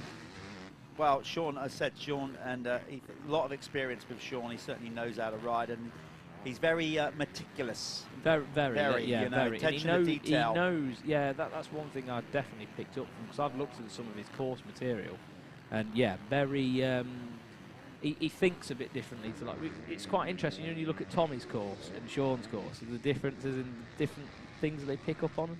Sean's very hands-on, and he's done a lot of it himself. Still goes racing by himself with his dad. You know, it's a very like one-man band team effort, isn't it? And Sean's done a great job with it. So yeah, check it out, see what you think. There's Stuart Edmonds on screen now on the Apico Factory Racing Husqvarna. Apico Factory Racing, obviously one of the series sponsors as well. So massive shout out to those guys. So going to MX2, you've got Michael Ellis leading the way, fourth in the race, number 128. He is currently leading the way as the MX2 leading rider. Then it's Grimshaw. Actually, I haven't given Tom many shout-outs. He's in second on the Chambers Husqvarna. So again, our bad with this. I know what happened. We got too preoccupied with the championship battle. That's effectively what happened. Yeah. We're only human after all. So apologies that we missed these guys. I'm going to blame Jeff. Yeah, blame me. I'll take he full led me down the rabbit hole. I'll take full responsibility for that. So I'll tell you what, Mira's having a right little tough with Tony Craig right now. Yeah, two tough riders there. Tony Craig knows his way around the track. He's a hard man to get past. See Tony looking on the inside. Yeah. Scotland versus Ireland. Look. Yeah. So it's the British Isles battle here. As he's trying to find his way past Mira number 10, but Tony Craig, he knows every trick in the book. He does. About keeping a rider behind. If it's been done, he's done it. Yeah. He has. Going back to the MX2 then, so it's Grimshaw in second, Chambers, Husqvarna. Then it's Florin Mio, winner of the straight rhythm in the MX2 last night. If you haven't watched that, watch it later on. Look at Mira. He had to do everything that he had in him to get on that inside line then to get round Tony Craig, because there was no other option. Inside, imagine outside. the roost that he's been dealing with the last lap. Track's in great nick considering the rain they had yesterday and the work they've all done. So, you heard Bobby say it, like how late was Justin out there last night. Yeah. Track, like, I think 12, half 12. I saw a digger out there still. Yeah, he just basically turns on the lights and works in the darkness, which is amazing. So the MX2, Grimshaw in second, Florin Mio, the French rider, as we said, that won the straight rhythm last night in the first heat of their final between him and Dylan Woodcock. He won by 1,000th of a second. Go and watch that when you've finished watching this live stream. It's on our Facebook page. It's on Alpha Live's YouTube page. So if you haven't watched the straight rhythm from last night, it's well worth a watch. So then Mio is now up to second in MX2. A change there. Grimshaw's gone down to third. Yeah. Then it's Husband. Husband has actually got Grimshaw now in his lock. Yeah. And then, but then you've got, although he's further down the field, there is only just one position difference between Husband and John Adamson. So he's going to want to stick his wheel in on the Chambers Racing. Well, I mean, Tom Grimshaw. He needs that position. He needs that. Yeah, absolutely. I mean, every point counts when it's 10.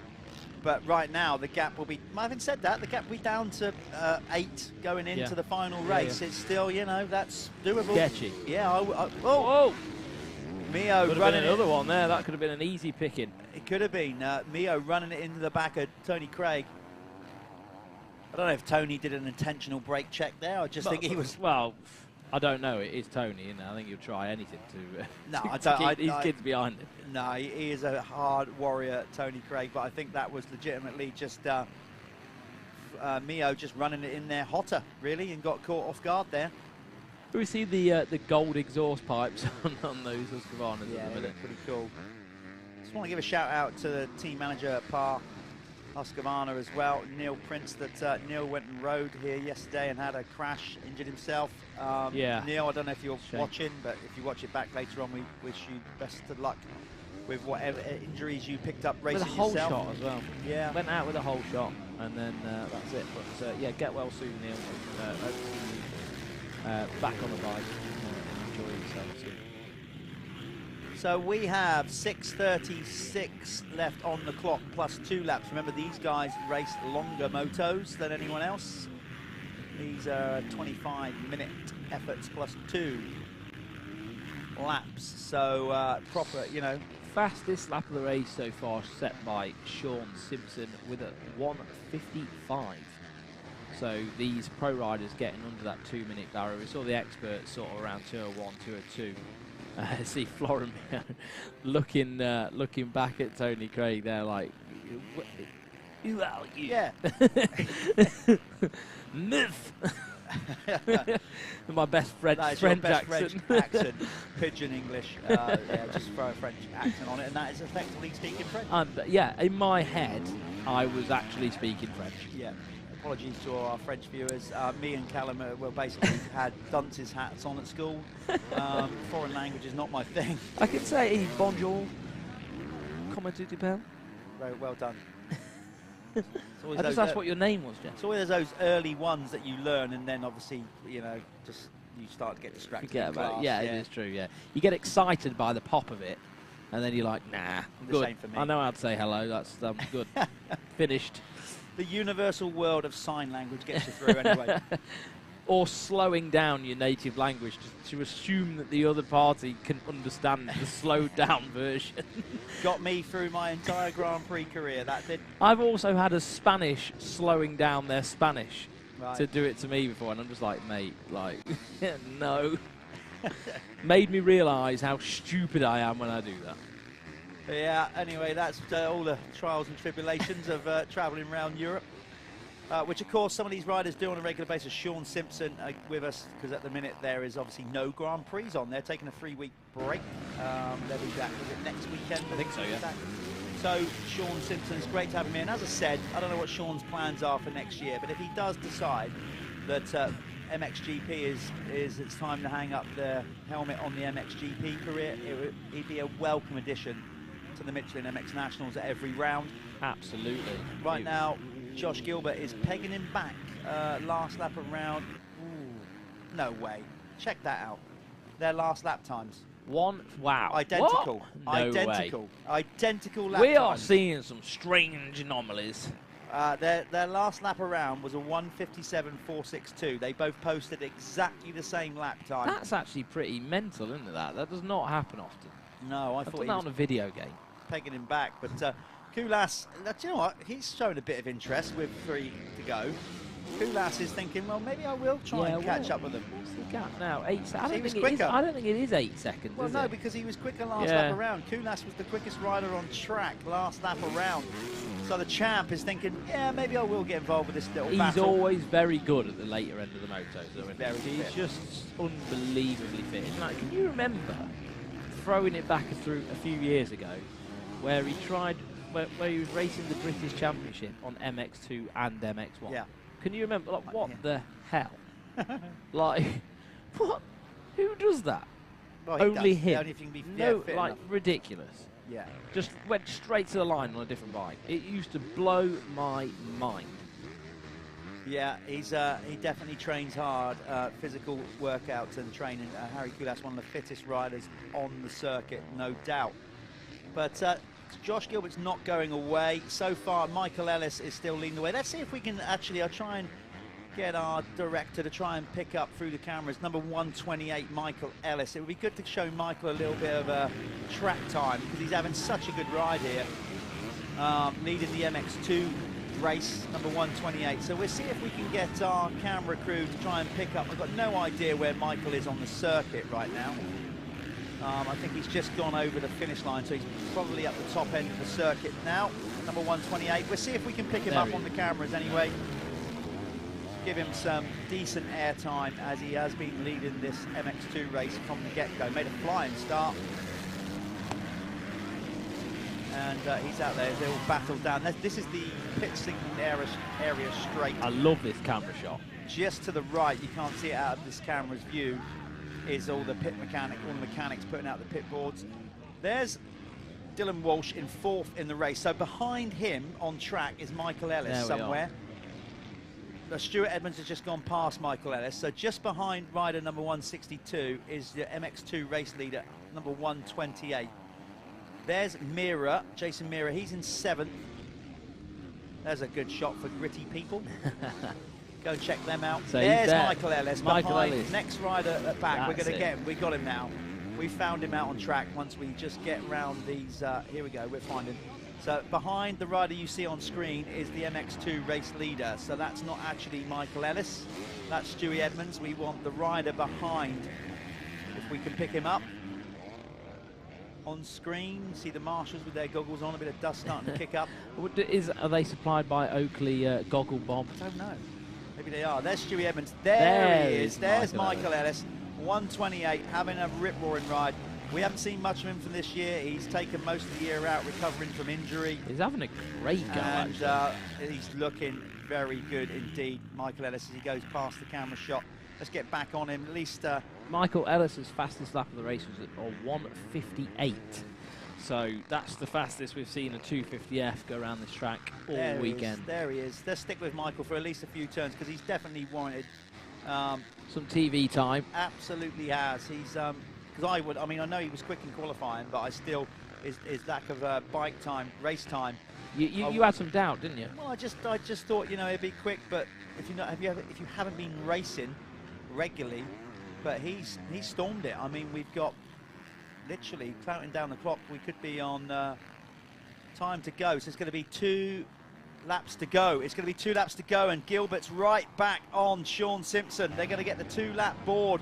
So good time to go back to the front of the field here. Great work by our cameraman, because they've been keeping an eye on this MX1 battle at the front of the field, and they're going to get the 2-lap to go board. Gilbert is all in with 2 to go. That's surely going to be what's going to be on his lap board, on his board. Just roll the dice, go for it. So there it goes. The 2-lap board will be out. You can just see it just below the jump there on the left-hand side. Yeah, so this is it now, and what's it looking like for Carlton Husband then? So Carlton Husband's got Tom Grimshaw behind him now.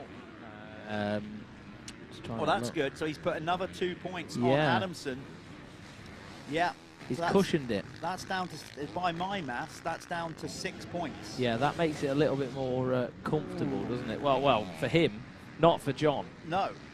So it was 10 points going in. I think if it stays like this to the flag, I got a sneaking suspicion. I wonder if Pickford's got a bit of a wager on this one. 6 points going into the last race. I mean, I'd rather be 6 points in the lead, of course. I would, yeah. But I'd definitely prefer a bit more of a buffer than 6. I think 6 is enough, but Adamson really needs to get a hang of this and get out the gate, man, on the next one, because he doesn't look...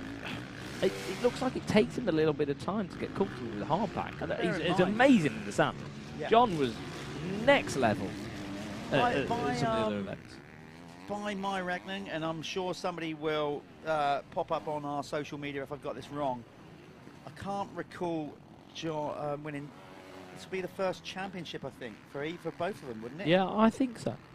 Or at least professional. That's what I mean, yeah. I think it would be their first sort of national... obviously, please correct me. It would be a big deal, I'd imagine. I mean, Carlton's been at it for quite a while, hasn't he? Yeah, I'd love to say that I'm a walking encyclopedia of knowledge for motocross, but unfortunately too many things come into my head and push other stuff out. I wonder if it's in their Instagram bios. Well, 2007 YMSA Super National. Nothing wrong with that. It's a good title to win. Hey, it was a good title to win. But Simpson looks like he's retaliated. He has, because he's gone quicker. And Simpson's going to manage this, though, isn't he? Yeah. He knows how to do. He's been around a long time. No, look, Josh is Josh not going is good. away, man. I don't think Sean will let that happen. I just can't see it. No, he's got a lot of experience, but then because they're so evil, you can see how hard Josh Gilbert's pushing. He nearly tucked the front end round that corner, so he's giving it everything he's got right now. Simpson is doing his best to keep him at bay, but it is now all or nothing for Josh Gilbert to take at least this moto win. Of course, a second, that's okay. If you go out and win the next moto, you'll win the overall. Josh is just on a building game at the minute, though, isn't he? He's sort of just trying to get himself back into fitness, back in the groove. We all know what Josh is capable of. Did he win an MX2 British title? No, I don't think he did. He didn't, did he? He was close, though. So, like, I mean, I know he's won races on MX. He won MX Nationals title. He did win MX Nationals, didn't he? Yeah. So I think we'll get. Yeah, he's definitely capable of being one of the fastest MX1 riders. Well, he is in the UK. But he's styling it up. When I spoke to him, he's working on Grand Prix status. Well, this is I was just going to bring this up because when I interviewed him last week in the Man in the Van interview, he did say next year he plans to maybe do a few of the GPs. Yeah. You know, just to commit to the ones maybe closer to home. Yeah, and it's great that the team are sort of going to help him with that as well. Like. So, you know, he's riding against an established GP rider here and chasing him down with just the 2 corners to go. I don't think he's going to get it done, but out of pride, he'll want to be as close as he possibly can when they go that line. Sean's not going to throw it away from here. He's going to ride that tight line. No, he hung it up a little bit there, It's a double spin. Oh, and so Whoa, did Josh, pushing to the end. But it's going to be a moto win for Sean Simpson in the opening moto here at the Michelin MX Nationals, powered by Milwaukee. That was uncomfortably close. The gap at the line was 0.372. So let's wait for Kulas comfortably over the line. Yeah, he's over the line anytime soon. He's coming to shot now. We should see Dylan Walsh. There's Woodcock riding up the side of the track. Just going, I'm done. I'm done. Just get me off the track. He was doing all right at the start of the run. Dylan has definitely got his eyes concentrated on AMA Supercross more than anything else. But Here it needs comes the fitness, Walsh. mate. And then we're going to wait for bring Michael Ellis home. Will you? I'm going to go outside and go to the winner's circle. Yes, no problem. So here is Michael Ellis just about to cross the line, and Carlton Husband. Is that no? That's Jason Mira just behind him. So Mira on Phoenix Tools, Kawasaki, and then after him it is Florin Mio. And then a good ride as well from the 57 of Tony Craig. So Tony Craig in 9th there. Elliot Banks Brown across the line in 10th. Dan Thornhill just behind him. Looked like Carlton Husband was just there as well. So yeah, cracking race. We're just going to throw this off to an ad now, and then we'll see Jeff at the winner's circle.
Right, we're in the winner's circle. A just winner as well, Sean Simpson on the SS24 machine. We just said off there, you were pushed all the way in that one, weren't you? Yeah, it was good. I really wasn't expecting it. When Josh came past me on the second lap, I thought it was Harry or Bobby. Seen the big number 3 and I thought, okay, it's time to do some work. So followed Josh for a couple of laps. He was riding some really good lines. He's really good on the hard pack. So it was interesting to follow him, see where he was going. Managed to make the pass back, and I kind of dropped him a couple of seconds, but that was as far as he got, and he pushed me the last 2 laps as well. So some really good training. I really enjoyed it, and of course it's nice to finish first. It is. Of course, we're on a Grand Prix break, so that would keep you sharp for the next GP as well, I guess. That's it. I mean, British Championship next week at Duns, so I'm just really looking to push myself against the best guys in the country. I know Josh has been doing a few GPs. It hasn't been going so well for him, but you know, when he's close to home, he's definitely pushing the envelope. So we're really just out here giving 100% and enjoying it. Nice one, Sean. Well done. Thank you.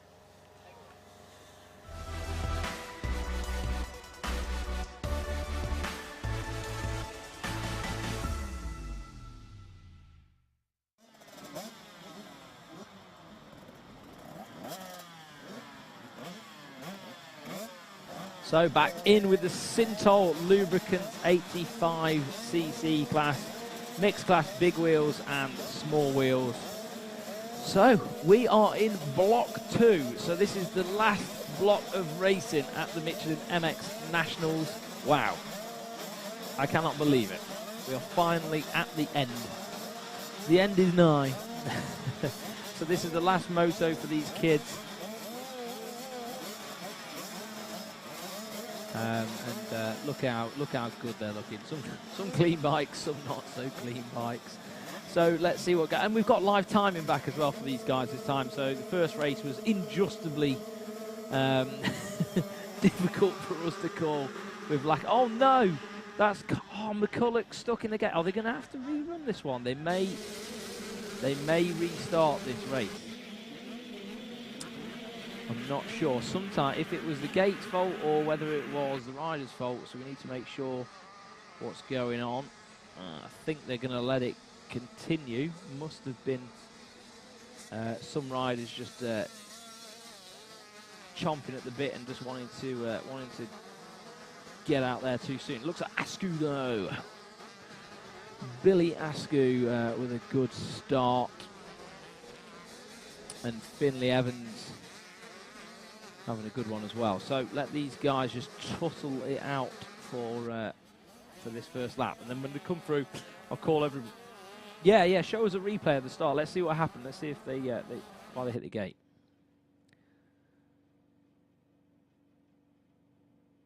So yeah, I think some riders just being a little bit too eager there to get out, and you know, if the guy next to you drops the clutch, your instinct is to just go for it. But oh, it looks like they are actually going to restart it. So they're going to red flag that and restart it, and they must have decided that yeah, that the gate didn't drop evenly. So I'm sure they'll go down there and sort the padding out, make sure that the gates are going to drop evenly. It's a technical job, the start gate. It requires some care and attention to make sure all those gates drop at the correct time. So they'll probably be sent back to, it looks like, looking out the window that I can see out of, they are getting sent back to the holding area, where they'll be put back into their positions. They can have their fuel topped up and stuff, because some of these 85s, they you know, they haven't got big fuel tanks, so they'll just drop half a litre of fuel in, and then crack on with the moto. But I'm sure the guys down there will get that rectified as soon as possible. So big shout out again to Synthol Lubricants, who sponsor this big wheel and small wheel 85 class at the Michelin MX Nationals. It's a new synthetic oil brand that's joined the market. Synthol Lubricants, they do everything. They do all your oils for the motor. They've got spray lubes. They've got all sorts of stuff down there. So if you go and speak to the guys at Synthol Lubricants, they are in the okay, yeah, let's fire over to that. So we're just going to have another interview with Jeff for the fastest 40, and then we'll continue with the Synthol Lubricants 85cc race. Okay, we're back in the winner's circle with the MX2 fastest 40 winner, Michael Ellis. Michael, I was saying in commentary, you know, you're flying in practice, but even I thought a year out, you're bound to tire, but you just kept pushing on, and here you are in the winner's circle. But great to be back, I bet. Yeah, obviously, I mean, all season I've been struggling with my fitness. I knew I had the speed. I knew I had the speed from the start of the season. It's just obviously having the year out with a shoulder operation. Obviously, I didn't get to ride all last year, all winter, so I'm just trying to build my fitness up throughout the season. Yeah. And that race there, I just felt, I got halfway through and I thought, this is where I normally feel the fatigue, and I just thought, it's just not there, do you know what I mean? So obviously it was a positive then, yeah. So something just clicked this time around, like, you know, you just kind of went through that kind of barrier, yeah. Yeah, and I just felt comfortable, and maintained it, and that was... Like you said, it's come at the end of the year, which is a bit of a shame, but at the same time, what a great way just to get a moto win leading into what would be like an off-season for you. It could give you a load of confidence, no doubt, for 2022. Yeah, definitely, yeah. I mean, obviously we've got one more to go, so it's not all... still to play for, but it'd be good to get another good start in the next one and see where I can get. We know that obviously you do like the hard pack and you ride a lot of Golden Barn, which shows, but still, you know, the confidence to get out there with those 450s, because you were running with them for a little while. I mean, what's that like? Is that a hindrance or a help getting drawn along by them? I mean, the roost, maybe not so enjoyable. Yeah, I mean, it can be an up and a down. You know, if you're up the front and you've got the faster 450s around you, it's definitely a positive, because obviously if they get round you, you can tag on to them and just try and stay with their speed, you know. Yeah. But that's what I've done then, you know. I got a good start, and I could see Harry in the distance, obviously pulling away, but I just had my eyes on him, just trying to keep as close as I could to him. No, it was a great ride. It's great to see you back. Obviously, you've got some different sponsors this year. Anybody you want to thank? I can see you got Jordan Booker's Store 114 on you. I'd definitely like to thank Store 114.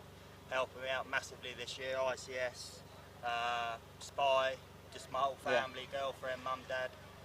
It's good to see you back, mate, and it's good to see you up front as well. Perfect. So, well done. That's Michael Ellis, winner of the MX2 opening moto. Will he be back up here later on? Well, the time will tell. He certainly hopes so. We're going to go back to racing. We've got a bit of a red flag incident, I think, with a technical problem with the start. So back to Callum in the booth, and we'll be back racing with the Sintol 85s real soon.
And you definitely didn't get the type of start you wanted. The most important lesson my dad taught me was on those days, you don't really feel like going the extra mile. You just got to go out there and do the work.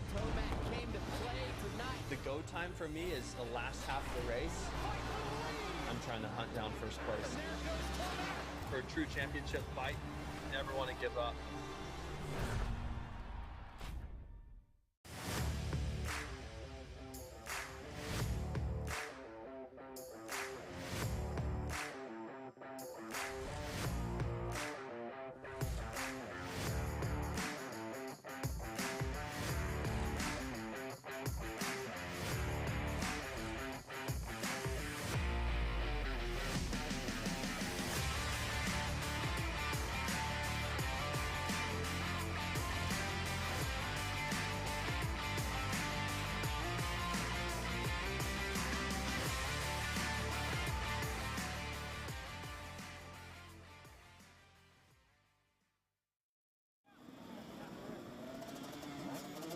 Welcome back to the Michelin MX Nationals, presented by powered by, I might say, Milwaukee.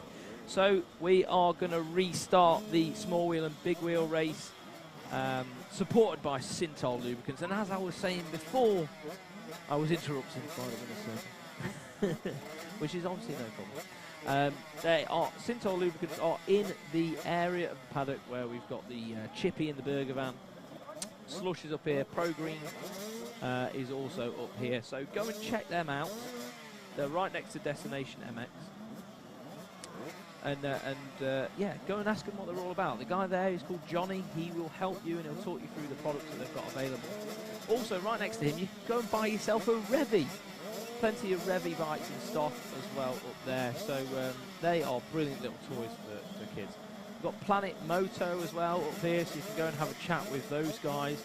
Obviously, these boys on the line now are fighting for the Planet Moto First Lap Leader Award, and someone will be going to Spain.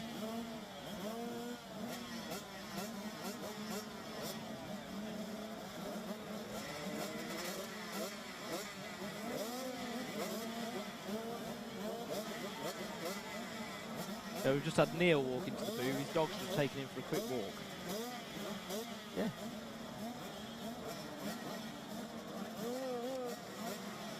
Okay, so here we are, mate. Here we go. Now this attention. If tension I'm going to stand up for a little bit. If tension wasn't bad enough between Musto and Askew, then you get a gate drop that doesn't come down. I know, and Askew got a good start as well, but it's Chester Hyde with a flyer in the small wheels. Number 57 made a great start there.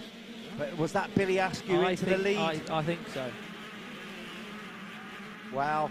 Basically, I think the maths on this one is whoever finishes in front of the other wins, unless they both have a shocker and Hooley pulls some miracle out of the bag. Billy Askew is in the lead, 4:41. He's going for this. My maths, if he stays there, that's it. We'll soon find out. More importantly, where is Ben Mustoe? He needs to chase down this 4:41. That's Mustoe in third, I think. So this game on, this is going to be a... It is. This is going to be ace. If you are watching right now, this is probably going to be the closest... I'm even standing You're up. doing a full Murray Jeff's Walker. going for a biscuit. No, I'm not. I'm going for odds. You were going to have a panic biscuit. And there's no time for a biscuit. This is going to go off here because Mustoe's got to do something. I'll tell you what, here. Mustoe, he needs to risk it for a biscuit, mate. He does. Oh, lovely. Did see what he did there. You like that. Seamless. Yeah. Absolutely seamless. He does need to risk it for a biscuit because he is seeing his championship. He's got so close. There's Askew. There's Mustoe. So already, like, they are 1 and 2. Yeah, it's this one is... Oh, man, what a race we've got lined up. I think we just need to focus on those guys. This is just... They not only are they 1 and 2 in the championship, they're currently 1 and 2 at the front of the field. Do you know what? How cool is it that we get this excited over a big wheel race? Why not? It's just sick, isn't it? Like, look, Beanie Reese taking a bit of an off-track excursion then. Yeah, fair play to Beanie. As we said, the only girl out there in this class, and that's killing it. Kudos to her for being out there, mixing it with the boys, comfortably leading the British Women's Motocross Association Championship, by the way, Beanie. So looking set to be the leading British champion. British champion in the female girls racing. But she's decided, no, I don't care about that. I'm going to go and mix it up with the boys. This is good practice. And then we've got some 5 points as well to Askew. Yeah. Towards his Planet Moto Spanish holiday, potentially. Potentially, yeah. He's had a lot of them. I think he's in good nick there to win that title, but I don't know yet. We'll have to find out who won those once all the racing is done and all the points are totted up. You're going to have fun tonight with that podium, aren't you, mate? Aren't I just? The anxiety is already setting in. God, yeah, there's a lot of prizes. I love the fact that Jeff has to do the podium, and I can just stand back and watch all the stress unveil out of his face. It's brilliant.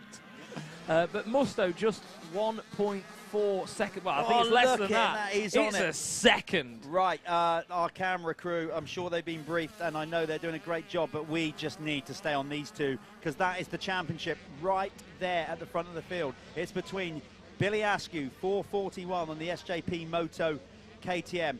By our reckoning, he has probably about a 4-point lead or something like that going in. Or not even that. It's looks less like than Beanie's actually sticking his nose in. Look, Beanie's got involved. No way. Beanie has come from nowhere and just managed to get past Mustoe. Well, he can't. What? Come on, Ben. No, I mean, at the same time, you know, Beanie is... Yeah, he's been been really good. Well, not only that, he's no pressure. He's not in the championship. He obviously took a race win this morning. He'll want to win both motos today. He's, you know, they're all friends. They're all friends off the track, but he'll want to win. He won't want to. He doesn't care, does he? He wants to just stick his foot in there, doesn't he? I don't think disrupt the rhythm. Yeah, I don't think Beanie will want to get involved with the championship and have a say on that. Beanie's got his own career to focus on. Yeah, exactly. And if actually all Wall's thinking of doing is just getting past Billy Askew as well and then letting those two battle it out. I just saw Billy Askew take a little look behind then. He'd have been happy to see Beanie there.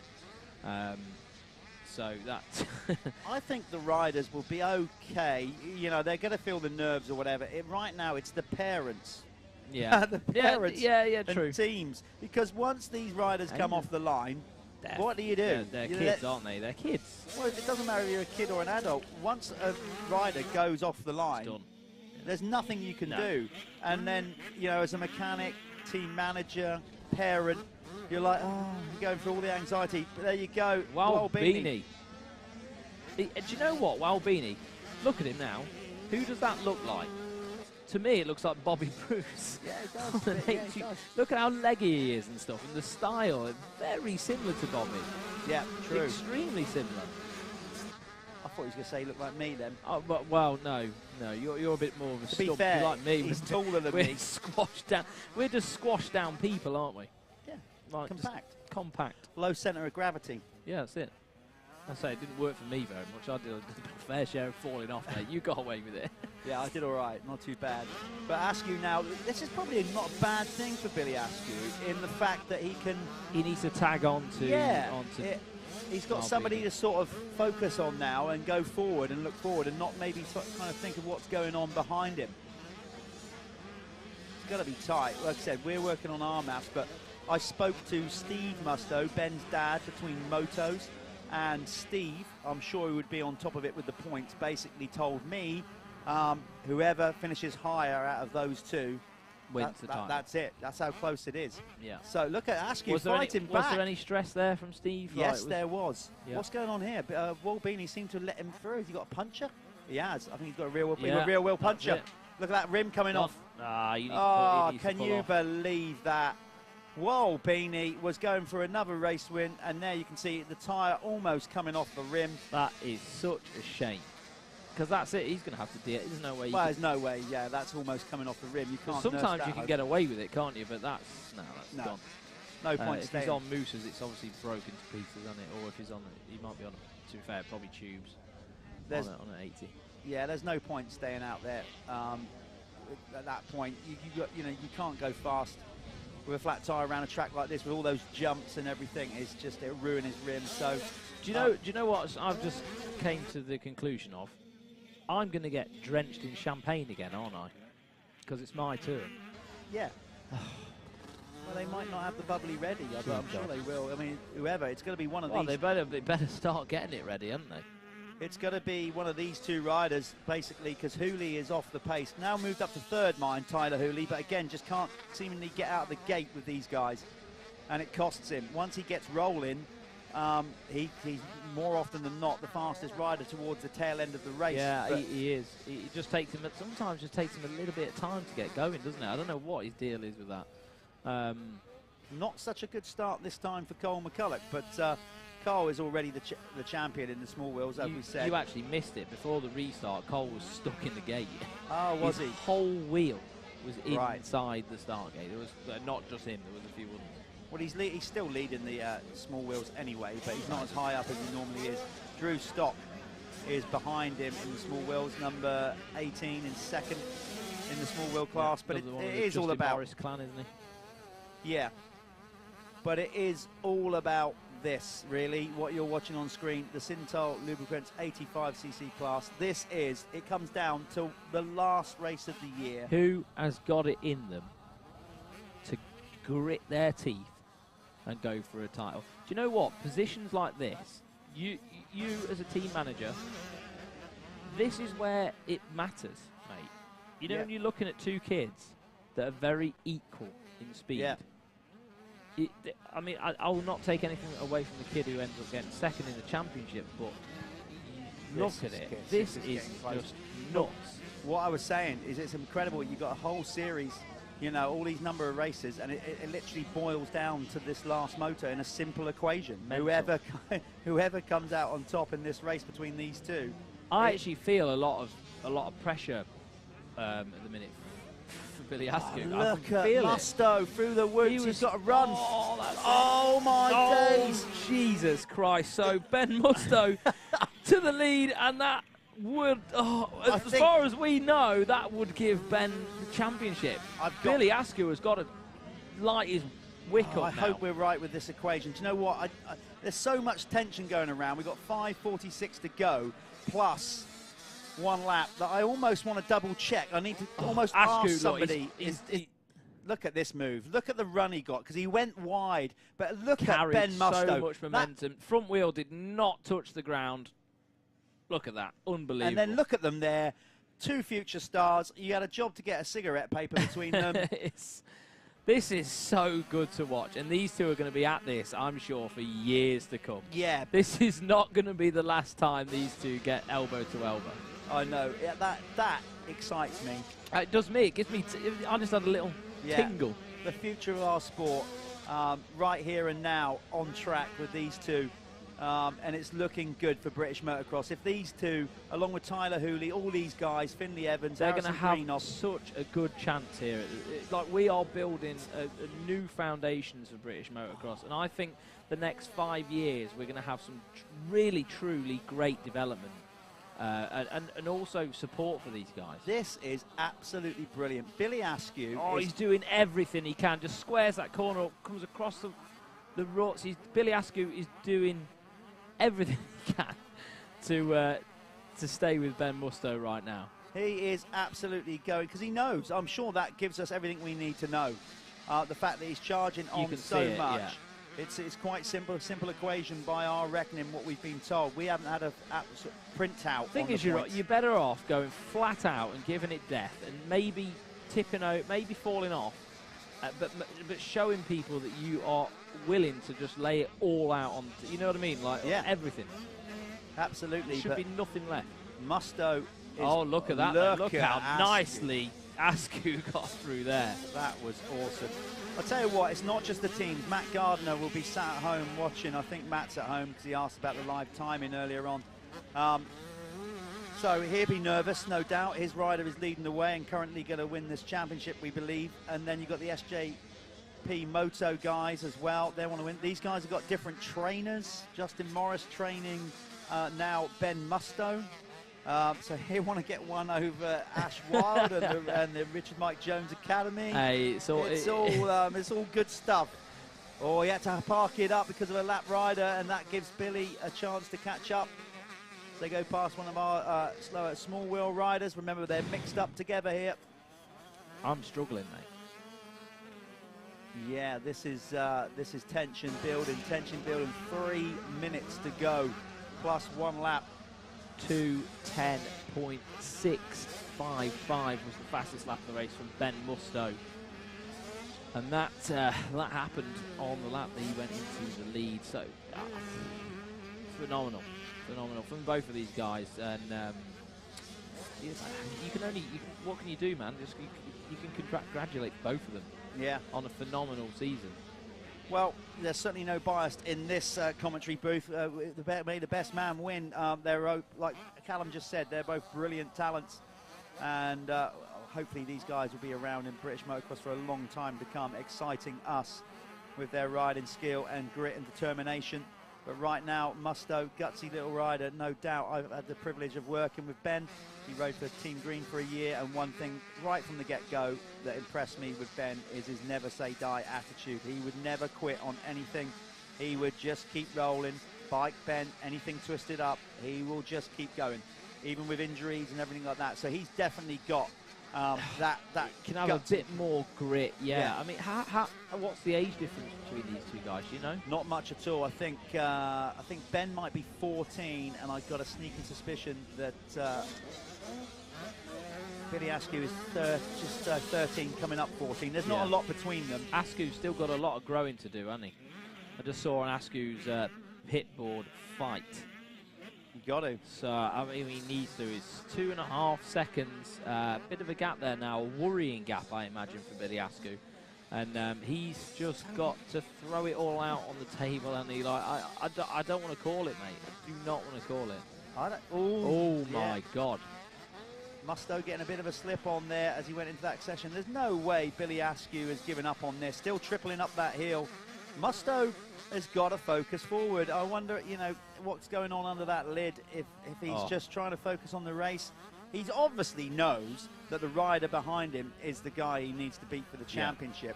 Tyler Hooley has just thrown in the quickest lap of the race. As you said, it just didn't surprise me. I mean, it takes what is going on with that? He just takes so long to get going, doesn't he, Tyler? Once he does, he's normally like the quickest guy on the track. I know, mad. He needs to work on something there. Yeah, so, you know, and let's do another quick shout out to Synthol Lubricants as well. Yes, it's the last chance we're going to get to do it this year. So massive thank you to Johnny and the team at Synthol Lubricants, and please, we urge you to go over to them and check their products out. They are here in the paddock and they are online as well, so head over to their website and look at what they've got to offer. Try it, give it a go. Message Johnny and he'll help you through the product range and let you know what's best for your particular bike. Yeah, brand new oil range, and I think it's been a successful year for Johnny coming to these, and I think we're seeing more involvement with teams. Yeah, I think he's invested into Alfie Jones a little bit. Yeah, and something like that going forward. So, and all of our Asian people watching this, look at these two lads in the 85 class, Ben Musto and Billy Askew, they are investable products. They are. For future racing, and we broadcast this stream free across the globe. So if anybody is... Sorry, I'm just clenching your knee. I'm clenching your knee. I just want to throw sponsors these kids' I'm way. glad, You know. I'm glad it was your knee. These kids need money. The reason I was clenching your knee is because I was starting to get excited to say, close. look at this, I know. look at this. Askew is definitely coming back. He's lit the candle, hasn't he? Oh, here we go. Hayden Stat is going to, don't know what's going on behind him, but Hayden, you need to have eyes in your back. Oh, well done, Hayden. Stays out of the way. Doesn't want to get involved with this one. Gets out of the way. Let these we two need some battle. blue flags, I think, don't we? Little Hayden Stat. We love watching Hayden race. Look at Hooley. Where's he come Oh, from? I know. He's gonna come and ruin the party, isn't he? Oh, he is taking chunks out of these two. Tyler Hooley. Hooley, 2:10, yeah, again, last time round. So seconds faster than the other guys. But I think we may be on the last lap here. Anyway, this could be it. This is everything thrown at it. That's why Billy Askew is going so fast. Ben Musto doesn't want to throw it away. This but is going to go down to the God. wire. Look Less than a look, second. Look. Oh, my God. Askew is giving it death. Oh, my God. I'm sure we're on the last lap here by the time. 16:31 on the clock. Oh, my God. It's going to the wire. It's going to the wire. They're side by side. God. This is epic. Anybody watching this right now, you've got to be excited. This is the future of British motocross racing. Two of the best lads in the country. God. Oh! Musto nearly off the track. Threw it away. He's feeling the pressure. We have got less than half a lap to go. I think telling you now, these kids' heart rates will be revving out to the max. 200 beats per minute plus. Necked. Just... Theirs is beating through the chest. Mine is, and I'm not even in I feel this like I'm battle. doing a workout. Askew, phenomenal. Look at Hooley. Surely Hooley is not going to split these two right on the last couple of corners. Happen. It's all going to come down to this last Wow, corner and the into run through the whoops. And there's loads of lap riders. Traffic. Oh my God. I got a job to watch this. This is absolutely This epic. is nail-biting stuff. He's right He's there. going to get up the inside. Can he do anything? He's got to get a run on the whoops. He's got to get a run on the whoops. Oh. They go out of our view. They're all over the track. Musto is going to do it, isn't he? Is he going to get the checkered flag? He gets the checkered flag, and with it, I believe, the championship. Wow. Oh, right, get on down there and well, get your breath back and speak to those guys. Get them up to the winner's circle as quickly as you can. Wow. That was absolutely brilliant. Right to the wire to decide the championship. Cole McCulloch, of course, has won the small wheels. We know that. But the big wheels, unbelievable. So we're going to go to Callum very quickly.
Here he is, our 2021 MX Nationals 85cc Big Wheel champion. Mate, legend. That was such a good ride. Blew me and Jeff away, mate. Like, that took everything, didn't it? Yeah. How does it feel? Well, amazing ride. You know, with 32 points back before Landrake, and I just worked really hard. Really had a bit of bad luck, but you know, that was a brilliant last race. I think it was like 2 points, 1 point. Fucking, it was really good. It was unbelievable, wasn't it? I can't believe how close you both were. Billy put up a good fight, but you was just able to control that, and you were so good through that roller section there before the finish line. Yeah, that was inches at the end there. That was a championship. you know, a couple of foot, that's all it was. Unbelievable, mate. Have you got any sponsors you want to have a quick shout out to?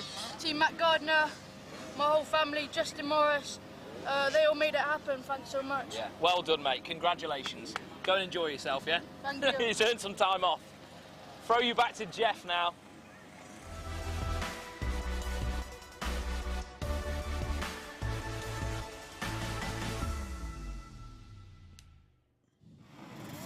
Well, I've just about managed to get my breath back. What a way to end the 85 Sintel CC Championship. That, folks, we're going to have more of that next year. If you want to register for this series, get yourself online, mxnationals.co.uk. If you want to be involved, staff, marshals, if you like what you see with the Michelin MX Nationals, if you want to be a series sponsor, get in contact with us. Get involved as we continue to evolve this series. Those riders you just saw will be lining up in this class next year. I'm not sure. I know that Ben probably will be. I'm not sure about Billy Askew here. Probably maybe stay down. He's quite small and a bit younger. But there's the champ in this 250 class, Elfie Jones, number 731. So the championships have been decided in this class. This is all about pride. This is the Bell and Race Effects MXY1 and 2 off the line.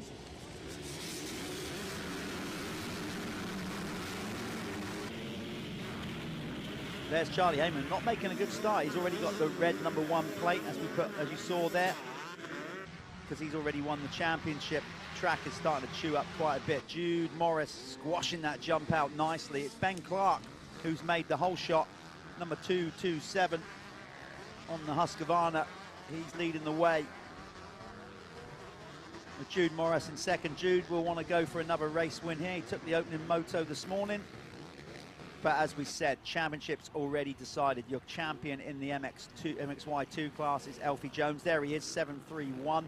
And your champion in the 125s is #1 on the plate, 22 on the side. There he is in shot, Charlie Heyman.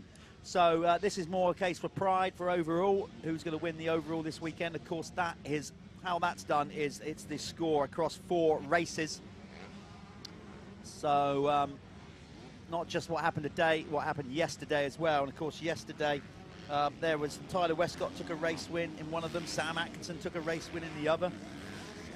So, you know, in the MX2 class, anyway, MXY2, Joe Brooks took a race win. So the overall is up for grabs, I think, pretty much on the final round, round 5. But championships decided. Hope you're enjoying everything you're watching wherever you are in the world and here at the venue. The track has been held up brilliant. Mega job, stellar job by Justin Barkley and the team on that one. He gets, obviously, his friend Tim and everybody that comes out. As you can see, the in the background is where Justin keeps all the stuff to do the track. It's called like the graveyard down there. It's affectionately known as the graveyard because that's where he keeps all the equipment and bits and pieces that come off the track. So without all that equipment and keeping it on the go, we wouldn't be able to have such a fantastic race venue. There's Elfie Jones, the champ, going past Tyler Westcott on the Planet Moto. First lap leader looked to be across the line. Jude Morris, 5 points to him in the Planet Moto First Lap Leader Award. So he's first over the stripe. Then it's Ben Clark was in second. He led for most of the first lap, but not over the line. Then it was Elfie Jones, Tyler Westcott, Joe Brooks was your leading 125 rider ahead of Corey Collins. Then it's Rafe Broadley for 7th. 8th is Leon William. 9th, 715, Ollie Cole. Then it's Charlie Heyman not making a good start in 10th. Sam Atkinson down in 11th. Then it's Luca Pegg. Leon Ongley finds himself in 13th ahead of Charlie Griffiths, Ty Jones and Arai Elcock. That is your top 16 there. Then it's Mackenzie Marshall back behind him. You can see all the other riders on screen now. Liam Bennett, Reese Ross, Jake Smith. That's your top 20, all mixed up, of course. This one brought to you by Bell and Race Effects.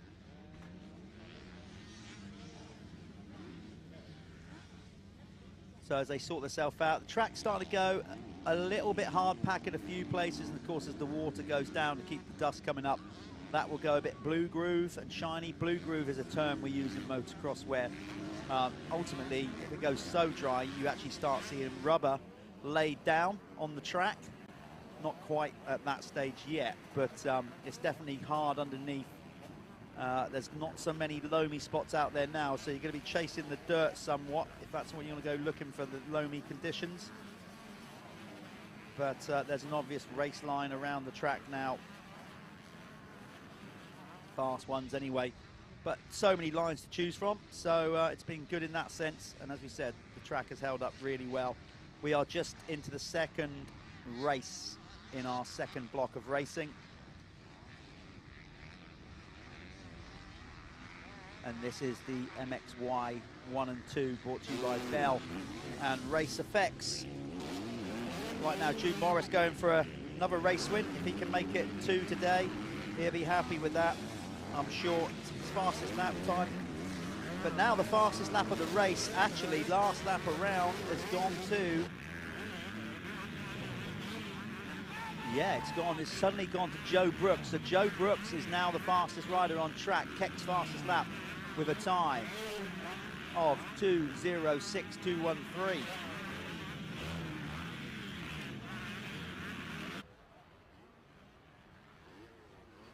Looking good out there on the 723 Salisbury Wheels Honda, but here comes the champ starting to close in. There's Brooks, quickest rider on track on the cab screens Crescent Yamaha.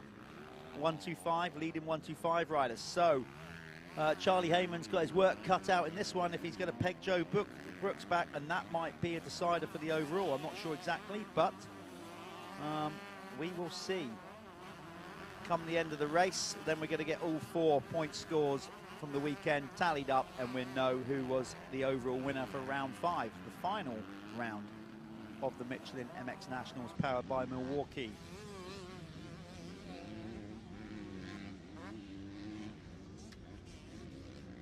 Again, there you can see the gritty people. Finish line, gantry. Go and check those guys out. That's all about being headstrong and mental mindset and just all those things. And of course, there's been a lot of conversation about mental health, particularly throughout lockdown. So for whatever reason, if that's got to you a bit and you're finding life a bit tough, just go onto their website. You might find some good tips and motivation to get you through moments like that, and just good mind training all round. So go and check out the guys at Gritty People. Thanks to them for getting involved, Kay and the team. Again, some sponsors that wasn't with us at the start of the series but got involved after seeing the first round on the live stream, and we appreciate their involvement in the series. Alfie Jones now setting the fastest lap, so these guys swapping and changing. Nice inside line there from Joe Brooks. Said it's all about the pride now with this one, because championships have been won and decided. This is all about who's going to take the overall victory.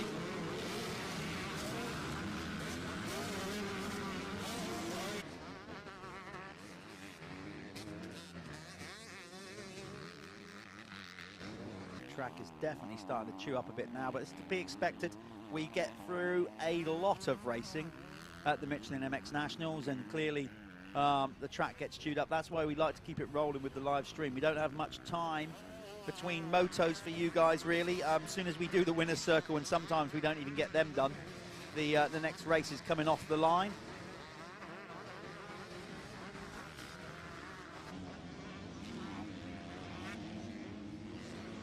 So things are starting to heat up here, actually, regard to the temperature at the venue as well. It's actually got a bit hotter this afternoon. It's 21 degrees here at Cusses Gorse in Salisbury. Overcast, but a little bit muggy. And the riders will start to feel that a little bit. So just Elliot, posing for a picture. Yeah. Elliot Spencer just sticks his head in the door for an Instagram picture. Would you like one of Valerie Webber's biscuits?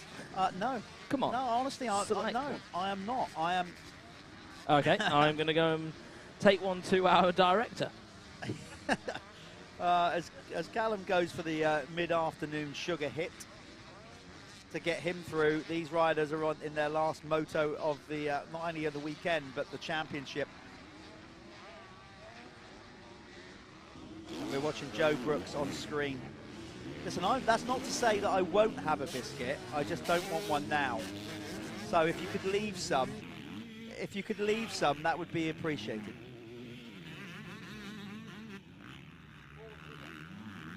More sugar indeed. Yeah, more sugar. Go and check out Woodcock and his pal Harry's clothing brand, More Sugar.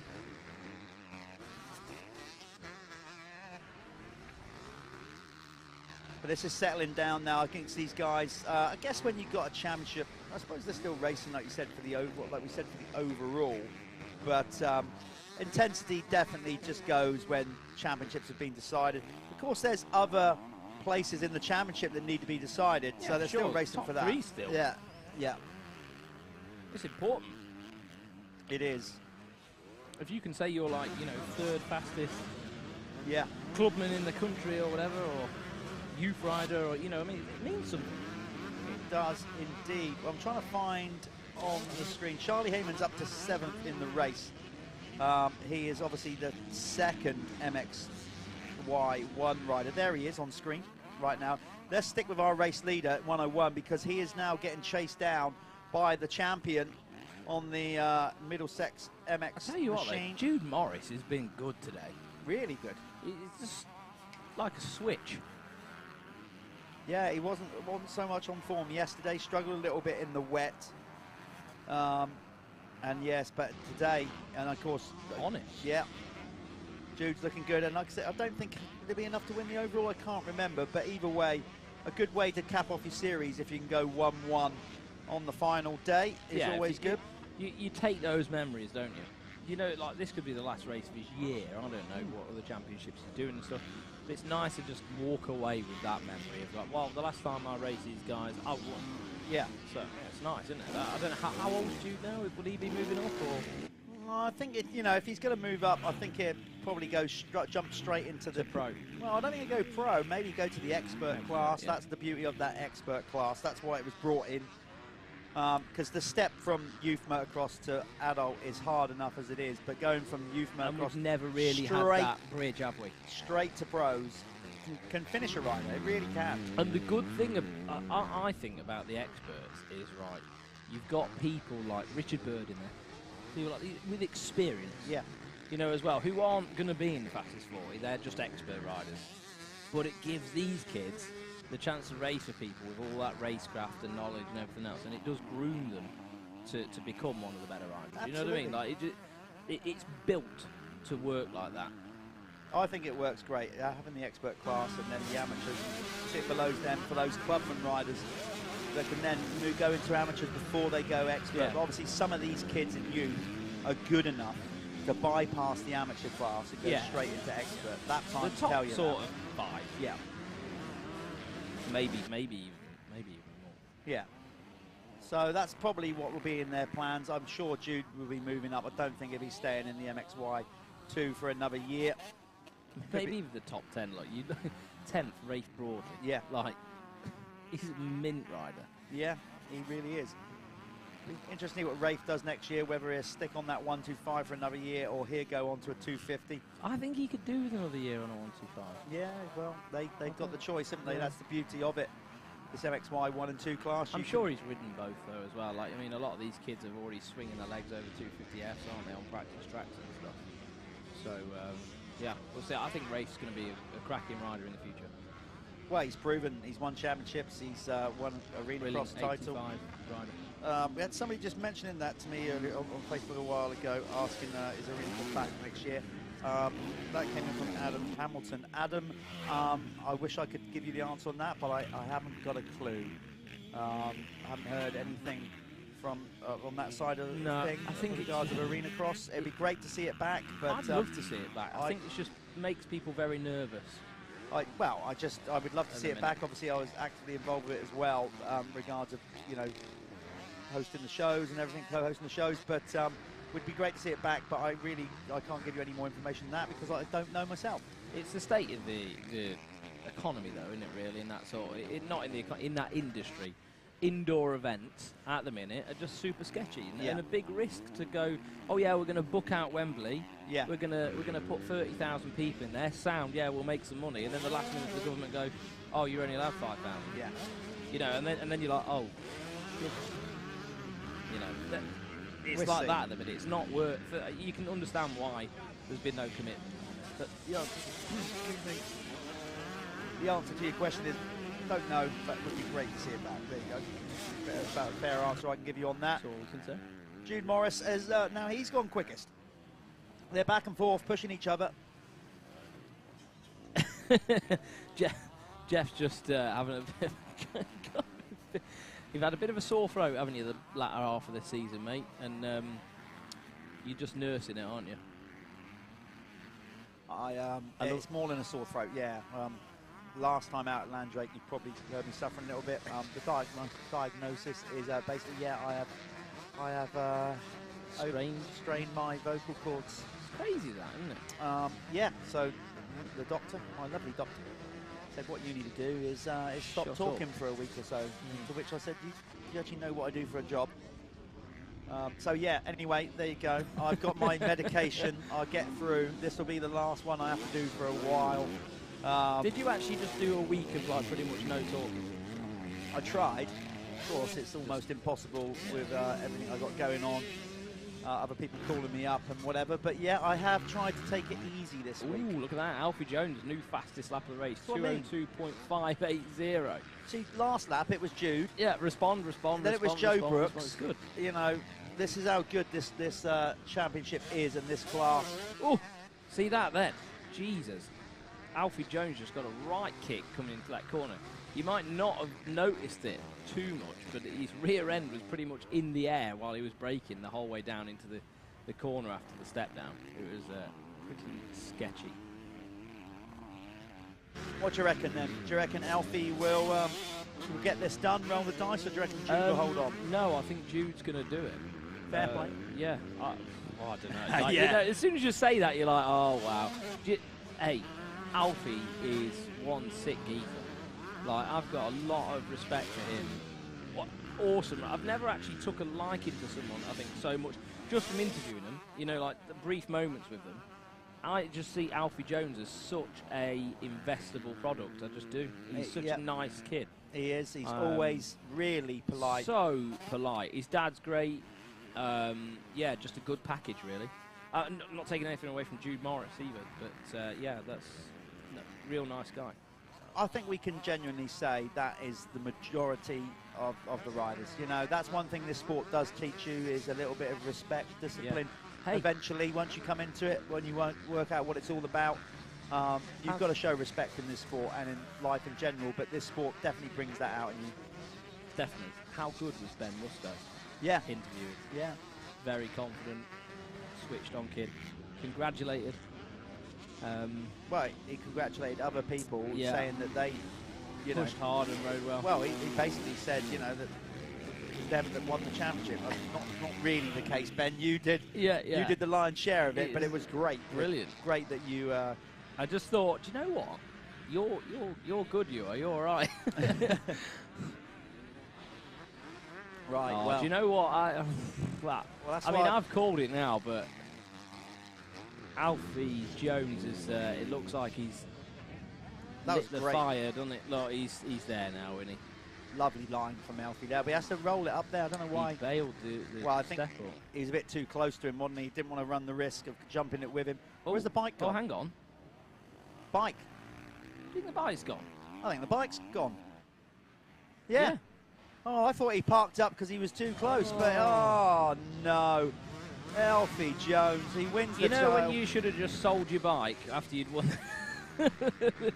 So motor's gone, hasn't it? It's got to be the motor. I don't, because he wouldn't just park up like that if he had a flat. He's looking up to the camera as if to say, "Can you get somebody out here to help?" Oh, Alfie, chain's off. Little stone. I bet a stone got in there. Derailed that. Some of the, like when the ruts start getting hard like they are now, that can happen, can't it? Remember at the GP a few weeks ago where it was just consistently. Yeah, and then you had the Fox Hill around the championship there. Oh, that is such a shame. Look, it's gone in under the slider, the chain guide as well. He's not getting that out. No way. Get her in neutral. Push it back. Push it back. Well, the only consolation I can give to Alfie Jones is he's not going to win the overall this weekend, but he is going to keep that red plate on his bike as the champ. In fact, he's going to change it to gold. Yeah, do it. Get it on there. You deserve it, mate. So that is going to give a clean run to the flag for Jude Morris. He has got a nice lead over Joe Brooks in that sense. He's basically he's about 6 seconds ahead of the 125 rider. There is Joe Brooks on the cab screen, Yamaha in the background. But of course, Joe, second in the race, is not an MXY2 rider, so his nearest competitor is Tyler Westcott, and Tyler is much further down. So Jude's just got to keep it rolling here. He can just chill out now, can't he? Yeah. That would. Oh, did you see that massive whip there? Who was that? That's Joe Brooks having fun. That's probably going to give Jude the overall, isn't it, with Alfie? Well, yeah, it depends what he had yesterday. Let's have a quick run I think through. He had a pretty average day. Well, yeah, he had a third in the opening moto. Beyond that, he wasn't in the... I think he had a bad second moto. I don't know. I think Westcott's in a good place for the overall, you know. It'll be very close. Because he had a first yesterday and a second. Yeah.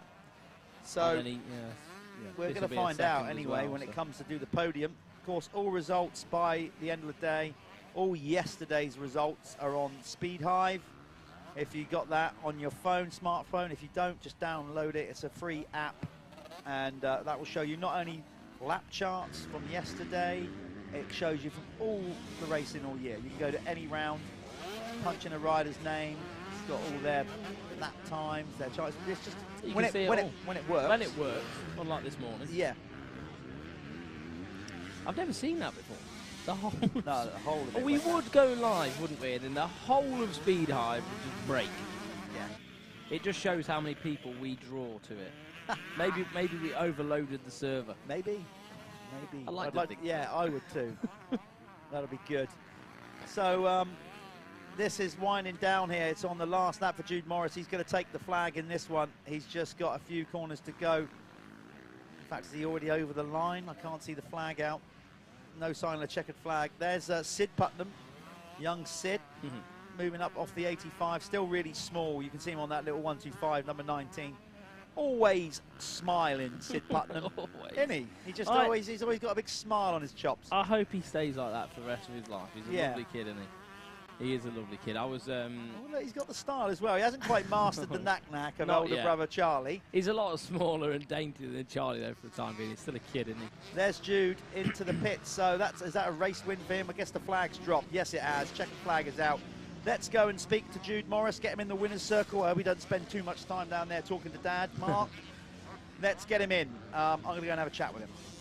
Yeah, I was talking to Charlie Putnam yesterday in their team morning, and I was showing him around Neil Prince's Suzuki because he had no clue about all the little factory parts on it that I wanted to show him. So cute little kid. We're just going to throw this off to ads, and Jeff will see you all down in the winner's circle in just a moment.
Okay, in the winner's circle, the final one of the year for the MXY2, brought to you by Bell and Race Effects. Good day, Jude Morris. You've gone 1-1, but you were pushed all the way then, that one. Did you know what happened to Alfie behind you? No, I didn't know it, but me and Alfie was having a really good battle throughout the race. He was on my back wheel the whole way, and then all of a sudden he was gone, and I seen the board saying Alfie was out, so I just kept my pace and did what I had to do. Yeah, well, we'll let you know his chain actually derailed, so that's why he went out of that one. But a good way to end the year, you know, obviously, like championship-wise, obviously that went away and Alfie won that, but to win it on the final 2 motos, good way to finish your year. What's your plans for next year? Any decision yet? I don't know yet. I've still got 2 rounds left of the British, so I'm just keeping focused on that for the minute, and then once that's all finished, I'll see what I want to do next year. So, fair play. We're always saying, you know, certainly got the pace to go up, maybe, you know, straight into the experts or whatever. Any shout-outs? I'm sure you will. It's been a good day for you. I'd like to thank Sam from 723, Mike from Salisbury Wheel Builders, Bell Helmets, Oakley Goggles, Fly Kits, and everyone else has helped me. Good stuff, Jude. We look forward to seeing you next year. Cheers, back in the series, whatever class you'll be in, but we're welcome to get you back. Thank there you go, Jude Morris. Good day to finish off the series.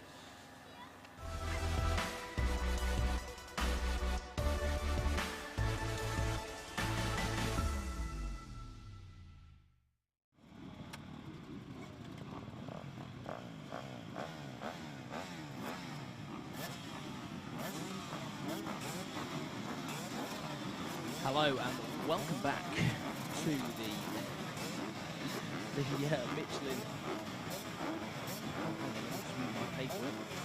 Michelin MX National. This is again the last go for these guys. This is the Clubman MX2.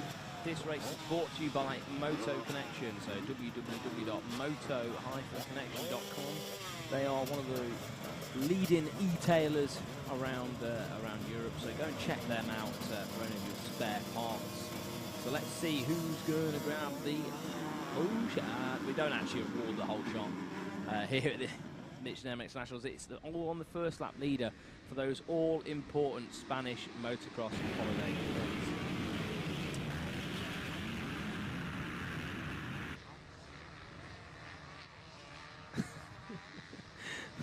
Sorry, someone just walked in here. We just had a confusing moment where we were just staring into each other's eyes.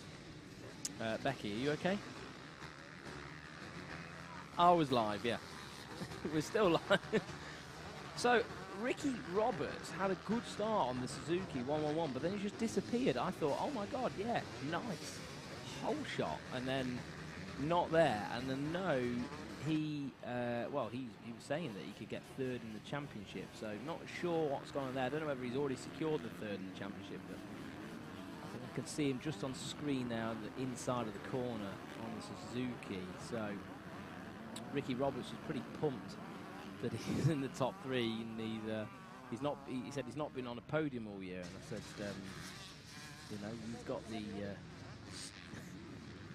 it's the Suzuki, mate.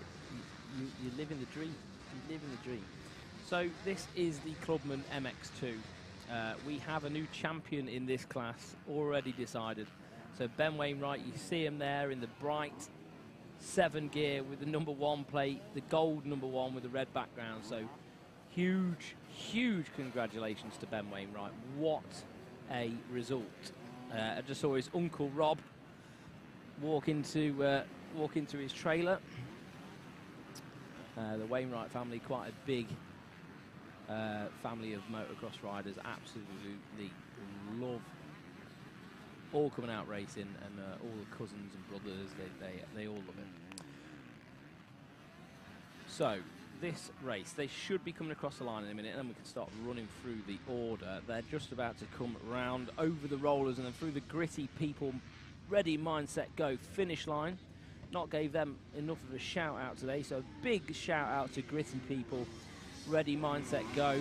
They look after all manner of athletes and people in high pressure situations. So massive, massive shout out to gritty people. And they're there for any mental coaching that you may need. Just give them a shout. Kay down there, she will really look after you, make you feel comfortable. And hopefully they could possibly dig some more out of you that you didn't know even was there. So, just refresh this. So it was Ryan Gardner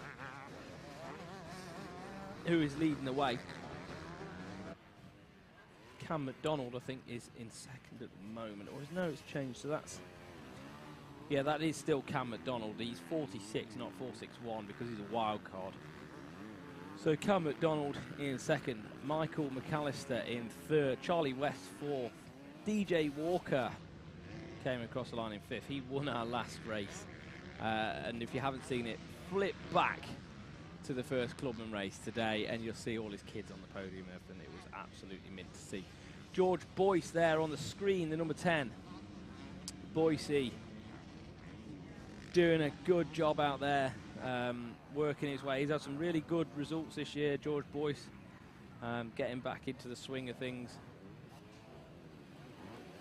Lives the baller lifestyle.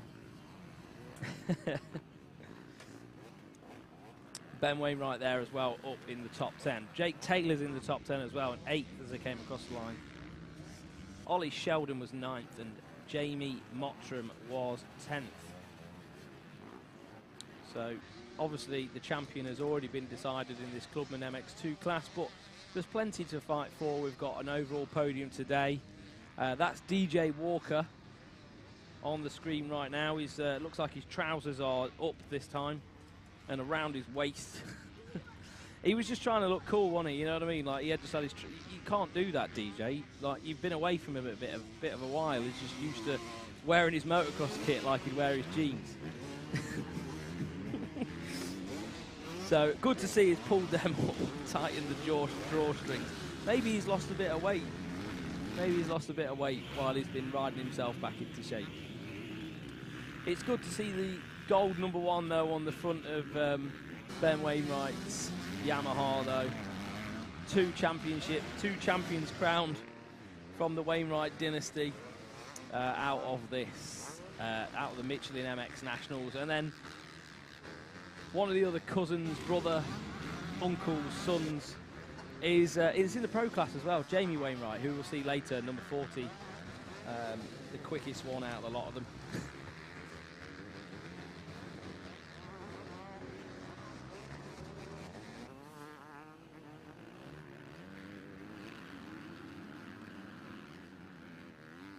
Looks like Ryan Gardner's pretty comfortable at the minute, though. On that 125, yeah, no, it's a 250 Yamaha. I thought it was a 125. So Cam McDonald having another good ride. He had a good first moto, didn't he, Jeff?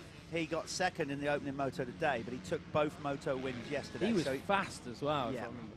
He's had 2 race wins and a second, so Cam looking very strong for the overall victory here at the final round in the Clubman MX2 class, brought to you by Moto Connection. Yeah, Cam McDonald definitely looking good, as we said. Everything looks on point with Cam. The bike looks great. His kit looks good. He's got a good style.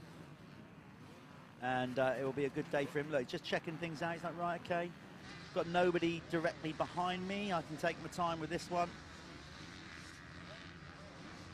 And just hunt down the race leader, who is Ryan Gardner.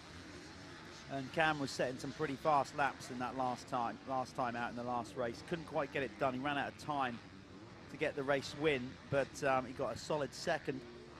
Give us a smile, Jeff.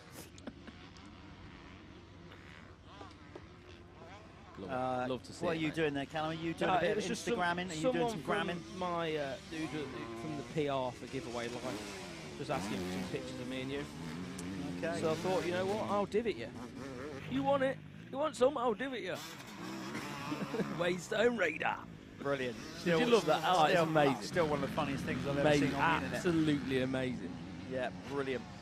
I think she'll be disappointed with how not so glam it is in here, though, if I'm honest. Yeah. Yeah. It's not the most glamorous setup we've got going on today. So here we are. This is our den. We've got a nice view of all the animals outside. And so we are... Biggest one sat next to me. We are getting close to Cam McDonald putting a wheel in here on Ryan Gardner. He's all over him like the proverbial cheap suit. And it's only a matter of time, I think, before he makes a move on the Yamaha rider leading the way. Track is obviously a lot rougher than it was for their opening moto. and a lot looser, wow. as you can see. Cam really struggling to get the power down there on that he just grabbed a KX250. handful of throttle, didn't he? And it just didn't do anything. You see him there again. He's just absolutely chewing the gas out of that thing. But DJ Walker on the move, Lloyd. He's up to third. He's shaky. He's had a bit of arm shakeage, and he's sorted himself out. Pulled his trousers up. He's on the move. He's on the move. That is definitely getting slick in some Look places. how rough that is. Definitely getting slick in through there now. To get the power down on some of these corners is certainly not as easy as it was in the opening moto. It's drying out. It's getting polished, and these guys have to have good throttle control from here on. Really be smart with it. You can't light it up even when you're in a rut. You think, oh, I can just lay it on, but the base of that rut is really hard and spin up and spin it out. Yeah, it can happen. And I think like now you've got to be. You could probably be quite selective where you're going on the track. You need to be tack hunting, don't you? Because there's still moisture out there. Oh, you big just time. got to find those lines that have still got a little bit of grip where you can just grab a handful of gas, like. But look into there now. This would be a bit of me now. Yeah. Line searching. I wasn't the quickest, but I'd like to say You one were of good the at things. that sort of stuff. Well, I think that's maybe. I don't know. I mean, I hated bumps. I picked the wrong sport. Yeah. So I often they're no good, are went they? out of my way to try and find parts of the track that had no bumps on. But I often say, you know, like when you get the ruts into the corner, you get 2 or 3 ruts in, you've got to remember your wheels are like 4 inches wide at best. Yeah. And that's being generous, you know, like, so there's too many, there's still a lot of places between ruts and on track where you can start creating your own lines and getting more creative. I think little bit with 4-stroke racing, I think it's becoming a little bit more of a lost art, because the 4-strokes, then you just get in there and it's got that linear power delivery, and you don't have it on a 2-stroke. The track gets choppier in the ruts quicker. Yeah, and you've got to almost carry a little bit more momentum into that. Exactly. You know what I mean? Like, it's all about momentum build-up. With a 4-stroke, yeah, like you said, you don't really need to think about that quite so much, because you've got a bit more control and predictability with power. And just to be fair, the bikes are so good out of the crate these days as well. You know, chassis-wise, handling, you know.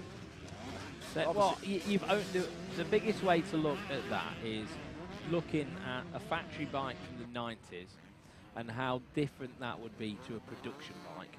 Yeah. And then looking at factory bike now and seeing how different it is to a production bike, it's not that much different. No, really. not at all. They're generally using the same chassis, maybe slightly different, better, you know, more attention to the welding and things like that, but not much more than a little bit more attention to detail than a production. You know what I mean? Like chassis-wise and stuff, where it used to be so different. So these bikes are just unbelievable now in comparison. Yeah. The leaps in like technology aren't quite there anymore, are they? No, but previously you'd have maybe every 1 second year, one of the big brands at the time, the Japanese brands, one would bring out a bike that was kind of made big grounds in development over the others. But now they're all so like for like, really, and you know the technology, you know, electric fuel injection. I mean, you literally can tune your bike on your phone. There you go. So that's how much the sport has moved. Well, everything, technology. It's all coming into motocross as well. But ultimately, our sport, unlike road racing or anything like that, you can still make up so much time with good line choice and fitness. Well, you've only and got that's the point. You've It's got to still look at Bobby Bruce. Yeah. He's, you know, that's a prime example of it. Like tiny engine, little 125cc engine.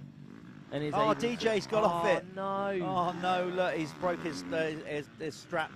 Well, maybe his pants aren't broken. He just can't do them up. I don't know what's going on there. No, he hasn't crashed then. It looks like the bike's gone. gone. Oh, DJ, that's a shame. But, you know, do you know what, DJ? You still gave us, for me, the moment of the day. Yeah, with the absolutely. kids in the winner's circle, having the family there, being out of the sport for a little while, and sharing that moment with his kids. That was my moment of the day. DJ, take that thing home, treat it to a new piston, and we'll see you next year. Yeah. Yeah, it's good to see him back. So Cam McDonald is just sat there. DJ's dropped out of third. So now George Boyce is back in fourth. Ben Wainwright, the champion, newly crowned champion. He won the championship last chilled time fifth out. place. Yeah. He's No rush. No rush. Cam is taking a lot of roost off the back of this Ryan Gardner's Yamaha. No. Surely he's got to a It's point gotta now. be He's just like, painful as well. just come on, let's just make a move. I've had enough of this now. He's just over-egging it a bit, though, isn't he? I Still think slipping and sliding. the only place he's a little bit quicker, well, like one of the areas is in the rollers before the finish line. Cam just seems to be able to carry a bit more speed in there. I think because it's quite polished on the exit, the two-stroke probably just can't quite find as much grip. Trying that line again, and he keeps trying that inside. Watch Cam will go wide here, look. I know. No, he is going a little bit wider, getting in the loam. This time he's got it done because he's now controlling the turn. He's got the inside. So Cam McDonald nicely into the lead. Yeah. Pick that front wheel up over the rollers. Bided his time. Good racecraft from Cam there. He didn't panic at all. He's been sat behind him for about 2 or 3 laps. Oh, that pass was set up 2 corners before he even did it. You know, like you could see it happening, couldn't you? And that's good racing. Yeah, that is very good. It's not just making a desperate attempt to go and try and pass him, but he's setting that up for a while. Yeah, and he's now got clear real estate to work with. No more roost and little pebbles smacking him on the end of his nose, driving you mental. So away he goes. Frustrating, isn't it? Yes, it is. It really is. As they go round the inside of the Oakley Arch, round that Milwaukee turn. That's chop. It always chops out there, and then they're always hitting. Obviously, that track design there. You're kind of always hitting that tabletop slightly on the angle. And in bumps, because there's such hard acceleration coming up to it. You come over that sort of like little slow down, like a roller, isn't it, almost? And then you just absolutely wringing the neck out of it, aren't you, to get over it. It's a big jump, actually. It is a big jump, yeah. It's not. I noticed that Justin has kind of faced things up a little bit for this weekend. Some of the jumps are definitely a bit bigger than they have been at some previous events. Fastest lap of the race, we thought he was going to have who was on there, but it didn't come up. I would say it's probably Cam McDonald at this stage. Or no, it's probably DJ Walker, but DJ's gone out of the race, I think. So he'll be down I think it's DJ that's still got the fastest lap. Yeah, it is DJ Walker with a time of 2:11.211. But DJ is slipping down the pecking order in this one because the bike has expired on him or whatever's happened, and now he goes of the race. Remember, we are wrapping up today with the second fastest 40 moto, brought to you by Michelin in Milwaukee. I've got to say, Sean Simpson was pleased with that because he got pushed all the way by Josh Gilbert. Yeah, I know. It's funny, isn't it? You know, when you listen to different people's perspective, like that's a pro rider going, yeah, no, I enjoyed it. Why? Oh, because someone was working me like a dog. Yeah, you know? Exactly. and Gilbert is one of the best on hardpack as well. Like, I mean, even Sean said he's top draw. You know, he's from down the southwest, isn't he? Yeah, Cornwall. It's all hardpack down there. So let's give you a rundown of top 10. Cam McDonald leads the way ahead of Ryan Gardner. George Boyce is in third, rider number 10. Champion Ben Wainwright is in fourth, ahead of Charlie West. Then it's Jake Taylor in sixth. Seventh is Michael McAllister. Ricky Roberts, the Welshman on the Suzuki, in eighth. Ninth, Ollie Sheldon. There you go, Hannah Sheldon. That's your shout out for Ollie Sheldon, a wild card. Lots of love, Nanny and Hannah. Well, of course, thank you Ollie, for tuning in. Ollie can't hear that, but he can watch because this will just stay on Facebook now forevermore. You can come back to it any time. It's crazy, that, isn't it? Our voices sending out on the airways forever more worldwide. Infinity. Don't want to think about that. It's scary. Well, actually, I genuinely just want to stop talking for a year now. Certainly for the off season. Get ready, because I am already thinking big time about 2022. Yeah, I mean, I've got big plans. I want to focus on myself a little bit, if I'm honest. I'm just going to I'm just going to enjoy riding. Oh, I see what you're saying. Yeah, just chill out a little bit, ride a little bit. I've got my Suzuki that I built up. Hopefully shed a little bit of weight. I need to stop eating. The biscuit diet that I'm on right now, Valerie, is definitely not helping that. It's not the biscuits that are the problem. No. It's the willpower to not eat the biscuits that is the problem. Yeah. Yeah, but if the biscuits are put there... That's not the issue. It's your willpower. You're pretty good with that, aren't you? I try to be. I'm going to... Still fat. You're going to get in there, though. Look at that. Foxes. Let's just get back to it. Cam McDonald has just gone the quickest. So he's now done the quickest lap time, Cam, with a clear track. 4:61. He is now pulling away from Ryan Gardner. in second, number 447. George Boyce still in third. Then it's Wainwright and Charlie West. We're on the last lap here then. Cam McDonald should be coming over the line soon. These guys get a 15-minute. There he is over the line. I'm going to make my way down to the winner's circle to have our first chat of the weekend with Cam McDonald. You go and give him a pat on the back, mate. I will. I'll also congratulate him on how good his bike looks. Right, so Jeff will go down. We're going to throw this to adverts.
Okay, here we are in the winner's circle. That was a great ride again, Cam. You took 2 moto wins yesterday, but obviously we weren't live streaming yesterday. Couldn't get it done in the first moto day, so it's good to get you up here and hear about your weekend. I guess with a 3-race win and a second, you've won the overall. Yeah, I would have thought so. We haven't seen you at the Michelin MX Nationals at all this year, I don't think. So how was it out there this weekend? Yeah, it was good. The track was tough. I've struggled with the fitness a bit, but yeah, that's it. We're just having fun, really. So how much riding have you been doing this year? Have you been doing like club races, other championships? What's the deal? First race I done was the Steelhawk. Oh really? So you've been out of action, yeah? I did one race last week in Portsmouth, Callum, and then came here. I had raced for 3 years before that. So is that right? Yeah. Why have you been? Have you just fallen out of love of the sport? Injuries? What?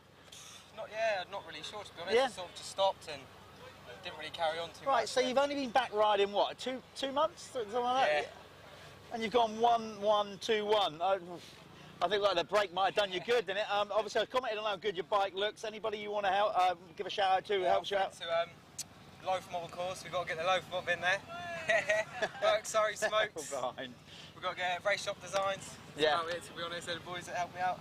Well, I've got to say, mate, you rode a really controlled weekend of racing. It was a pleasure to watch. In the opening moto today, over this step up here, you had to do a real. That was we watched the replay. That was awesome. That was real good bike skill. Well done. Good job. Hopefully, we'll see you at the entire series next year. So I reckon we have to do it next year. Yeah, I think we will. There you are. There's Cam McDonald. Cheers.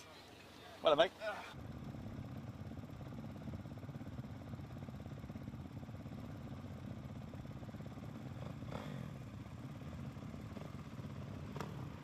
Circle, absolutely fantastic riding from Cam today. So this is the Clubman MX1 now, brought to you by Moto Connection. Again, www.moto-connection.com. Head over there to get your spare parts, kit, and whatever else you need. They're a massive online e-tailer and got tons and tons of stock. So here we are. This is Clubman MX1, the big bikes, the 450s. We have already got a champion in this class. Let me get my paperwork. I do know his name, I just don't want to risk it. Because, you know, it's just not worth it, is it?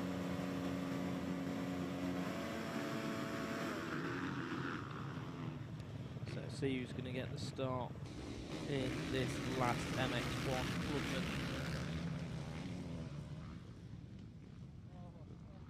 Clubman. Right, okay, so they're going to restart this one.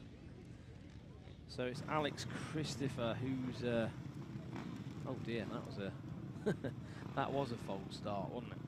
So Alex Christopher who's gonna be the MX1 Clubman champion.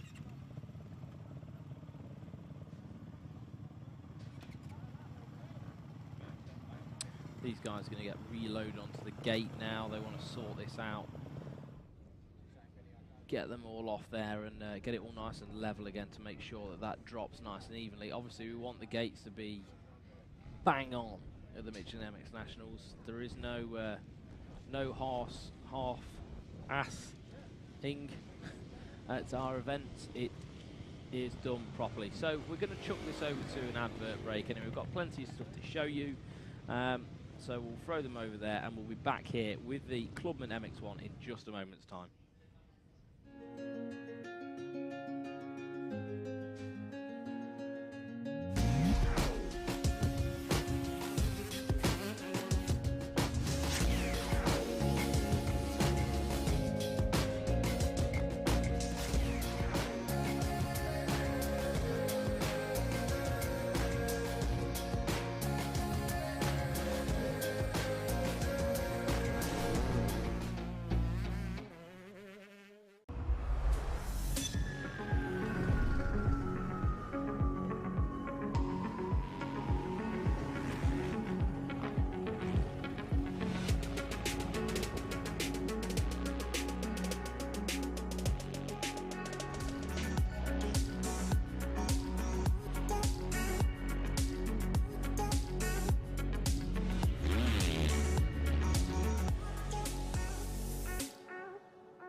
And you definitely didn't get the type of start you wanted. The most important lesson my dad taught me was on those days, you don't really feel like going the extra mile. You just got to go out there and do the work. Came to play tonight. The go time for me is the last half of the race. I'm trying to hunt down first place. For a true championship fight, never want to give up.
The tyre rolls, but just very slight, which gives it more grip and more feel on the way in, which is what I like preferably. So it's definitely a good change of made. You know, it's a kind of scary thing whenever somebody brings a new tyre out. You're like, I know the old one was good, but no, they've definitely it's a better tyre, and I'm looking forward to racing the rest of the year.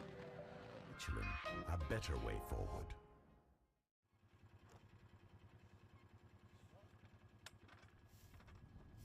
Okay, as you can see, we have, as sometimes happens in motocross, we have a technical issue with the start gate. You can see them now. What happens is, obviously, we don't race on tarmac, so we got that. You can see how sort of there's little chalky stones and stuff in the surface down there. And just looking at Matt Lavender, then he's just like man with hammer. And what you get, obviously, here is, as they come off the line, all the roost fires back and sometimes can get jammed up in the mechanism. So it's just one of those things we have to deal with sometimes in our sport. If you're on a sandy-based soil circuit, not really ever so much of a problem. The sand kind of naturally disperses itself. But somewhere along there... Those really little awkward, chalky little stones here, though, isn't there? That just get everywhere. And that's why you see chains derailing and things like that. It's just a different thing you have to deal with, isn't it? Yeah, so you can see here I think we've got a start. So you'll see what we're seeing about the gate here. Let's play a replay. We've got an angle, I think, from the previous race, so you can see how the gate drops. So let's just have a look. You can see some of it won't drop because there's stones wedged in there. You can see there, and then boom. What then happens is, of course, the lads, because their reaction time is so good, as soon as they see that thing twitch, they're gone. Yeah. And you can see what happened there is they've basically gone into it. The design of the start gate is, of course, is to stop you cheating. If your wheel goes into it, you get wedged under it, because that's what it should be if you go too early. But that was nobody's fault other than we got a obviously problem with the surface and little stones getting in there. So the guys have had to basically jig that up, lift that up, re-peg it down. Have you ever seen that video? It went around ages ago. The kid who just jumped the start gate. Yeah. Like wow. But I noticed, in America, wasn't it? I do notice, though, in America in particular, they have their start gate set lower. Do they? Yeah, like on a sort of more acute angle. So in the UK and Europe, we have them higher. So if you do go into it, your wheel really does get wedged underneath it. You do see some kids like that jump them, don't they? Yeah. Get the front wheel over it, hit it with the back wheel. Yeah, it's flipping mad. So we're going to reset this Moto Clubman class. This is the MX1 class, of course. We've just seen the MX2. See Matt just hammering stuff in. He's one of our MX strong men. Ivan Kerr, yeah. Ivan Kerr, number 45, who was second in the championship, gone back out there. There's your champion. He got it done, number 240 in the last Moto.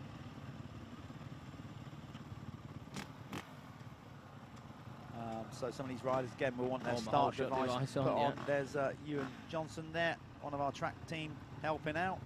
Ewan rides himself from up in Cumbria. He'll be helping getting these guys sorted and then get their start devices on. There's no point in hindering yourself. Definitely not. Stick your hand up. While we're getting ready to go with this, again, I know we've been mentioning it several times today, but big up all our sponsors. Michelin, Milwaukee, obviously the power in the series. Michelin title sponsor since 2014. This is brought to you by Moto Connection, this class. So big up them. Go and check them out online. One of the biggest e-tailers in the UK for motocross equipment and goods. We've got the guys at Pico Factory Racing, Sintal Oils, Broadcliffe. Right, who's going to get the sherbet dab? The whole shot. What's the reference with that? It's new to me. Well, no, it was my dad just texted me actually. He was like, "Good mate, here's a challenge. Slip the word sherbet dab in." So I just thought, oh, you really worked that in, didn't you? You got really creative with that. Just said it. There you go, Dad. I'll chop that in. I don't even know what a sherbet dab is. Oh, I don't know, but either way. Sounds diabetic. Things you do to please your parents. Anyway, we're up and running with this one. I hope he's very proud of me. He should be. I'm sure he is. Fine young man that you've become. Well, try. A little bit of dust kicking up now. Look, as soon as I say He's that, out there's watering. Justin in his big Tonka toy, getting the water down. US style, watering as you're riding, scares the life out of you. So totally staying on top of track conditions here. We have got just 3 races left. We got well, no, 2 really, because we got 3, haven't we? We've got the amateurs after this. Oh, looks a bit greasy. Oh, that's where they've put water's water just gone down. Yeah, that's just where they've put water down. So that will be a bit greasy for a couple of laps at least. That's given Alex Christopher an advantage. Pressure's off, of course. He is now the champion. Alex Christopher looking good again in this one. Nice, solid. He's just had a solid ride, hasn't he, this weekend. Looks really good. And he's going to want to take another moto win, that's for sure. Solidify. Yeah, well, I was just looking at the points coming into today, not after the first moto. We know that Alex Christopher's won the championship.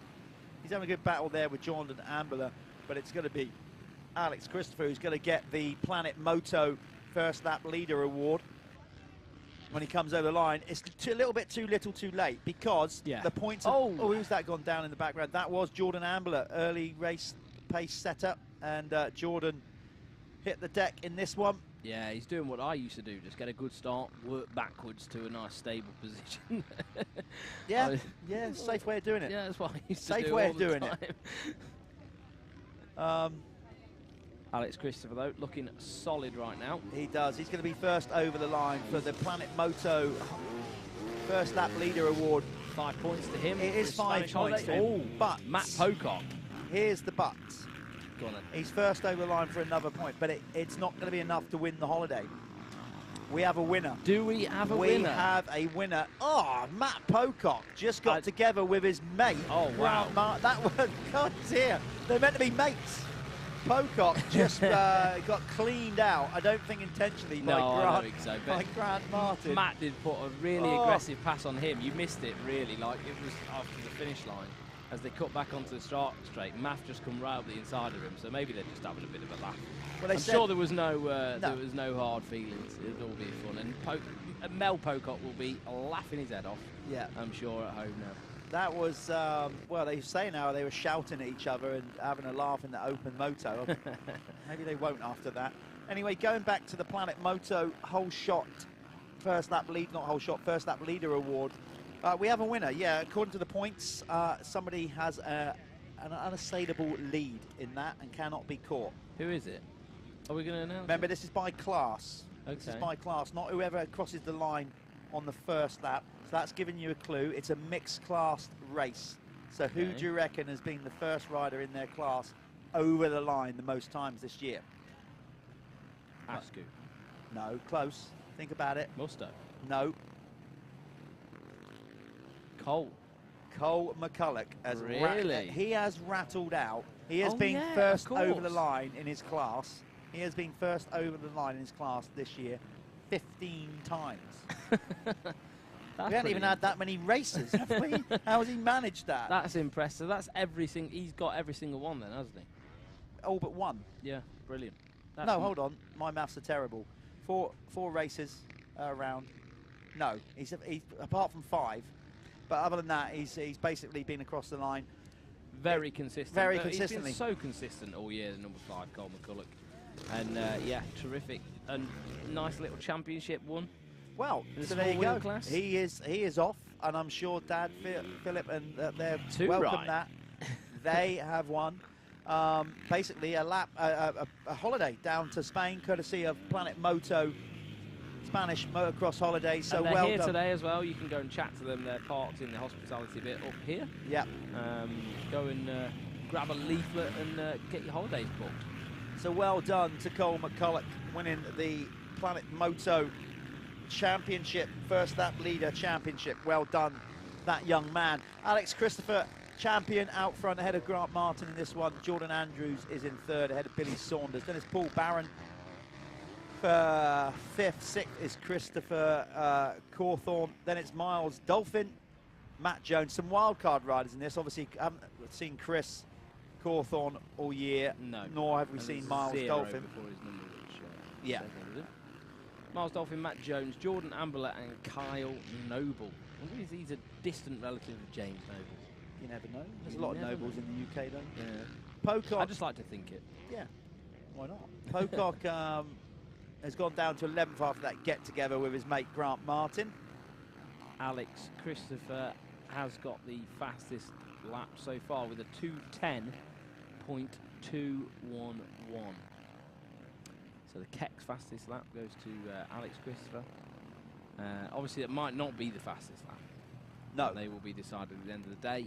And, yeah, they will be awarded with their prize from Keck's Clothing. They will indeed. They will get a voucher to use, a discount voucher that can go on and choose whatever clothing they want, courtesy of Keck's Clothing and Ed Warren. So thank Ed for that support.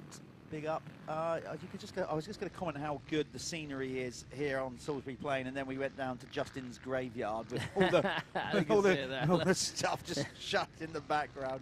Anyway, but you've got to have that when you're running a track. There's so much equipment you need. It needs to tent it off. Yeah. Put some camouflage up. Yeah, well, from where everybody comes to view the circuit, you can't see it. You can't see it. Yeah. What we've gone and done is stick a camera up the top where you're looking straight at it. Oh well. It is a pretty looking track, though. Isn't it? It's a beautiful track. He grooms it well here. Nice grass all around the edge. Really takes his time with the whole venue, making it look. There's little wooden fencing around the place. The grass is always cut and mowed. Good as well as in where it is, logistically, geographically, middle-ish of the south coast, nice road links. Yeah. It's a good venue in that sense as well. However, nightmare for me getting down here on Friday. That's the traffic. That's just the UK traffic. That's how it's going to be forevermore. I think we were both having a discussion whilst we were on the way, weren't we? Yeah. Too many people. Yeah, we added a bit more sauce to the conversation than that. But yeah, there's too many people living in on a small island, basically, in our opinion. But there we go. What are we going to do about it? Or at least driving. We live here, and that's that. So I think that's a global problem. So it does say, but obviously it's worth driving to, going to a motocross meeting. It's getting a bit more painful to get to them. But now you don't need to. You can just watch us from the yes, comfort of your that own is living true. room. Yeah, you can. Yeah, those of you choosing to stay at home and joining us on this live stream, free of charge, by the way. Or you've worked that out already, I'm sure. Unless you have donated money to us, crack on. That'd be great. Maybe we should do a donation thing.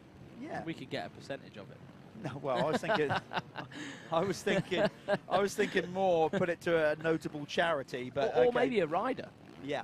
Or something like that. Maybe that's an idea. That is an idea. Let's throw that to the ideas, people. Yeah. A donation thing where people could donate and it gets put into a winner's pot for a rider. I don't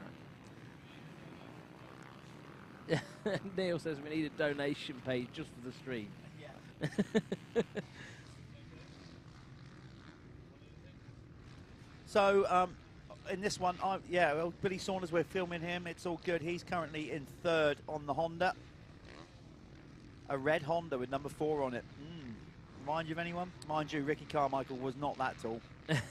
About to say, looks a bit like a Ken Dyker, Ricky Carmichael. Well, he has got, he's wearing the Fox. He's got kit. the Fox gear. It looks a bit retro. They've gone a bit retro with that old stuff. He's got the Carmichael lettering as well. He's got the style Carmichael lettering. Yeah, style 4. Grant Martin there in second, but Alex Christopher, pressure off. The champions riding off into the distance. Chris Cawthorne's just set the fastest lap, 2:06. Wow. Where the hell is he? Hold on a goddamn picking minute. How has he managed to suddenly go that much quicker? That's like the 6 seconds. I don't know. I don't want to pull him up on that too much but to suddenly at this stage of the race find 6 seconds. The only thing I can think of there is there's been a slight detour. I don't want to pull him up on it because that might not have been the case, but it just seems incredible that from nowhere. Hey, if no one saw it, it didn't happen, did it? If we were at AMCA, you'd have a rope wrapped down his neck. Yeah. Well, we'll see what happened there, but that might need to be looked at. But it might be legit. Let's see where he is on the track. We'll have to track his next lap. He may have just figured something out. Well, that can't be right, because there's Billy Saunders. He's still he's third in the race, but it's now showing Chris as third, and he's not third. So I'm not sure. That's a timing glitch there, I think. Maybe he's just cut across the finish line like we... yeah, that could have been... He's yeah. probably pulled off the track, and the transponder, he's got too close to the finish line and it's picked up his transponder. We did have that earlier on in the day, didn't we? So let's ignore that for now. Yep. It'll reset when they come across the line anyway. So that's Grant Martin on screen now. Friend of Matt Pocock, who he put on the deck. Well, I don't know. I just they saw. just hit each other. I think it wasn't really. They were just racing, weren't they? Just saw the tail end of it, so I'm not sure what actually happened. So it should reset this time around because Alex Christopher is over the line. Grant Martin is over the line. Here comes Billy Saunders, number 4. He's not the race leader. He should be in 3rd. That should reset. Yeah, it has. There you go. Yeah, so he'll fall down the order. So that's yeah. The order is restored. Order is restored. That's what we like. I think we have no order, but we like everybody else to have some. Yeah. My only order is Jeff. I will be there at 9 o'clock. Is that right? I don't order you around. Yeah. I order myself around. Yeah, I have to set myself boundaries. Can't just run wild. Loose boundaries. Yes, I was just going to say, I think you need to tighten up on some of those. Oh, God. Alex Christopher. Last weekend killed me off, mate. So we are following the 3rd place rider. Let's fast forward if we can and pick up a little bit of the race leader if we can get out to him. Number 240, Alex Christopher. I mean, he's been super consistent, pretty dominant in the series. I mean, Kerr took him all the way, Ivan Kerr. There he but is. then, look at that, seamless. Yeah, Ivan Kerr, by going out of the opening moto this morning, effectively handed the championship at that point to Alex Christopher. He's deserved some live streaming airtime. Alex Christopher, he's had a lot of it this year, but you are currently on screen watching this year's champion in the Moto Connection. Why has he not got Clubman the number MX1. 1 on? He should have the gold one. Because he's a clubman. But then I suppose Wainwright had his on. Yeah, you got to do it. Yeah. Oh well. But maybe he didn't want to curse it and think, I'll go and get one done. Yeah. Because it was so tight coming into this round between him. Very true. And Ivan Kerr. So he probably wasn't being too presumptuous with that and thought, no, I don't want none of that distraction. Let's just win the thing first. Did you get a nod on what happened to Ivan Kerr's first one? No, I have no idea why. He's out in this one. But look, he's way down again. He's pulled out. So whatever Ivan Kerr's issue is, the Irishman... He's obviously still dealing with it. He's had a tough day and had to basically relinquish his challenge for this championship on the final day. But Alex Christopher looking good in this Clubman class. With not too long to go. These guys get 15 minutes plus 1 lap. We're currently on 14:54 on the clock. So he's going to get the 1 lap to go board next lap around. When you said 15 minutes, then I also almost thought I was sat in an AMA booth going, talking about insurance. Halfway mark. I need to start going, 15 minutes you can save 15% on your motocross insurance by calling works. Yeah, maybe you should. Maybe we should do that, a little banner. We could recreate that, couldn't we? But I can't really give discount as an issue. That's the trouble. So maybe I can give some people something. If you call during the stream or text during the stream, you get a gift. Who knows? I'll figure something. Maybe you could do that for Giveaway Live. I could do that as well, yeah. Make if sure anyone needs though, any motocross insurance, Clubman's, I'm your man. Don't do it at the 15-minute mark for the Clubman though, because the race is It'll be nearly finished. over. Oh yes. That inside line is starting to dry up quite a bit there. Really rough as well on that the line. Temperature's going up, the sun's coming out. After we said a doomy and gloomy start to the weekend here yesterday. Yeah, it was. That rain just was relentless, wasn't it? At one point, we just sat there, weren't we, going British summer, bang on again. Why? No, it was okay though in the end, wasn't it? I think the second motos of the day, the track actually turned around. It was pretty good. Really good. Just with somebody picking up their bike in the foreground there, somebody was down on their knees. Tired clubmen at this point, a long weekend racing, but they love it. They will be back in force next year. As we said, the Clubman class, such the interest in this series that we actually had to then open it back up to separate the Clubman classes, which is just testament to the support we're getting from the Clubman classes. It's a big deal for us, basically. They bring a lot to this championship. It's not just always about the pros and the kids. These guys, as we said time and time again, are the riders that will go out there, spend their hard-earned money on products from places like Moto Connection. Yep.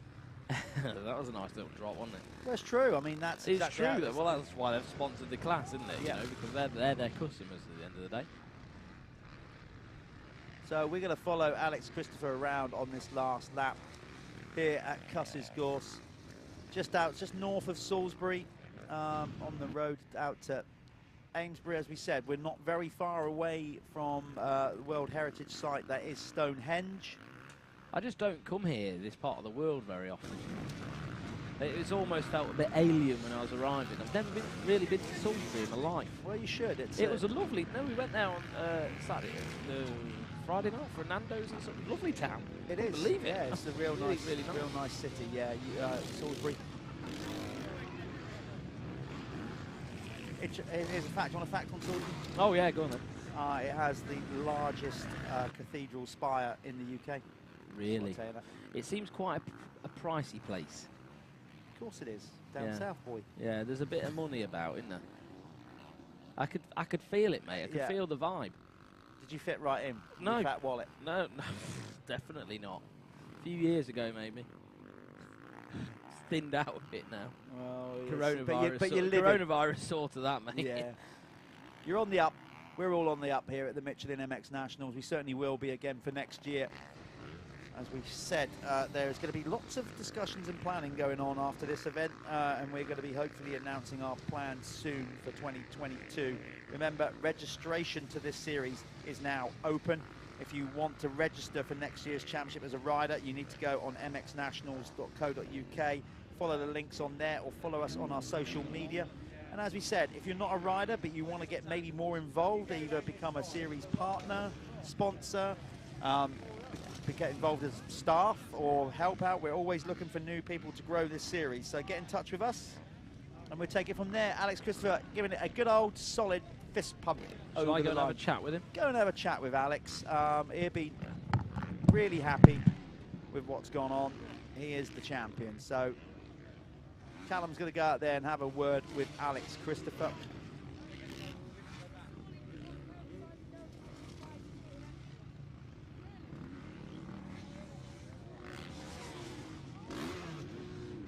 So we're just keeping him off the track here. I noticed that Alex went down to the end to stop. So hopefully to speak to his pit crew, I'd like to think that we will be able to get him up to the winner's circle in time before the next race comes off the line, which, by the way, is the amateur class. The amateur class is up next, combined MX1, MX2. That one's brought to you by Broadcliff Plant Hire and Sales and Apico Factory Racing. Turn it into a glorious day here at Cusses Gorse. Big thumbs up from the Michelin man.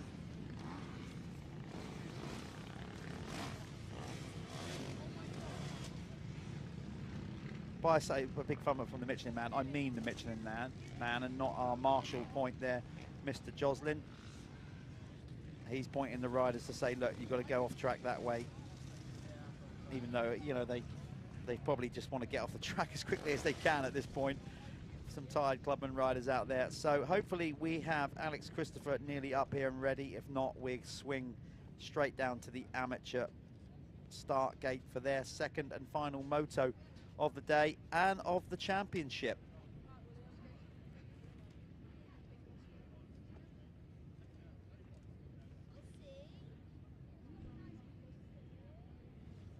So I think Callum is now down there. Alex has made his way up. So let's pass over to Callum to see what the champ's got to say.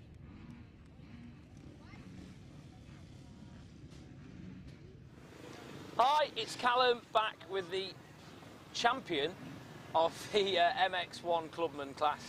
Mate, you got it sealed in the first moto today, didn't it? Was that a relief to just ride round and just take another win? Yeah, it's been a hard weekend with the weather yesterday. Obviously the points guy had a good lead, but you know, one DNF, one bad result, that lead's gone. So I just wanted to make sure I got the job done before I pushed too hard. I'm still trying today, but bit more in that last one because there's nothing to lose now, as I said. No, you might as well have just gone for it. It's nice to just round out your season with a win, isn't it? It's been a really good year, best year I've ever had. A lot of winning, a lot of close battles with Ivan. So I was going to say a big well done to Ivan Kerr. He's kept me honest all whole season. Yeah, it's a shame today. It's a shame he got hurt yesterday. But even his lads, his pit men have been pit boarding me in that race. Have they? Yeah, cheering me on. Which is really nice. I love that. Yeah. You know, that's great. That's absolutely great. Are you going to be progressing to the amateurs for next year? Yeah, Amateur MX1 next year. Hopefully getting maybe in the top 6 would be nice. That's a target. Yeah. Top 10 first maybe. And then I think it could happen, as long as they enjoy Times are good, so hopefully. Good bit of practice and then, Yeah, well, good luck, mate. Thank you, Callum. Cheers, man. No problem. Back to Jeff. Nice work, Callum. Yeah, back to us, and very nice work. Alex Christopher on a well-earned championship, and glad to see he's going to move up the progression that the Michelin MX Nationals offers. So nice to see Alex already thinking about next year and setting himself some targets, realistic ones at that. So well done, Alex Christopher, on your championship. Right, this is it then. This is the amateur class. They call it amateur, but obviously, you know, that's a grade up from Clubman, and obviously just sits below expert a little bit. There's Sean Springer, he 818, looking immaculate. He has already been crowned the MX2 amateur champion. Sean Wainwright has already been crowned the MX1 amateur champion. So championships already decided in this one as well. Oh, we've got gate issues again, man. This is not cool by any stretch. That will be a long delay in this one. Very long delay. Unfortunately, this start gate is starting to cause some real issues now. That is going to take some time to repair. I'm not sure what we're going to be able to do here. This might actually, to keep on schedule, this might actually have to be, I'm not saying we're definitely going to do it, but this might have to be a flag start because we're running on a tight schedule here today, and we obviously don't want to keep, if this is a long delay, we're going to struggle with finishing the race program in time because we've got the experts to come after this and the pros, and that is real issues with the start gate, real issues. So apologies on behalf of the team, and that's obviously out of our control a little bit. We've flattened the start gate many times, it gets graded, it gets put down there, but as we said, the soil here, there's tiny, tiny little white chalky stones all around in the soil here, and I think they just get in there, they get roosted in there, and they get just jammed up, and if one of those gates don't drop, then, and the rider goes, that's what happened. So we are going to have a delay, so what we're going to do here, let's throw to some adverts, and hopefully you guys can kick back and watch that. The tyre rolls, but just very slight, which gives it more grip and more feel on the way in, which is what I like preferably. So it's definitely a good change of made. You know, it's a kind of scary thing whenever somebody brings a new tyre out. You're like, I don't know, the old one was good, but no, they've definitely it's a better tyre, and I'm looking forward to racing the rest of the year. Michelin, a better way forward.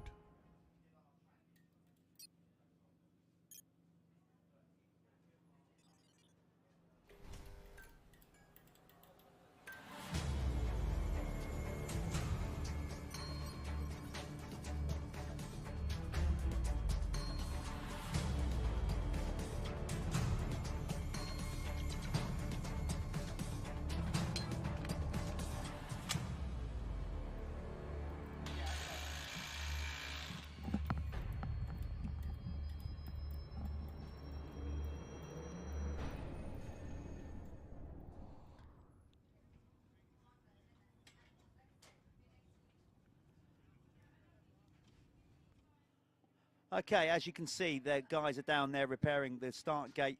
That is going to take a little while. So while we're doing that, we've got a little highlights reel filmed by Mark Carter last night, one of our media guys, of the straight rhythm. Obviously, you guys hopefully would have watched it live.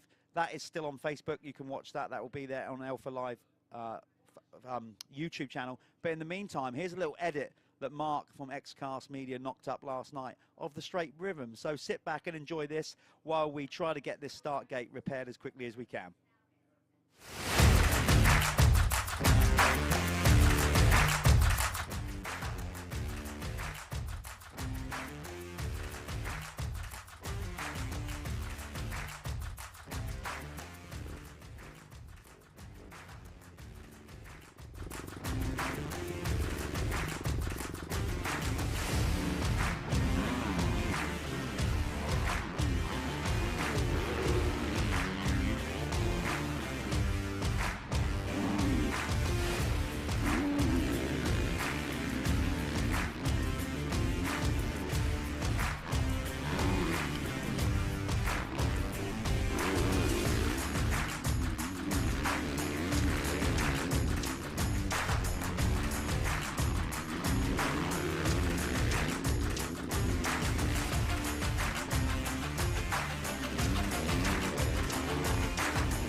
Well, as you can see, that was a lot of fun last night. If you want to watch the entire live stream show, that is available.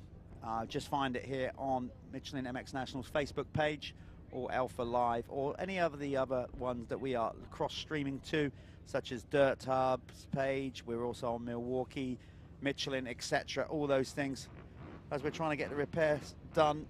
Here in the booth, I don't know if we can go back to the booth camera. Our backdrop's falling down, by the way, and me and Callum just can't be bothered to put it back up. If you go to the, there we go. There you go. This is what it's about. These are going to be the gold plates. Callum, your backside is. Cover that up. It's not a good sight. There we go. I'll try and cover his backside. This is what it's about, the gold plates. This is what the guys are going to be winning to put on their mantelpiece. Listen, it's obviously got not much value as it actually is, but what it says on it is all that counts. Are you going to be out of the way now? Yeah. I did not realise I was that in the way. Well, that's what I just told you. You're completely in the way. So that's what they're fighting for. Some of them obviously claim that most champions have been decided now, in fact. So later on, we'll be doing the presentation award once the live stream is finished. And that's what they've been fighting for. I'd certainly like one of them up on my mantelpiece. Are you going to sit down and make yourself presentable? We're on the screen. You do realise that. Sorry. I did not really put that much. There we go. No. I can tell you need more sugar. You've hit the wall again, haven't you? Gracias, amigo. You've lost your way a bit. So yeah, I might go for one of the. Oh man, I just can't. I mean, I haven't done that much damage. Sorry, are you gonna have one?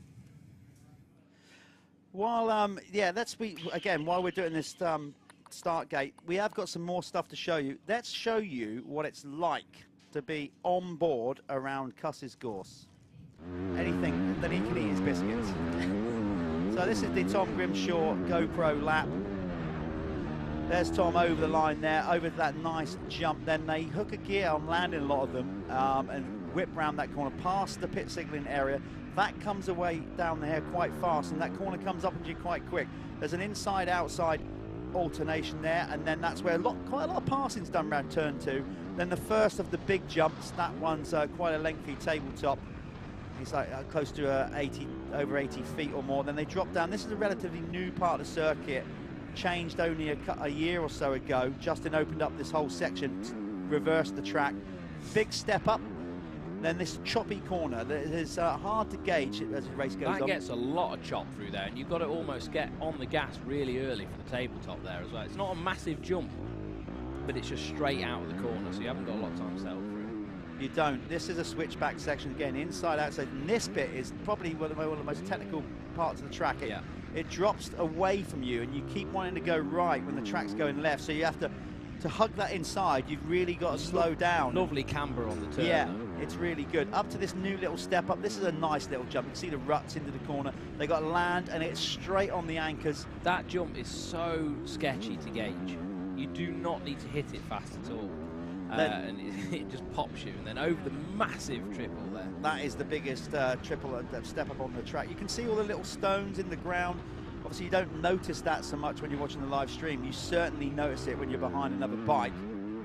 That you can see all the little pebbles in the ground. But as we said, that's no detriment to Justin. He has worked so hard here to get the soil as good as he can.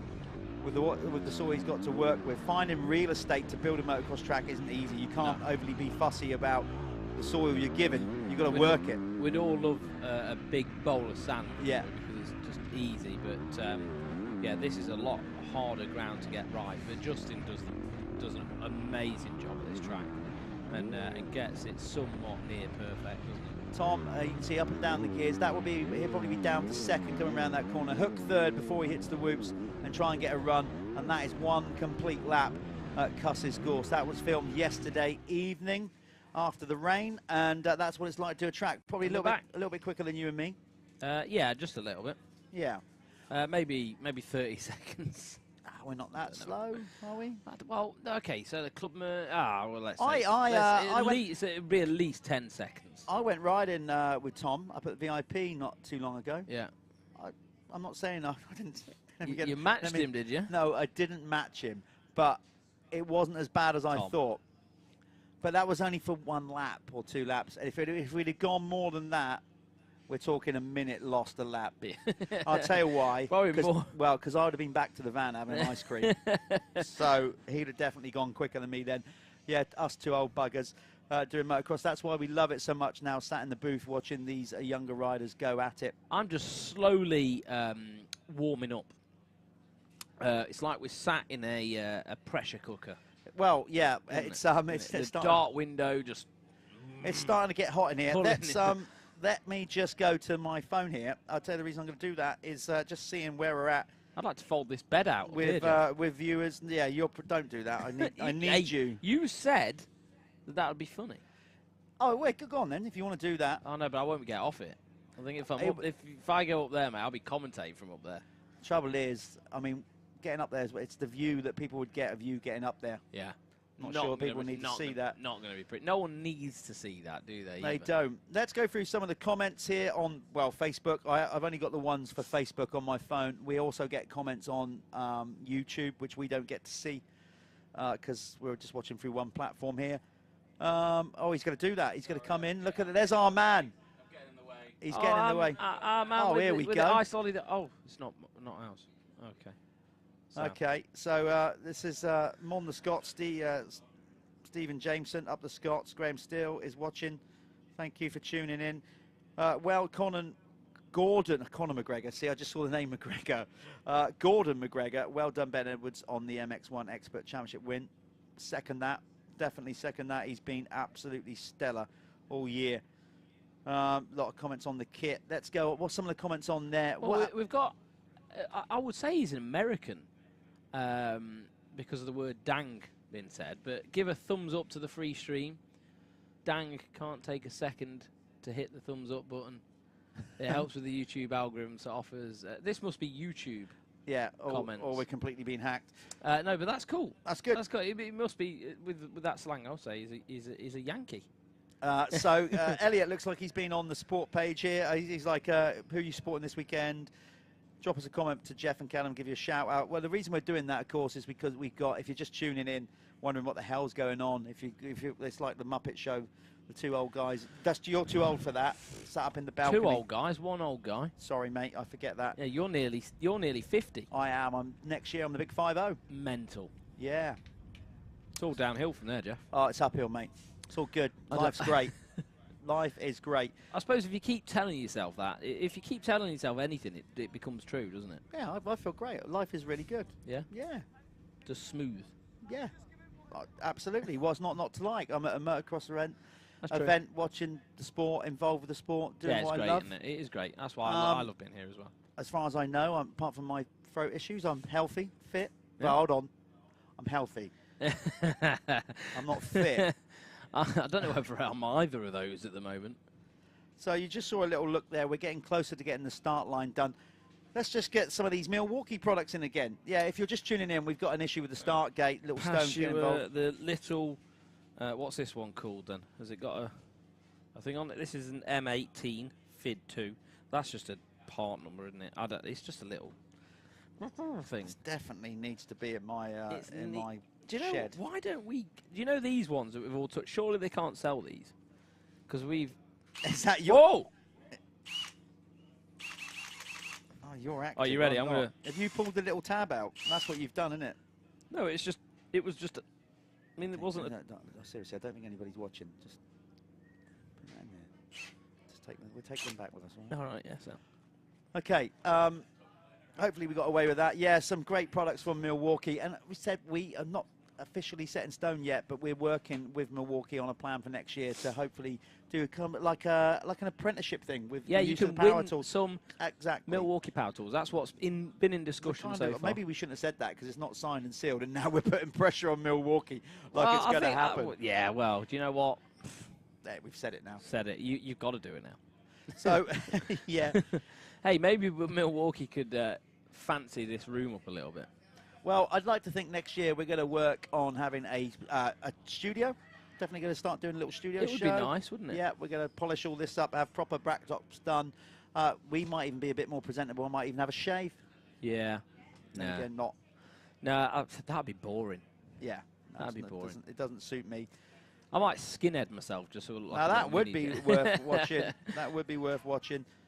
So if you want any shout-outs, now is the time to do it. As you can see, we're now checking over these gates one more time.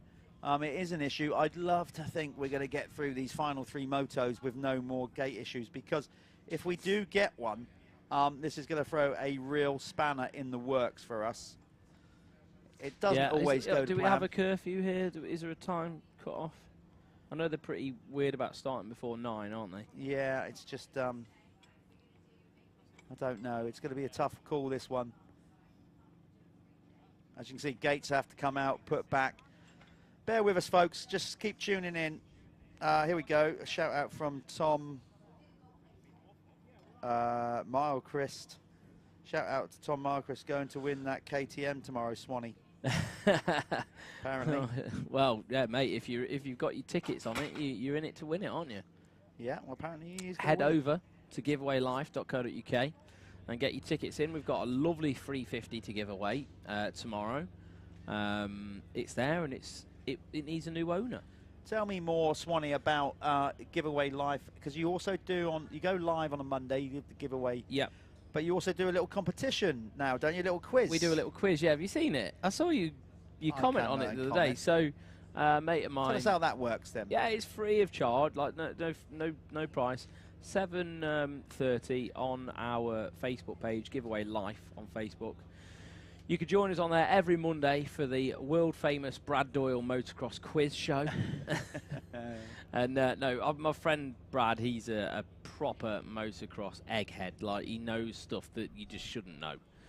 He'll know more about Jeff than Jeff knows about Jeff, put it that way. That's probably, yeah, good. I need reminding what happened in some parts of my life, because I've completely blacked out. So, yeah, you can join that quiz, and we have 10 questions, and you can win £10 per correct question right of site credit to spend on bikes and stuff. So you could potentially just win a bike for absolutely free. Diddly squat. So we are giving away it. You are. It's good. I'm just reading some of the more comments coming in. Thanks, guys, for the shout-outs and obviously keeping it going. Give the Graveson a shout-out. Grandson, I guess that would be. Oh, no, Lee Graveson. Give the Graveson a shout-out. Out in the garden watching this. Nice place to be on an English summer when summer works. The guys are getting loaded back up on the gate now, look. They are. Rex Manning, you've been with us all day, Rex, from over there in Ipswich. Thank you, guys, for a fantastic commentary. Top-notch. I'm looking forward to next season. Brilliant laughs. Lots of Stella. Fair play to the man. Hey, I'm on.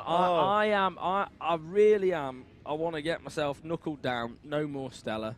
Health kick now, Jeff. No, I think he's on about him. Yeah, I know, but it just encouraged me, isn't it? Well, I'm going to definitely have one after this to celebrate the end of the series and get set for next year. Maybe one when I get home. Greg Varney, shout out to Joe Clayton. Well done today, bud. Yep. Oh, there's a blast from the past. Stephen Jameson, go Twisted 7. That is the first. That's the race team I started back in 2003. Wow. Fan from back with me and Brian McKenzie. That's the first. My first stab. Was that a Kawasaki team? That was my first stab at team management, and then 3-4 years later, I had the phone call one winter from the guys at Kawasaki saying, rather than you running Twisted 7, would you come and run Team Green for us? And it was an honour, and I've been doing it ever since, and it's great to be doing it. Hi Jeff, it's Kawasaki. Would you like a bigger headache? No, I've loved every minute of you my love it. time managing Team Green, and we'll be working on plans for that next year pretty soon and announcing our rider lineup sometime in the next couple of months, hopefully. But right now, let's fingers crossed with this one. Come on, TC57. Let's be having you. Another great guy, old guy, Gary Craig. Well, obviously, Tony will be coming up in the fastest 40, which will be just 3 motos away. This is the amateur moto. Then we'll have the expert class. Tony Milchrist. I hope we're announcing that. By the way, the drill is called an impact driver. That you don't know what it was. Thanks, Tom. Thanks very much. You can tell, Tom, it's been a while since me and Callum have handled power tools. I'm not allowed to touch power tools at work. Banned. I just break stuff. I just break everything. You're too much of a clutch. You got a message from Mel, from your wife the other day, saying that you left the freezer door open, and she came back to find all the whole left-hand side of the freezer was defrosted. Yeah. I am honestly, like, not an easy guy to live with. Yeah. I could. Yeah. Oh no, we got another gate that didn't go down.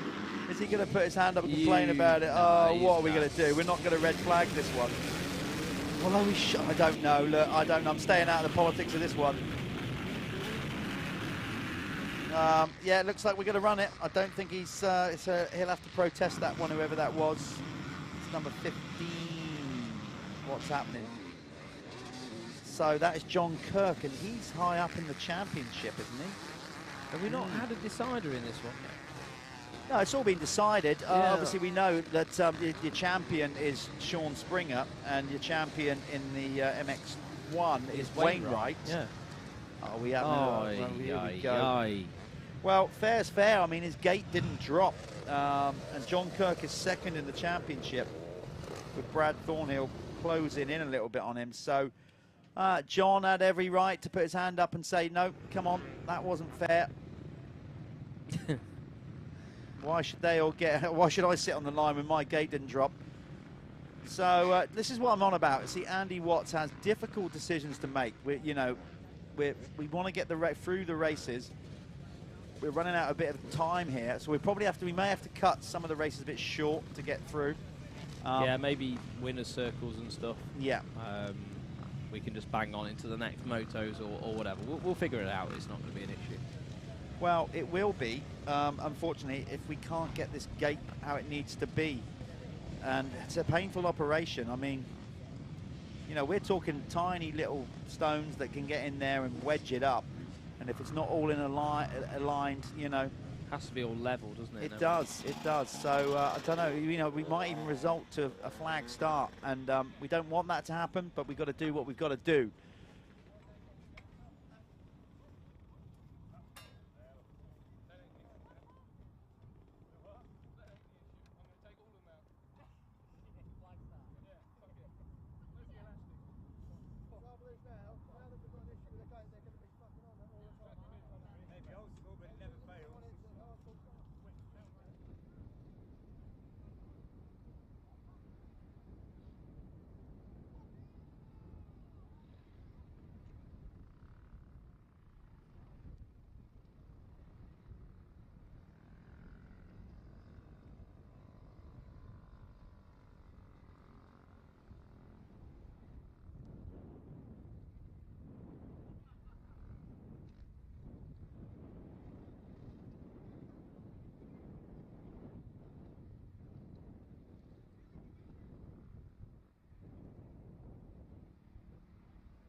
The tyre rolls, but just very slight, which gives it more grip and more feel on the way in, which is what I like preferably. So it's definitely a good change of made. You know, it's a kind of scary thing whenever somebody brings a new tyre out. You're like, I don't know, the old one was good, but no, they've definitely it's a better tyre, and I'm looking forward to racing the rest of the year.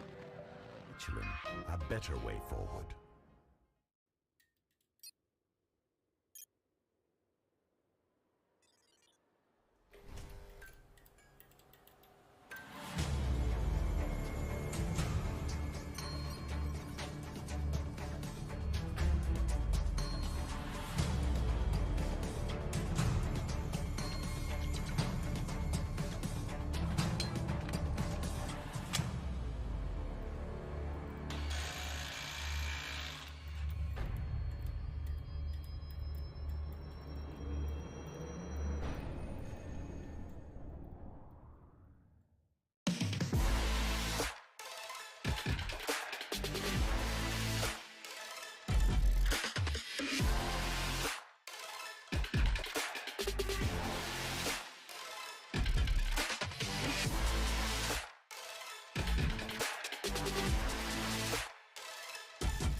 you, and you definitely didn't get the type of start you wanted.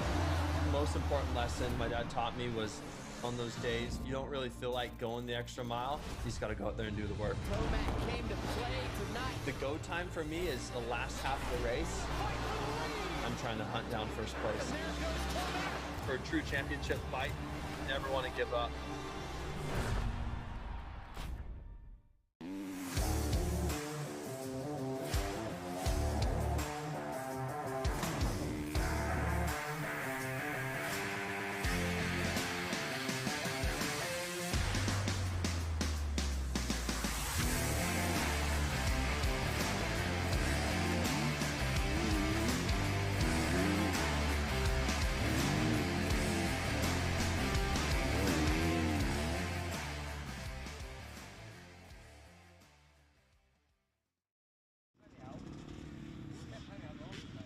All right, then, we're back down. We're going to give this another go. It looks like the problematic gates have been removed because we haven't got a full lineup.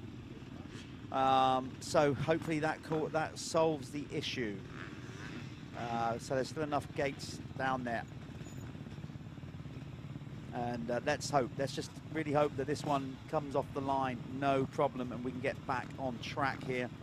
We don't want to do a flag start. Obviously, they're always difficult to manage. People inevitably cheat, go early. I'm sure my my friend Brian Spud Wheeler won't mind saying I've seen him do a few flag starts where the guy he's got the flag in his hand and he's gone off the gate. Harry Bradley on Jake Taylor's bike. Yeah, don't know what's happened there. So something's happened to Harry's bike. He's gone out on a borrowed machine for this one. So fingers crossed with this one, folks, that this all goes great. Well, it's not a bad borrowed machine. It's got a full factory Showa A kit in. A gas. So K-Tech bring in all the Showa factory stuff now, and that bike is basically a demo of what they can get and what they can do. So it's got full A kit in a gas. Shout it, bloody lovely. Is it? It is. Well, you've rode it? I've not rode it, but I've looked at it. It looks good. It's very good. Does it? I mean, you get more excited about that kind of stuff, don't you? Yeah, I just like it. Good. We need all that. That's the kind of stuff we need. You know, because it's not just about riding the bikes. The technical side of it is a big part of the sport. It was never really my thing. I showed a bit of an interest when I was younger, and then I got told by the old man, just get out of there, concentrate on the riding, don't worry about the bikes. So from that day on, I never did. I think they retail at $6 grand, I suspect, like that. Right, come on, gate drop. Just more than drop. the bike. Please, let's get this amateur gate off the line with no complicated. Yes. There we go, finally. We got a clear gate drop, which is very reassuring. Here we go then. It's Taylor, is it Taylor, number 66 in there? No, not Taylor. Oh, battery's gone flat on the phone. Nightmare. Has it? No, not quite. You need to buffer up. Do you want to get mine going? Here we go. So let's follow him around on the lead. Remember, we are still going to do the Spanish Motocross Holidays first lap leader, but that has already been won. The championship on that is won by Cole McCulloch on the GRT whole shot machine.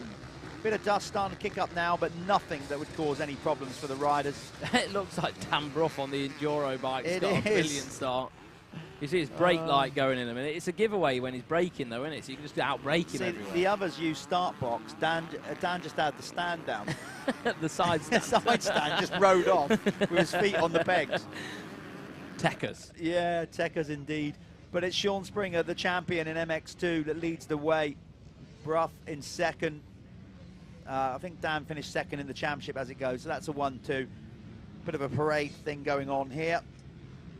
And then we're going to get them over the line. Let's get back on the timing, because we still had the setup here for some of the comments we had coming in. David Jones made a comment on YouTube.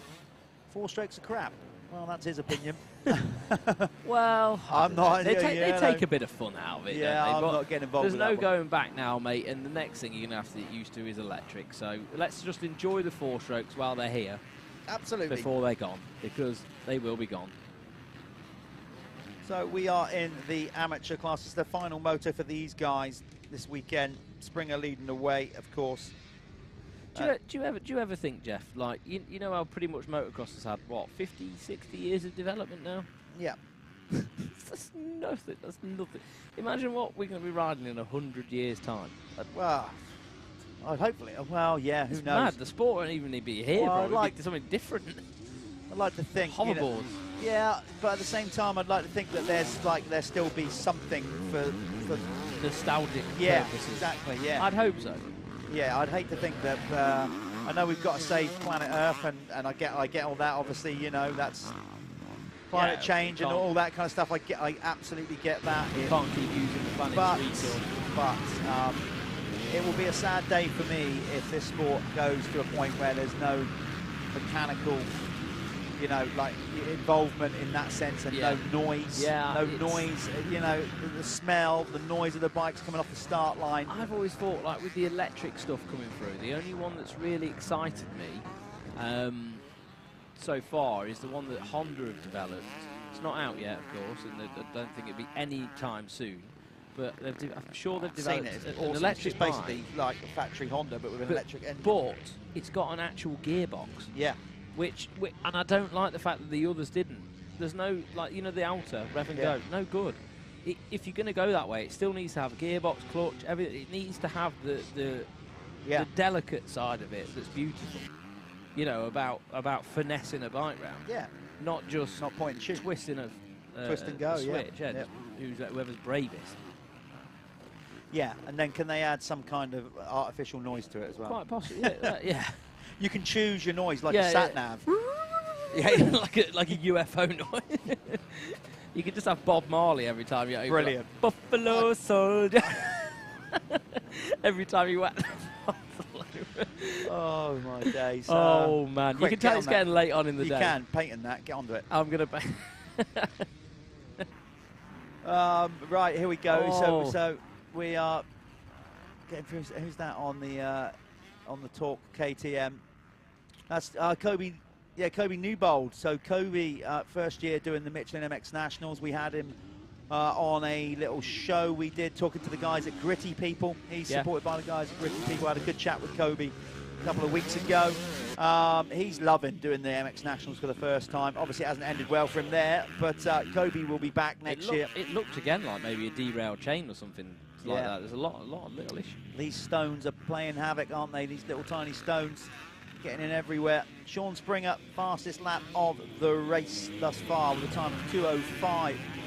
No, 2:05. That's pretty fast, actually. That's right, he's 2 seconds quicker than anybody else on the circuit. There's Bradley. Yeah. Nice move up the inside. Yeah. Fighting his way through on that borrow bike. You know what it's like. It takes you a few laps to get to grips with something that's a bit able. Totally. And it's not even that. It's a trust thing, isn't it? Yeah, he's literally like, you don't know how it's going to just react. Jumped on it. It's, I think they were setting the suspension level on the start gate, weren't they? You can adapt to if your bars are not where you want, or your levers, but it's that trust and knowing what the suspension is going to do, and it takes a little while to react and all that sort of stuff. It takes a little while to get up to speed with that. He's doing okay at the moment though, because he's on for Harry will be on for an overall, won't he, in MX1? I think he probably will be. Yeah, it's he's had a good day yesterday. Let's see what I think he did. Let's have a little check. Springer went 1-1. Yesterday, Harry Bradley went 2-1. Yeah, so... And he had a good opening moto this morning. So, yeah, he's probably looking pretty good for the overall win here. Needs to get that 250 gas revved up and through some of these guys. A lot of them are MX2, aren't they, though? Dan Brough, MX2 as well. Is David Rushton, is he leading the way in MX1? Well, he had that opening win. Yeah. Moto win this morning, or early this morning, when he obviously went with Harry. Yes, he did, yeah. He got Harry back on the last lap. Yeah, so it's going to be between those two, isn't it? Yeah, I think so. Rushton looking good, number 66, for potentially an overall win here. Harry's on that 250F probably going, oh my God, this is so much more pleasant to open the gas on this. It's not trying to kill me when I open the throttle. Yeah, those 450s They're are big old beasts, a handful. aren't They are a handful. But at the same time, if you know how to ride them right, they've obviously got an advantage as well. Yeah, for sure. Springer just still, he's checked out. He's gone. He is, I say he's gone. He's 3.5 seconds ahead of Bruff, who's stuck in with him. Then there's a bit of a gap to this gaggle of riders, led by Rushton, then Greedy, wild carding in 4th, then it's Aaron Gardner for 5th, Mitch Young in 6th, Josh McCorkle in 7th, then it's Alex Buchanan for 8th. Sam Gabriel from the Gabriel Insulation KTM team. Getting really choppy now into these braking bumps in some of the corners. Be interesting to see, like, when the pro guys go out, if they're going to be a bit more creative with their lines and stuff, maybe chopping across some of the ruts and things like that. You do normally see some different sort of one now as well, I think, for Justin Barkley, track owner. Obviously you have plenty of practice days here, plenty of club races. There's a lot of racing that happens at Cusses Gorse, Motocross Park. But interestingly how he here play it with the water in now, because yeah, it's at that stage where if you put it down, it's going to be pretty slick. It's going to be pretty slick, and the issue we've got is that dust is not. There's a bit of dust kicking up, but it's not enough to cause an issue to the riders. Yeah. So, what do you reckon he's going to do? I mean, just a light sprinkle. You know, if you overwater it now, I suppose you just got to go light. You know, it's going to be like ice. Burst. Yeah. Yeah. I think. Well, it depends, doesn't it? You've got to weigh up the risk versus reward factor of it, haven't you? Like, is the dust going to hinder them more than a bit of a slick track where? Like there, you can see the track is still in good nick, hasn't dried out too much. It's tacky there. But then on certain other areas. But he's been putting water down around there, I think, over the last, when there was. I'll tell you what he will do, obviously, is not water the face of the jumps. He's got enough experience with that at this point, because you don't want to make them like ice. They've gone blue groove, that's fine. As long as you hit those ruts straight, you're okay. But Justin won't be watering the faces of the jumps at this point, no way. No, he's way too experienced for that. And, you know, he's been a rider as well, hasn't he? He knows the crack, so it's not just some farmer turning up with his Bowser, you know. In between feeding the pigs. A club meeting, just chucking all the, piss water everywhere. So, no, Justin is very professional at what he does, and as we said, a great venue here at Cusses Gorse. If you've never been to this part of the world, if you live up north or wherever you live further away, if you're ever down the south and you want to go and ride, just follow Cusses Gorse on their Facebook page. They always give you enough information and warning time of when they're open for practice, etc. So this is also a practice venue. You can come and ride this track on the weekends and occasional weekdays throughout the summer when these guys are open.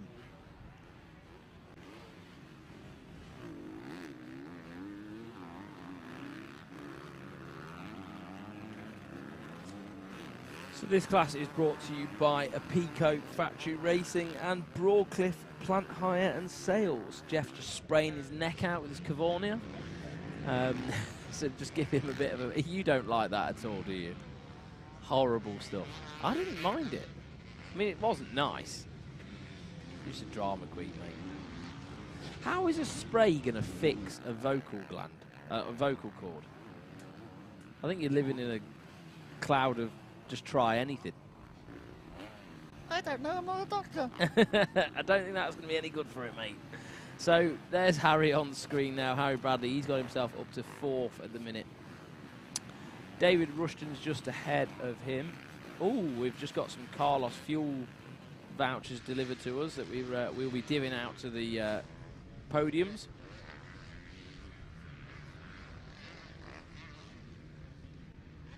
That's number 7, Aaron Gardner. So the top 10 as they run in this moto, Sean Springer's leading the way, followed by Dan Bruff. David Rushton in 3rd. Harry, oh, we've got a rider down. What's gone on there? It's like Alex Gordon and somebody else come together. So Gordon's got back up going pretty quick. Just hit the electric start button and carried on. But, yeah. Going down with him. So yeah, this Springer leads away, followed by the 33 of Dan Brook. Then it's David Rushton, then Harry Bradley. Man, Harry Bradley's 34 seconds back from the leader, Sean Springer, so he's going to have trouble catching up to the top 3 even. Aaron Gardner in 5th. Sam Gabriel is 6th. Mitch Young is 7th.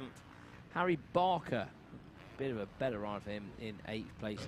Josh Greedy, younger brother of Ashley Greedy, who does a lot of the arena cross stuff.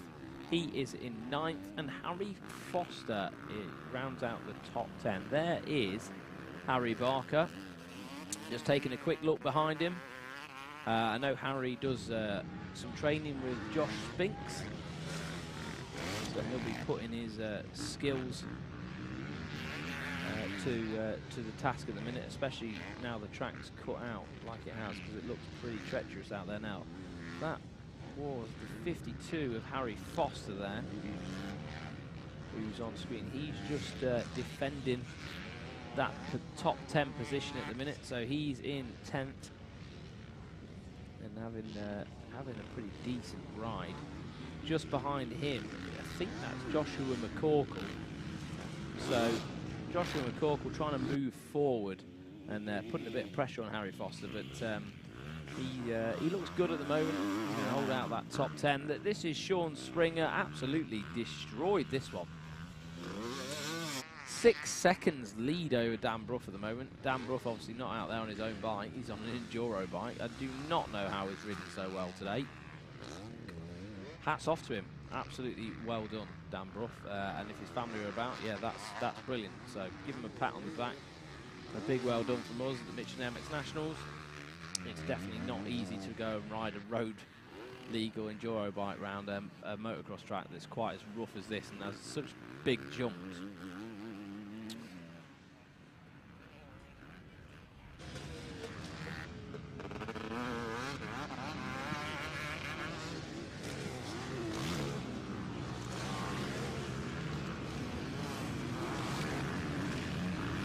Sean Springer is pretty happy with his season so far in the amateurs.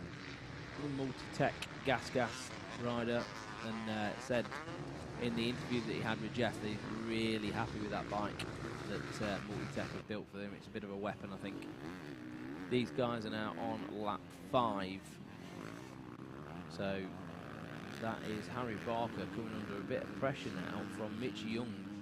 Can feel them coming. It's Mitch Young and then the number 7 of Aaron Gardner as well. So Aaron Gardner's actually lost some positions on that one, so maybe he dropped the bike.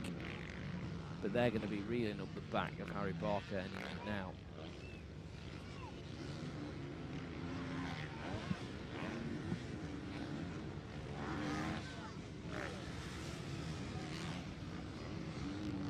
So it's getting hot out there, Callum. I've just been out. It's definitely getting warmer, which is not a good time for getting warmer when you're racing motocross.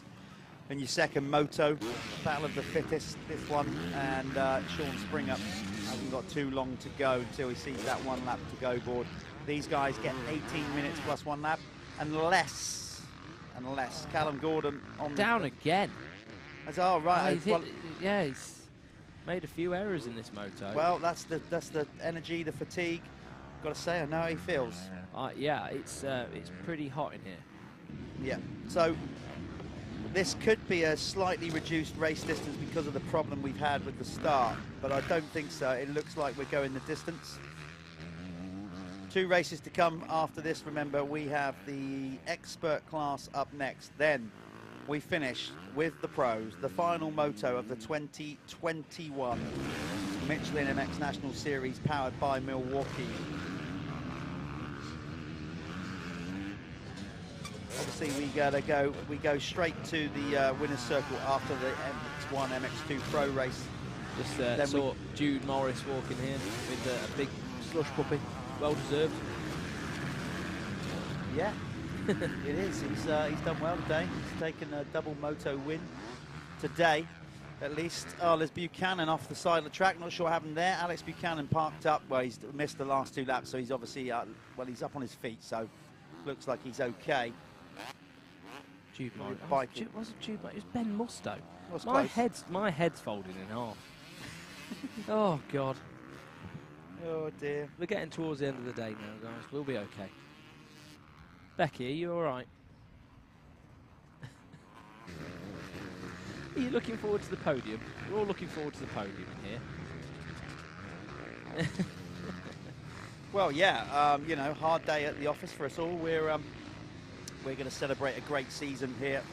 We'll have a little, I think there'll be a few little drinks flowing at the end of this one. A tough season, basically. We're around short, admittedly, but it's been, the racing has come thick and fast. It's a race win for Sean Springer. No beers for me tonight, Jeff. Yeah, you say that. How many times? No, How many times have you said that? I'm going to have a quick nap, and then I'll be on the road. Got to get home. I've got to go. I've got to get some. We've got to do COVID tests. Are you got to do a power? Are you going to do a power nap like an? I'm going to have to. Yeah, after today.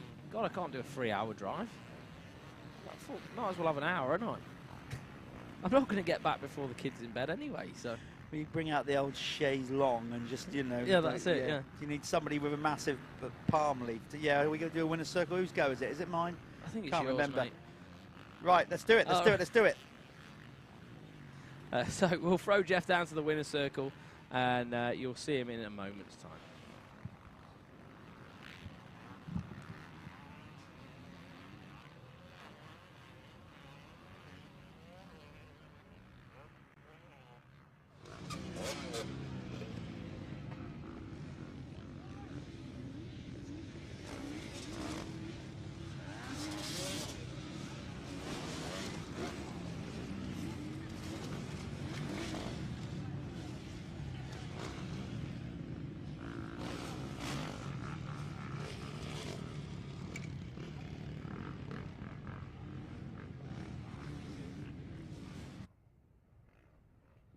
In the winner's circle, Sean Springer takes another moto win. Look, he just said, look, clutch is broken. His hydraulic clutch has been shot. All his graphics are coming off. And he just said, that's the best I've ridden all weekend. Just goes to show you don't need it, Sean. But you've gone out in style. You've won the championship, taken the last win. Again, you know, so how was that second moto compared with the first? Looked like it's starting to dry up and get quite choppy out there. Yeah, it's just like square edge bumps where it's a bit shiny underneath. It's hard. You just have to try and turn off the corners. Try and go slow as go faster. Obviously, I didn't know clutch, so I was obviously trying to ride properly, to be fair. That probably helped you a bit, like you said, you know, so you went on the gas. What happens now for Sean Springer? Have you got any more races coming up, or are you done for the year now and going to chill out and reset? My dad's mate called Jim, he's lending me a two-stroke for the festival down my local track down in Salisbury. Oh yeah, you're going to do the two-stroke festival. I'll have a little rip on that, see if I like it. Yeah. And hopefully I'll do the Bridgestone Masters at Fox Hills. Cool. So I'll start training for next year. Well, as we said, mate, it's great to have you back. Well done on winning the championship once again. Ladies and gentlemen, Sean Springer. Well done, mate.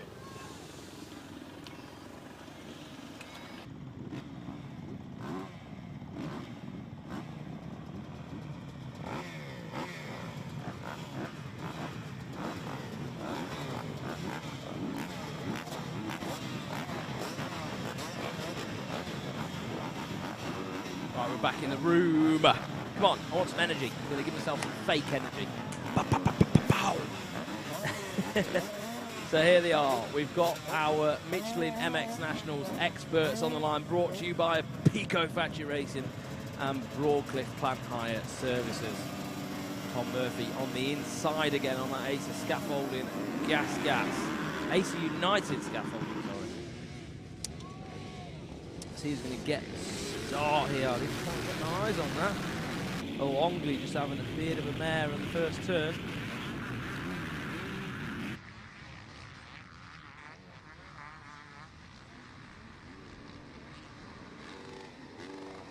Oh, throwing it out there for the fans.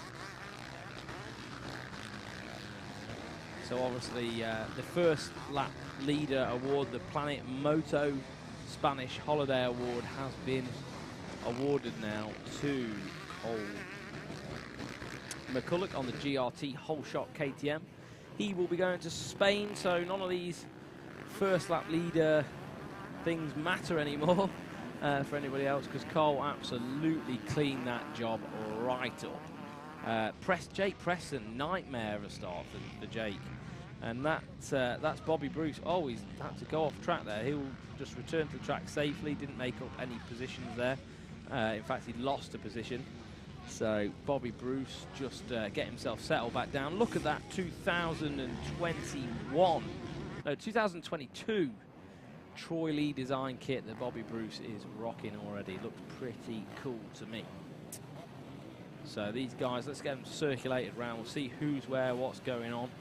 And yeah, look at Jake Preston at the back there. And Clayton. Wow, terrible start for Clayton. Jake Preston's just seems to have burned out a little bit the latter half of the year, but speaking to him yesterday, he isn't very well. He's had a bit of a sickness bug and this, that, and the other. And it cannot be easy to ride when you're feeling, you know, slightly under the weather, and yeah, especially in motocross. This is hard going stuff. There's Josh Taylor as well, just behind our leader. So Josh Taylor with that damaged knee.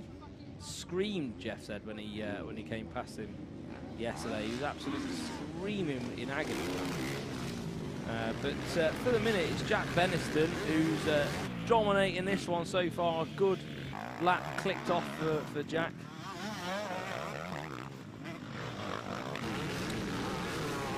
But Josh Taylor is working the back of him right now. But that is a lap led for Jack Beniston. He's got that on the board. No one can take that away from him. And Josh Taylor's going to dig deep and try and push forward to grab a win with that damaged knee. Yeah, I've just had a quick look, very, very quick look at over the fence at the track. It's definitely drying out pretty quick now because temperature is rising, sunshine, the clouds have broken through. We've got nice sunshine. Is that a song? The temperature is rising. You can make it one if you want. Was that an Elvis thing? Probably, I don't know. Well, neither do I. My brain can't compute. And to be honest, I'd rather that you didn't make that a song at this stage of the game. Yeah, and to be fair, I sing things that well and project that well that it might actually get the stream pulled down because it's so similar to the original. That's it. People think copyright issues. Stream pull down, Sony Records. But Jack Beniston is doing a good one in this one so far. Josh Taylor, fair play to him because honestly I thought his weekend was done yesterday when I heard him squealing like Jack Beniston's fell back to third now. It is actually Josh Taylor who's actually leading the way. Let's do a bit of refreshing then on the screen here, on the timing screen. So yeah, timing screens, timing and scoring is showing Josh Taylor in the lead. Bobby Bruce now up to second on that 2-stroke 1.25. Probably feeling good about going for the win here because the track has got to a level where Bobby might be able to, well look, he's already on his case, isn't he? Yeah, so the track's not going to take too much, rob too much power from that 1.25, no, is it? It's not, and you know, now the track like it is, it's going to be hard to muscle that 450 around the place. So this is where Bobby might have a bit more of a chance to race the 450s because he can keep the momentum up over those sharp-edged bumps. And he's looking good. He set the quickest lap time. Who was the Planet Moto first lap leader? That would have been Beniston, was it? Beniston, yeah. So like we said, that's already been won. Awarded, well, it's not been awarded, it will be awarded to Callum McCulloch. GRT whole shot's finest. Yeah, well, I mean, championship-wise, yes, he's won the championship. So he's been their championship winning rider this year. Finley Evans. I saw they had all the cake out and all that. Did they? Yeah, they did it all. Great, cake's good. Especially when you're young. Especially when you're fat. Yeah, cake's just good. Yeah, it is nice. Especially when your nan makes it. I used to always love my nan's cakes. Both dead now, but oh well. God bless their souls. Well, we'll have to get you a cake replacement. Valerie! Cake replacement service. How you doing? But Bobby Bruce, again, rocking that 2022 Troy Lee kit, looking absolutely rad. Looks dialed, doesn't it? Yeah, you could roll him out in any AMA race right now at the front and you think, yeah, that's one of the big hitters. Yeah, it'd be no problem. Looks cool. Taylor will fight all the way. That's one thing we have learned about Josh Taylor. He is a scrapper. He will go the distance. Oh, he's pushing, and he's definitely in pain as well with that knee. Yeah. No doubt about it. I know he's got an issue with it. He doesn't actually know what's wrong with it. Yeah, but I'm sure he'll get that checked out in the week. But shows his grit and determination, doesn't it? For sponsors, people want to help him, whatever. It's great. You know, it just shows that he wants it. Yeah, it does. Lovely move by the bobster. He's trying to do the undercut inside, outside. He's working that 1-2-5 everywhere on the circuit for the United Gas team. Josh will just have this annoying noise in the back of his head, doesn't it? Like having a wasp. Yeah. Oh, look at that, though. I don't know if he's going to be able to do it. Well, no, it was just the advantage. Very difficult. Oh, my giddy arm. I thought he was into the back of him there. That could have been a pretty sketchy moment, couldn't it, that? I'm sure he had it dialed from his perspective. He totally, but from our angle, that looked like he was going to go classic into the back and the big old high side. Lovely on the land. And Bobby's taking his time with this one. He knows he's got the speed to pass. Look at that lovely inside out. So he's going to cut across the front of Taylor now. Is that the move done? It is. New race leader, Bobby Bruce. And to be fair, on this occasion, Josh Taylor was like, oh, God, I You go. Well, he said to me, I said, how should you do your knee? Trying to beat bloody Bobby on the 1-2-5. Is that fair enough? Yeah. And I was like, well, okay, well, he serves you right, doesn't it? It's looking good here in this one as well, Ben Edwards. Remember, if you're just tuning in or you haven't followed the series, for whatever reason, Bobby Bruce is currently being crowned your champion in the Expert MX2 category. The rider in third, number 3, Ben Edwards, he is the champion for this year as well. So no championship on the line. So yes, let's have a look at this. We're going to go back to a replay of the speed that Bobby Bruce literally went behind. Watch this. So he comes rattling through the whoops, and then Josh cuts across in front of him. Bobby goes, right, I'm going to go round the back of you. And then, look, gasses it on the down. Oh, that's that trust. Was close. That is trust in the rider in front, because if Josh had just hit a bump or a kicker there, Bobby would have... That's actually closer than I thought it was. Like, wow, okay. He would have hit him and done the high-speed, high side. I don't think Bobby was expecting him to check up that much to grab the inside. Maybe not, but it all worked out well in the end. Josh Taylor is still battling on, as is Ben Edwards in this one, looking better. Ben, by his own admission, prefers sand track conditions, so he is having a good one in this.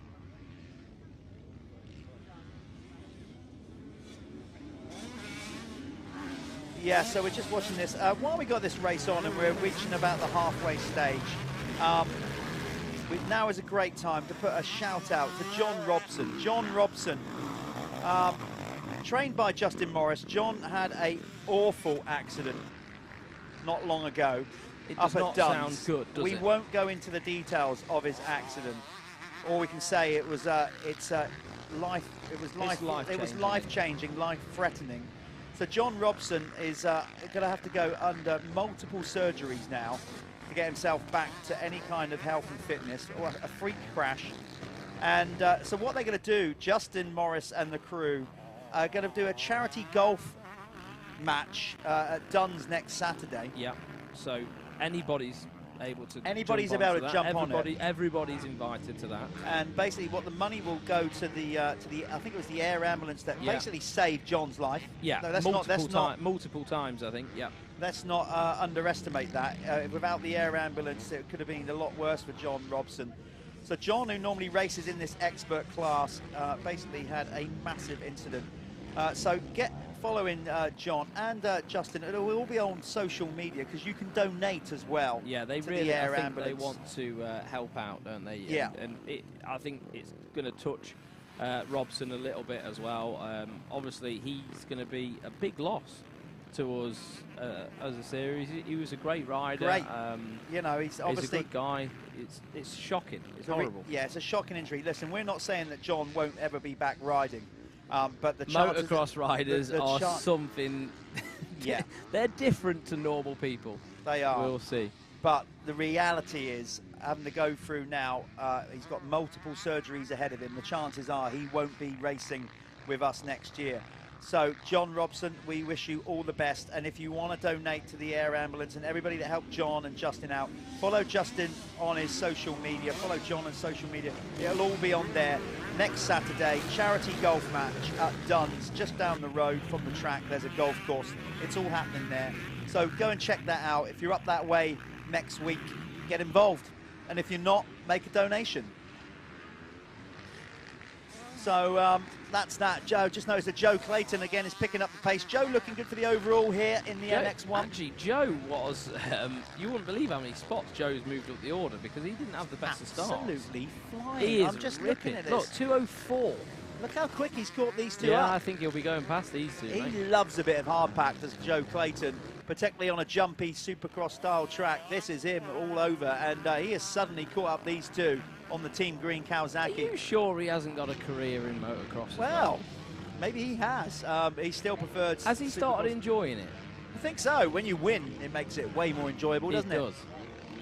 So he is definitely closing in on these two at the front. Charlie Putnam, Showtime Putnam back and forth. Ben Edwards dropped back to 5th. Richard Bird currently in 6th, the Irishman. Then it's George Clark on the Honda. Jack Beniston, who took the early lead, back in 8th. Louis Kessel on the Kes Commercials KTM in 9th. And 10th is Steve Bixby, the builder. We're just going to call him a builder. The builder from Essex. Anyone needs any building in Essex, Bixby's your man. He is. Do you know what's brilliant about Charlie Showtime Putnam?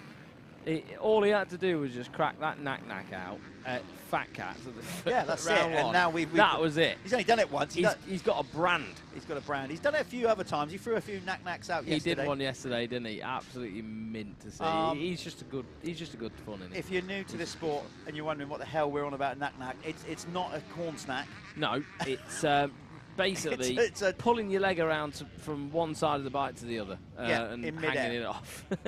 In mid-air, not just when you're just currently. We've got a shout out from John.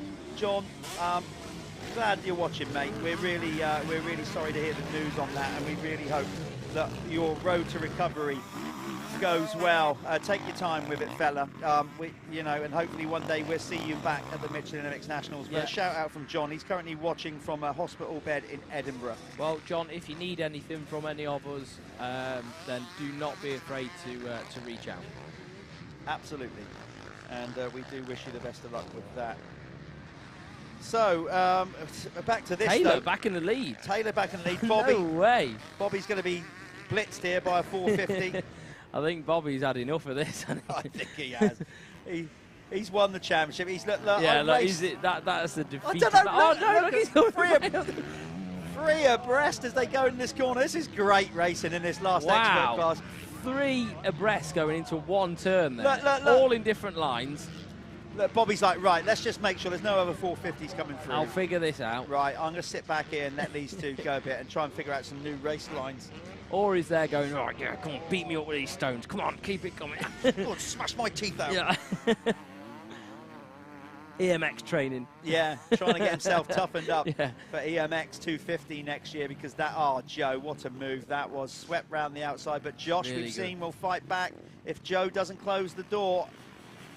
No, he does on this occasion. That was a lovely, fluid move by Joe Clayton to go Clayton's into the lead. bike looks pretty stiff. Does he run like quite a stiff sort of Supercross? Well, he's used to it, setup? isn't he? Yeah, with the Supercross setup. And I think to change it too much for outdoor would probably throw him off more because it's what you're used to sometimes, isn't it? It seems to be like his bike just sort of skips over the bumps instead of like gets soaked up. But you see a lot of the guys who are doing the Supercross, that's sort of the way they go, isn't it? Like, I don't think it's just Supercross. I genuinely do think some riders mess about with their settings too much for each track, and then they lose their way. Yeah, no, I'm with you. They lose their way. Unless you've got someone there going like an engineer. That's what I'm saying, like factory riders. Okay, here's an example. Having done some riding with Stefan Everts, riding obviously in the same era as him, racing GPs. Did an opportunity where I rode for Vic Eastwood for the Hondas in '98, and we spent a bit of time with Stefan testing because Mark Eastwood was his teammate that year. And a lot of the riders just get a base setting, and then they stick with that all year. Everts hardly ever changed his gearing. Really? Because then you get so used to to knowing what the bike's going to do. Around the bike, you adapt around the bike to the track. Yeah. If you keep swapping and changing your bike every week, you kind of don't know where you're at sometimes. That's you know, horses The for theory. courses. It's different. Yeah, for but then each some rider. people think, you know, like, well, you need to make these changes. I think you can get lost in it, though. If you don't know what you're doing, you know, like some people, I mean, I've done it before. I think all of us have gone down a rabbit hole and thought, God, that's not, that's worse. Look at Showtime. Yeah, he's closing in. Showtime is closing up now on Josh Taylor. Josh Taylor's knees probably throbbing And they're probably going to have another knee on the side of it, I imagine. Joe's probably thinking, Joe Clayton out in front of Louis Carnier, so what are you on about Showtime? But Joe doesn't call himself Showtime, he calls himself Joe Time. Joe Time, you want to be careful because Showtime's on his way up to the front. No, I think... To be fair, late charge from Putnam. Big late it's good charge. to see, like, cause I've not seen that all season. It's normally like start at the front and then fade back to fifth. Showtime style. Yeah, it's so track's good. tough He's at the minute. Figure something out. Oh no! Ben Edwards on the ground. It doesn't matter to him. He's well, it might already do for the overall, but he's already the champion. So that's it. Look, Putnam up the inside of Taylor. We're gonna get a knack out of the 91, aren't we? So are we? We're gonna, aren't we? Camera men, women, whoever around the track, please, on the last lap, follow the 91 of Showtime Putnam round. I'm sure he'll do something if he's going to get a moto win. He's going to win it. Well, I don't see how, because he's on the bigger bike and he's MX1, isn't he? He's not MX2. No, yeah, he can't win. He's second, didn't he? It's still a good ride for him. Yes, great ride. Really good ride. Joe Clayton, though, is... I was thinking Clayton was on 250. Sorry, I lost my mind. No, he's... Bobby Bruce is leading the MX2. So we've just lost... Who's dropped out? Who was in there? That was just Ben Edwards. No, we haven't. We've lost... Taylor? Josh Taylor has dropped back a couple of positions. We haven't lost him. He was in second. He's just... but then... He's there. We know he's suffering with that knee, tweaked knee. Yeah, he's still there. He's just dropped back a little bit. Looking good, though. Charlie Putnam on the par home. Stebbings. Car Superstore, Husqvarna. Number 91. And again, shout out to Neil Prince. Neil did actually message us later on. Team manager decided to have a little blast himself yesterday. Unfortunately for Neil, it didn't go well. What did he say to you? I think he's broken 2 bones in his back. Wow. Very nonchalant about it. He's like, oh, yeah, just, done that. This is Neil, isn't it? It's Yeah. Neil all over. I looked at his bike the other day and I was looking on the handlebars. It's the most Neil thing I've ever seen in my life. It was, you know, the bit that bolts onto the back of the clutch lever that says up? It was facing down. I was like, that's just Neil. Here we go. He sent me a text message earlier on. Thanks for the mention, mate. Free stable neck fracture. Oh, mate. I don't know what that means, but to me, the words neck and fracture are not 2 words I want to put in a sentence. That's, Neil, what you're trying to say there is you've got a broken neck, but it's stable, which is, I suppose, better than unstable. So get well soon, Neil. I'm sure you'll do no practice and throw yourself into a race again. He's got a team to manage for the rest of the year. One day. Oh, he'll be walking around with one of them big neck things on now, won't he? But anyway, he's... Hey! Did I tell you? He's a boy, isn't he? That's it. We've started something now because he knows we're watching now. He does. That's it. Right. We want some more tricks out of him, don't we? This can't be the only trick in the book. Quickly get down there and speak to him. Try and grab him as well as Joe. Okay. Let's get a word from Putnam if you can grab him. We've got a bit of time because the guys have got to do a sighting lap. So Callum's on his way down there. Here's the replay. Charlie throwing out a knack-knack. Obviously, Jeremy McGrath, the king of Supercross, basically his signature move. That's not a bad one as it goes from Charlie. So a bit of showtime there. Putnam always having fun. In fact, the Putnam's always fun to be around at the races across the board. And it's good to have them involved with the Michelin MX Nationals powered by Milwaukee. Right, Callum is on his way down to the winner's circle.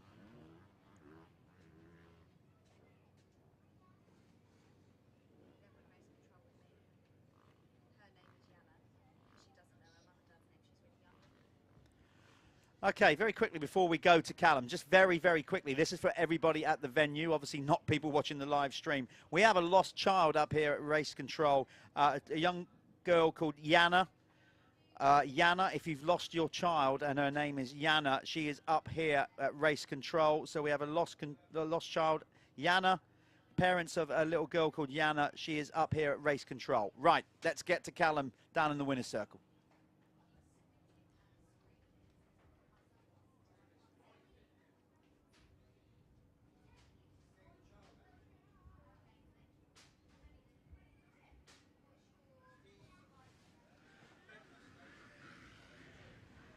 think we're nearly ready for Callum down there. We are. As you can hear, some of the bikes going out. That's the pros going out for their sighting lap. While the pros are doing the sighting lap, we're going to get these winner circle interviews done.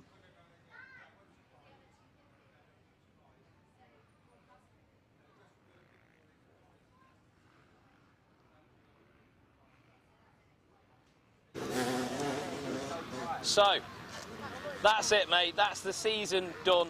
Yep. Are you doing no more racing until sort of Supercross time, or what's I don't know. I might go down to Landrake and do the British. That's only like 30 minutes away, so might look at doing that one. But other than that, just prepare for Supercross. Gonna just chill out for a little bit. Yeah, chill out for a little bit. It's been quite mental this summer. I bet you feel fitter than ever, though, don't you? Yeah, I feel real good, to be honest. So it's better than going into other years where I've kind of been like a little injured and stuff. Yeah, for sure. Yeah, nice to see you on like top drawer as well. It's been good. No, it's good. Thanks. Do a quick shout out to your sponsors, and then we'll clear you off and have a chat with Bobby. Just the whole of Team Green, all their sponsors. Obviously, Balo, Moto 33, and Oakley for doing an amazing job at every round of goggles. Like, never had a problem. So, good old Bob, Lewis, and Rob there. Awesome, and everyone at Bell and RFX, and it's been really good. Brilliant, mate. Congratulations, and hope to see you next year. Thank you. Come on, Bob.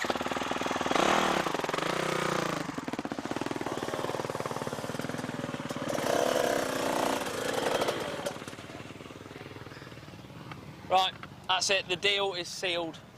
You couldn't beat the 450s then, could you? You tried everything. Yeah, the track was getting pretty sketchy then, and it's a 4-stroke track, I think, now. It's getting real dry, but boys rode well, and I just wanted to keep it on 2 wheels. I can see your back tyres almost melted. So you did you did your best to have a go at them. Do you want to give a final sort of shout out? Before, it's the end of the season now. You are the champion. So shout out to your sponsors and thanks to the whole Acer boys, Sam, Bob and the boys from Oakley, Cast Suspension, John for doing the engines, Depp pipes. The bike's been running pretty good all year, so brilliant. Absolutely fantastic, mate. It's been a pleasure to watch you. Cheers. Thanks very much. Charlie, come on. Showtime.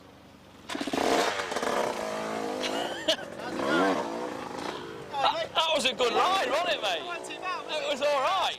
So, showtime here. We've labelled you Showtime now. Have you? Yeah. Oh, Well, mate, on the stream it's just Showtime Putnam now. Normally it's no better. That's but what I want to know is, are you going to develop the knack into something a bit more for next year? Oh, it's getting a bit old now, isn't it? I know, we need a Superman or something, Do you know what? I've tried a Superman, right? This was like about a year ago now. I knocked myself out of a tree.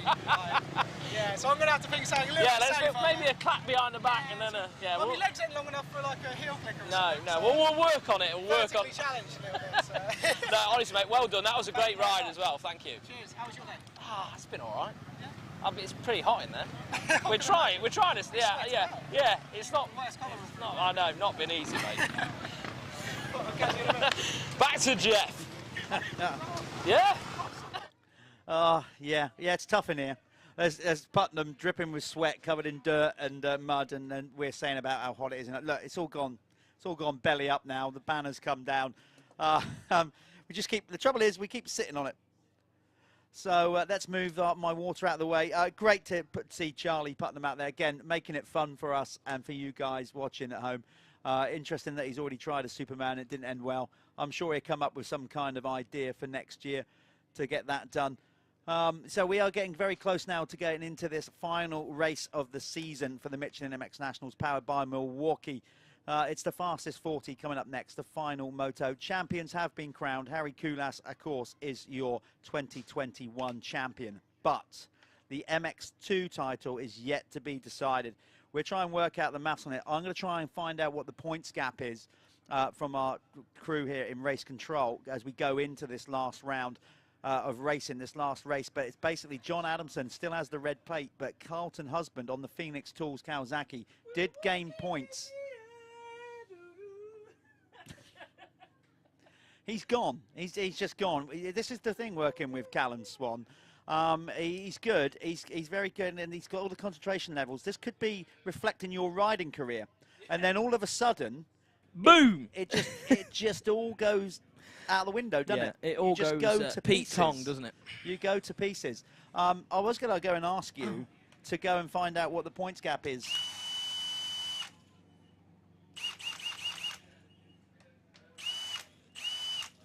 Yeah, he's definitely gone. So can somebody get this man? Can somebody get him some sugar?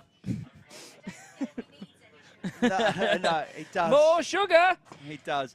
Becky, you can't see Becky on screen. She's there. She's our helping hand that goes and does everything that we ask, running around. Can you go and find out the points difference between John Adamson and Carlton Husband? That'd be 8. And Becky, could I have she knew like sparkling water with just a small slice of lime? And and one other thing, how long does my parking permit last at my local NFTC car park?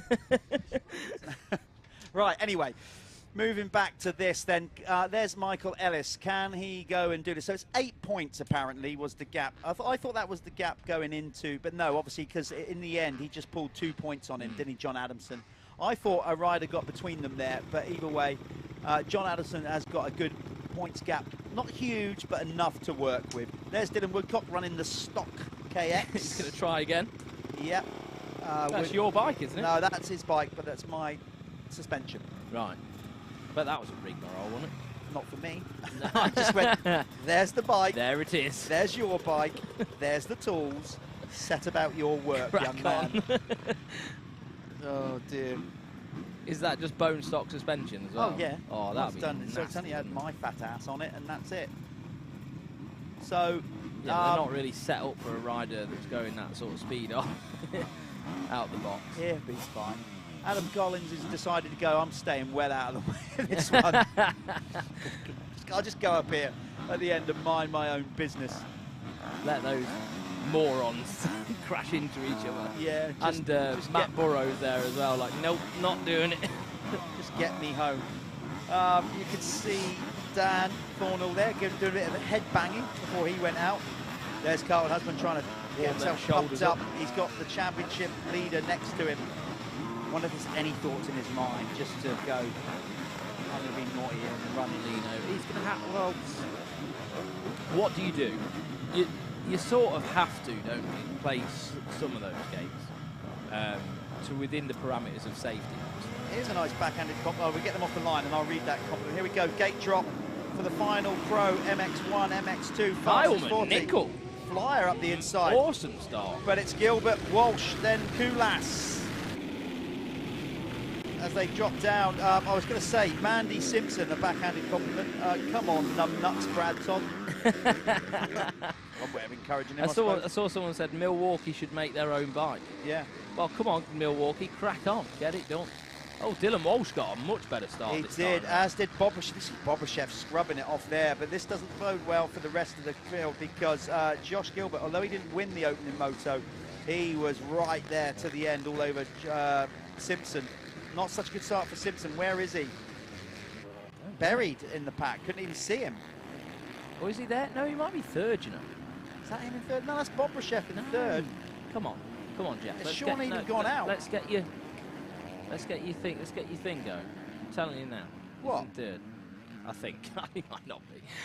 That was definitely Bobryshev in third. No, look, he's there. Oh, he's second. He's in front of, yeah, so Bobrishev's gone back to fourth. Oh, okay, so that's why. That's why. So Simpson has made a move. Yeah, good shout. And here, no, because he openly admitted, look. Look at Gilby. Oh, my God. Okay, then. Let's be having you in this last moto. Thank you very much. So, listen, Sean Simpson knows that he's got to get going. He cannot give. Because it's for the overall, remember? Yes, it because will he basically, Gilbert got second in the opening moto. Who's gone down there? Not Adamson, is it? Oh, it's Wainwright. No, it's Wainwright. God, I thought it was Adamson, and I had a little mini heart attack. So, also, there's carnage round there. Who's that gone down as well? That is Grimshaw. Grimshaw had a good ride, first ride in that Chambers machine, but chance of a decent overall might have gone out the window with that fall. Here we go then, it's Gilbert, and Simpson will know. He's got to pass. Whoa, Sean. Okay, that is just highlighted how slick the track is right now. Yeah. God, the bike just lit up on there, didn't it? We had no chance, absolutely no grip whatsoever. It's a very different track in this one to what it was in the opening moto. But these guys are pros, they are used to riding all levels of terrain, all different conditions. They'll be knowing what they're doing out there. Don't worry about that. Although obviously you've got a bit of whiskey throttle inside on there, but Notice how he saved it. Yeah. So this is Josh Gilbert would love, and I mean love, to end the year, considering he's missed most of it in his 450 With the rookie moto year. win, it would actually, I think it would mean something. Well, it wouldn't just be the moto win, he'll win the overall. Yeah, he'd win the Does it overall, go but the 2-1? thing is as well, he would have beaten Sean Simpson. Yeah. And Dylan Walsh.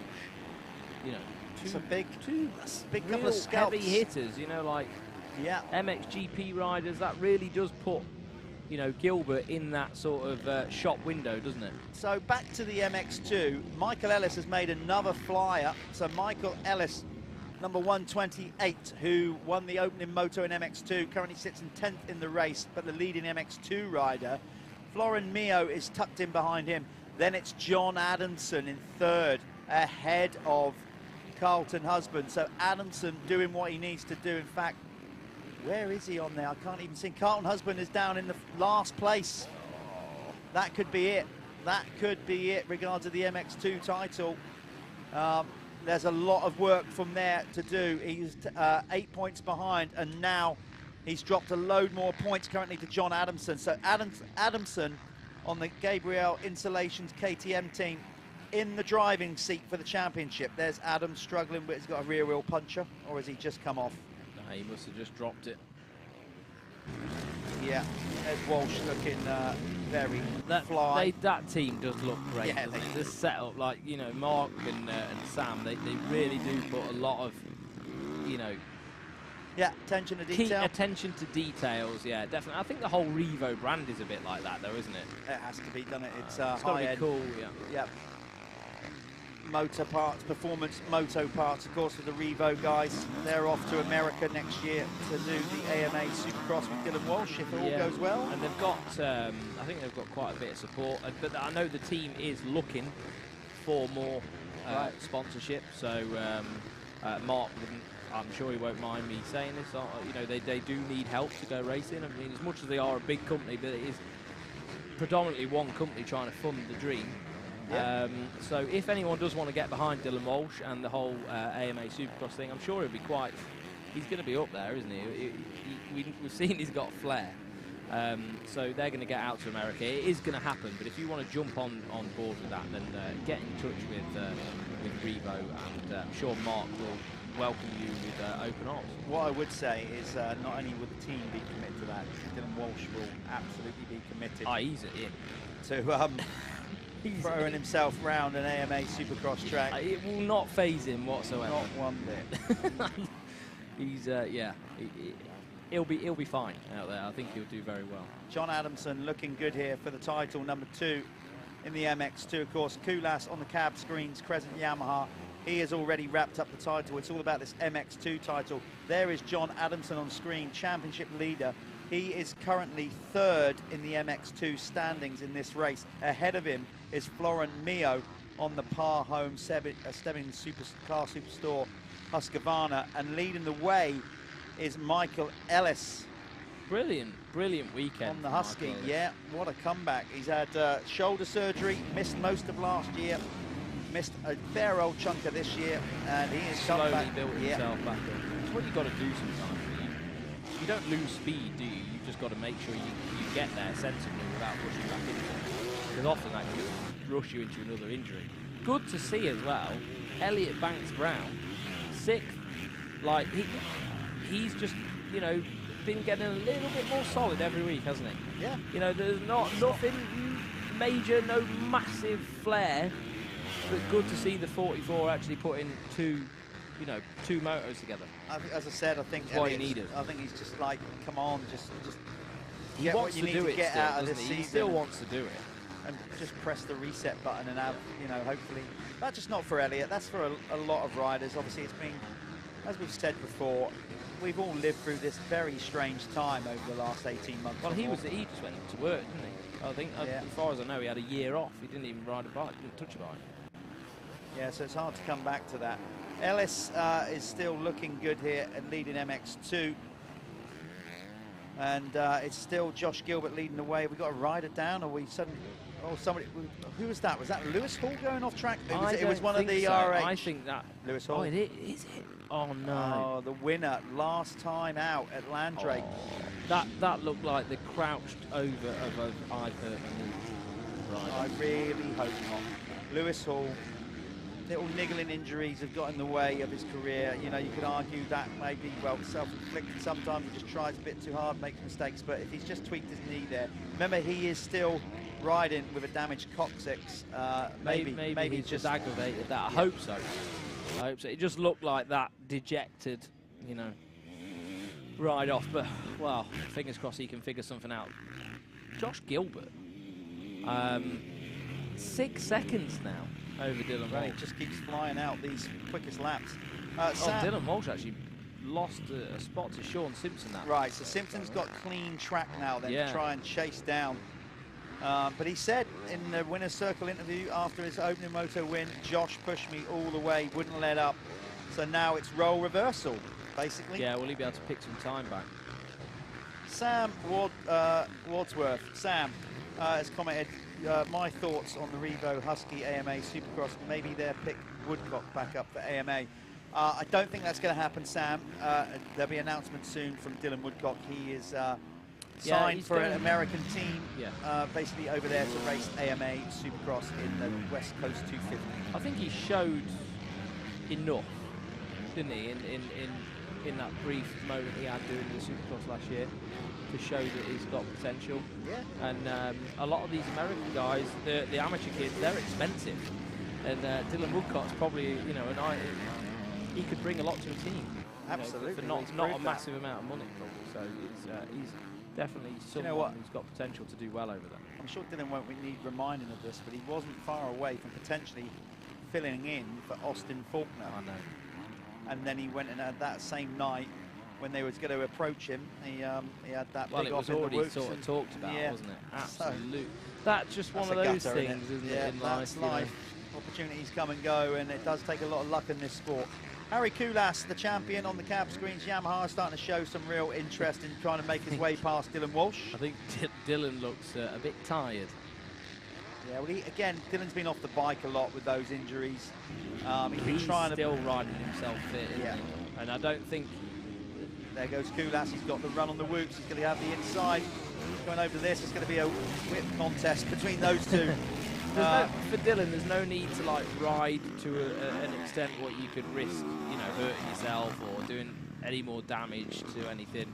He's more in like preservation mode, isn't he? You know, like he's like, right, we want to just finish the season out strong. I want to turn up to the races, we want to get it done, but without the risk. You know, I think that's where he's at in his head. I think he's got his head focused on the whole AMA, if I'm honest. Absolutely, I don't blame him. I don't. It's where the dosh is, mate. Well, yeah, and something he wants to do. Let's go, if we can get our race director with the cameras and these guys here to try and pick up the MX2 battle. Again, it's Michael Ellis, number 128, is your MX2 race leader, but Florin Mio is closing in now, number 128. Someone rider number 247, sorry. So the race leader is Michael Ellis, back in 11th in the race, but leading MX2 rider, and then Florin Mio is now all over him, on his case for this battle. What did Mio get in the first one? Second? Yeah. So that's for the overall as well. Yeah, it will so be. If Mio goes past Ellis, that will be the overall win for the French rider in the MX2. Let's see if we can find them. Sunlight playing an issue now, trying to find these riders on track. Dust cloud. There they are. Was that them there? Mio, you're looking for rider number 128. There he is. There's Michael Ellis, and he should have... There we go. Ooh, this is going to be a good little battle, isn't it? Oh, guys out there in the field. Whoa. What's Ellis doing there? What's Brad Todd? I think he was trying to stay on the bike. Really? I don't know. Sort of kicked his leg out. Elaborate one-legger. Maybe he saw a camera. I'll tell you what he might have been doing. He might have had a stone. You know, sometimes it wedges your foot peg up. Maybe, yeah. Trying to kick that loose. But anyway, there's your race leader in MX2, and there's second right behind him, and there's third. What a race then in MX2. Cooking up to be a good one right at the end of the last fastest 40 moto of the season. We've said it many times. What do? Do you stick or twist? John Adamson comfortably can sit there in third, just sit behind those two and win the championship. Does he, or has he got the confidence and speed to go, no, I'm going to go for the race win and do it in style? I think where Husband is, he's got, yeah, he can hang it out a bit, can't he? The comfort's there, he can. I wouldn't, though. I wouldn't, I don't think. I'd just sit there, you know. He obviously he can't win the overall from there anyway, even if he wins the race. No. I think a 1-3 or 1-4 is not going to be enough for him. So, if I was championship to him is worth enough money to go and buy himself some Milwaukee power tools. Yes, that would be good. nice plug. But for John, and particularly for John, like I said, he's come down from Scotland, based himself down here on the south coast with the Gabriel Installations team. This will be huge for the Gabriel Installations team, Simon and the crew there. They've put a great little team together. They lost Liam Knight. Well, Liam's been riding, but finally gone under the knife and had his knee surgery done. He was their sort of big signing, wasn't he, really? He was the big name. Adamson stepped up, mate. Yeah, this could be a big thing, and for the Gabriel Installations team, you know, and it would be, by my reckoning, their first pro championship, and the guys are getting better all the time as a team. Obviously, Simon and the team doing a great job based here down here on the south coast. Dave Garland from Portsmouth. He's a Portsmouth Football Club fan, but we won't hold that against it, Dave. He has just come on and said both championships could be heading to Hampshire-based teams. Good point. Yeah, very true. So this battle between these guys is still raging on, and it doesn't look like Adamson's going to let up, if I'm honest. Adamson is still really pushing hard on the back of Mio right now. Michael Ellis is going to find himself swamped in a sea of different coloured KTMs in a moment. He is. So this is a good race. Ellis is not folding to the pressure at all. What's going on out front? Josh Gilbert has stretched. Oh, Mio up the inside, just manages to get the leg up on that first roller, and he is through Michael Ellis. So that is for the overall, Jeff. I think it is. I'm pretty certain. It is. Listen, apologies if you guys are thinking and going, you're getting your facts all wrong. We have to commentate on a lot of racing throughout the day, and sometimes just goes out of our head, the previous race result. We don't have them here again, but basically we are, I think Mio would be good for the overall. Adamson, well, certainly if Adamson goes past Ellis, I think that will be it, because Ellis will go 1-3. Is it going to happen? Adamson looks pretty good right now. He just needs to set Ellis up. Is there anywhere he can pass on this part of the track? Probably not. Well, yeah, there he goes. He's going to go round the outside. I think Michael Ellis won't mind this. Michael has been off a bike for so long. He's burned out more than likely. I mean, it's not.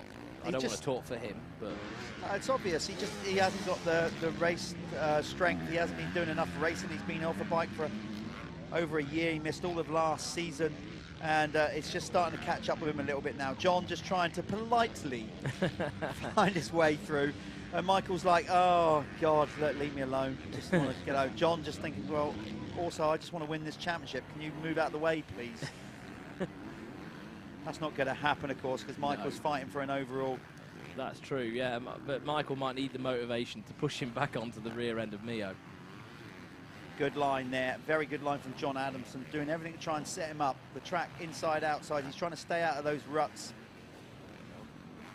That is the battle for the top three. Going back to the championship, at the front of the field, Josh Gilbert, as you can see, is now starting to pull away. A few tenths every lap over Sean Simpson. So no change at the front. Gilbert is set to win the overall here, going 2-1. Sean Simpson will finish second with a 1-2. Kulas just happy to bring it home as the champion. Dylan Walsh is in fourth. Elliot Banks-Brown now up to fifth, past Evgeny Bobrishev.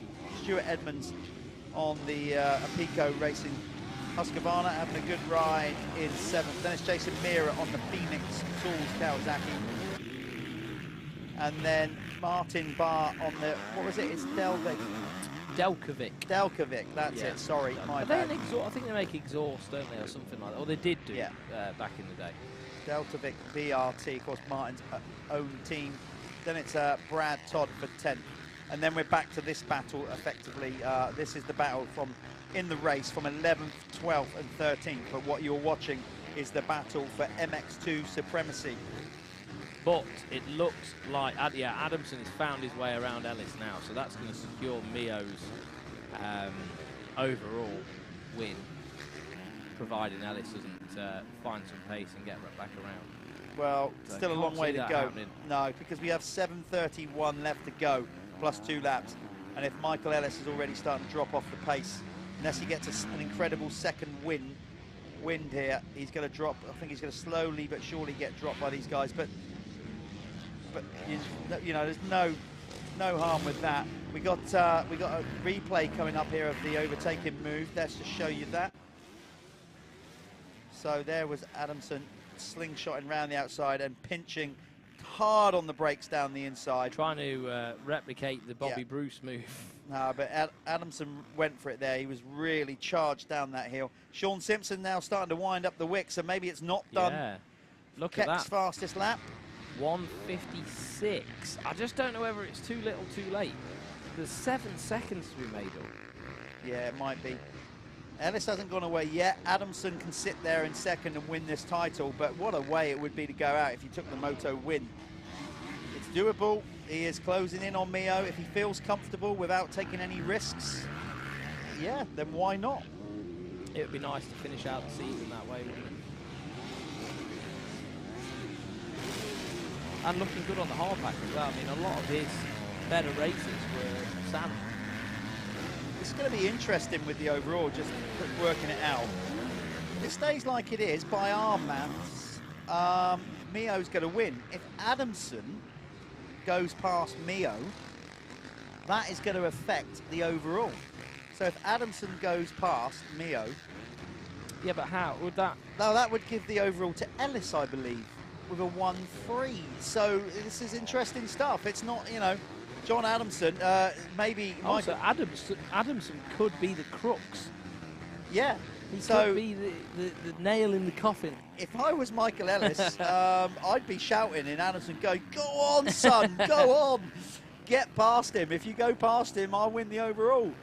I think that's right. Do you know what? Jack Brunel's been all right, hasn't he, this weekend and the outdoor stuff? It's not really his flavour, is it? But he's been pretty good. Ooh, Mio's just making the move. He's going to put Brad Todd between him and John Adamson, or is he? Brad Todd won't like that. Get out. You're not coming through there. No way. He will not, mate. Let that be an easy pass, will he? Brad Todd's not the easiest guy to get around. That might frustrate Mio because he knows, like, he's got Adamson breathing in his exhaust fumes, and he's just like, God, just get out of the way if he can get by. That will make a big difference. So he's still trying to fight his way past here. John Adamson is right there. Mio looking to try and get this thing done and win the overall. At the front of the field, Sean Simpson has taken a couple of seconds out of Josh Gilbert with 4:32 plus 2 laps to go. The gap is coming down. We'll keep an eye on that if it gets close. Brad Todd is doing everything he can to annoy Florimio at the moment. He is. He is. Mio that's needs to what get by. Brad's good at that. He loves to annoy people. It's just... he's going to come back at him here with I know, 450 power. Is he? No, Mio's got the job done. Florent just looking over his shoulder, just making sure that he definitely seals the deal on that pass, and he's done that. And it looks to me maybe that John Adamson is thinking has gone a little bit into championship mode. Yeah, I think so. I've just got to say though, I love Brad Todd's tenacious attitudes. Oh, yeah. He's great, isn't he? He doesn't mind. No, he doesn't care. No. He's just him. He's not bothered. He's out there to race, and he certainly, it doesn't matter who you are. He will race you hard. So Mio, a bit more comfortable now. I think Adamson will have a bit of a hard time getting around Todd as well. Todd will want to put a stop to that, because obviously it's more of a pride thing. You don't want to be dropping down the order to 250s, especially this late on in the moto. So Carlton husband fans, Carlton is down in 27th place in the race, effectively second to the last MX2 rider out there. So the championship is gone at this point. It's going to need a miracle. A miracle, yeah, basically, for him to win the championship. So the fate of this championship is in John Adamson's hands. Just under 3 minutes to go now. The final moto of the day at the Michelin MX Nationals, fueled by Milwaukee.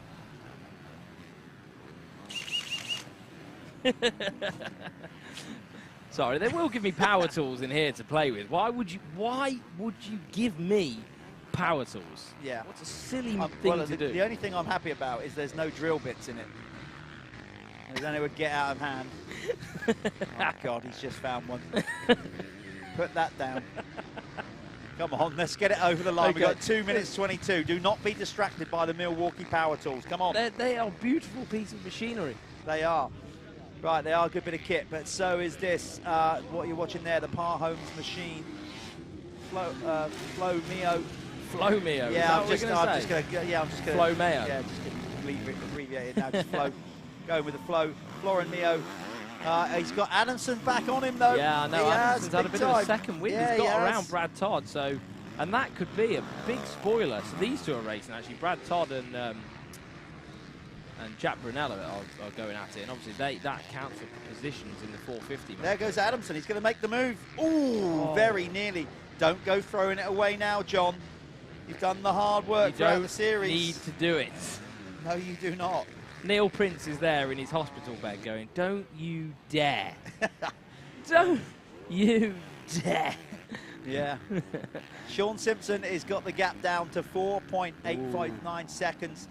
Just over a minute and 2 laps to go in the race. It's going to be very difficult. I mean, he could, but it's going to be right down to the wire if he's going to make anything happen. It's all about this MX2. We're following home. We will, in a while, we will just go back to the leaders before we sign off, give Josh Gilbert some decent airtime. He's deserved it. And Sean Simpson as the gap's coming down. But right now, we've just been concentrating on this MX2 battle because the championship's already decided in MX1. It's all about this MX2 championship, really. John Adamson looking good. Let's see, actually, very quickly, if we can go back to the front of the field, pick up Josh Gilbert out front and Sean Simpson, if we can. They're 4 seconds ahead of Harry Koulas, who's just going through the motions, really. He's got the championship won. Here we go. There needs to be no stress from the Cab Speed Yamaha rider. Yeah, let's try it. We're trying to, the reason why we're trying to pick up Josh Gilbert. There we go. There's Simpson in second. That's your second place rider, and there's the leader in the foreground. The gap is coming down. There's no doubt about it.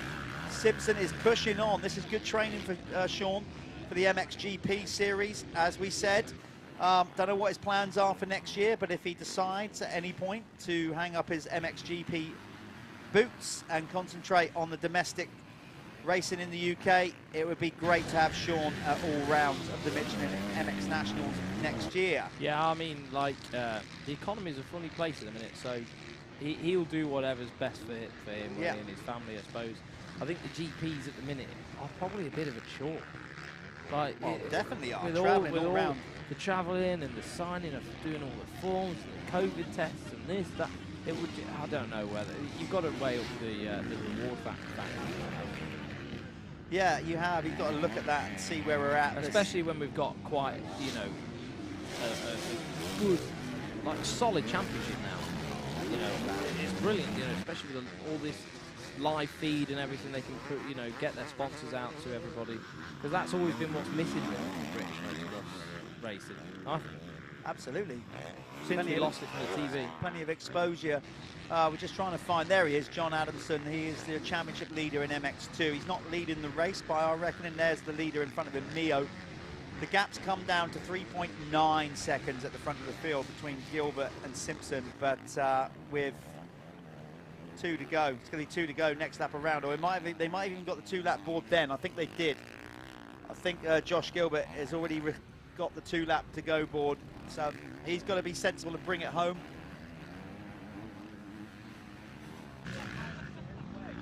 So that's what he's trying to do, Josh Gilbert. You can see how it's getting a bit sketchy out there. Gilbert is in control here. We're going to follow it. You say, the second you say he's in control, loses control. It is an impossible task when you're calling a race, because you just feel like you're going to be a bad omen, don't you? I think it is in our sport, you know. Yeah, it is, yes, because it's so sketchy. It's so unpredictable, and that's what makes it so goddamn exciting. Very true. He can make a mistake at any time in this game. The track can just reach up and grab you and pull you down if you just literally take your eye off it. Or, yeah, for 1 second. That's all it takes, a split second, lapse of concentration, and you're down on your backside. We've all been there. We have indeed. So we're following his Mio. Still got John Adamson just riding round behind him. I think John had the minerals here. Yeah, look. Oh! What? Whoa. What do you mean? What? John nearly threw it all away, mate. Well, I didn't see that because the noise you just made in my ear. Wow. Oh. Made me turn round. That spiked my adrenaline. I'm sure if it spiked mine, it definitely spiked his, because that was not on purpose.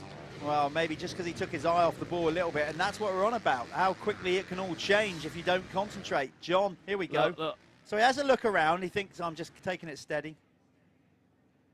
Oh, hit that kicker. Nasty. That could have been. Yeah. Well, there you go, you see. That is it. He was just thinking championship, looking behind him, just took his eye off the ball for that split second, and that highlights everything we've just said. That could have been the gift for Carlton Husband then, and fortunately, it was not. Yeah. Because I think that would have been a nasty part of the track to go down on. So we are just bringing in Josh Gilbert. I believe he must be on his final lap here.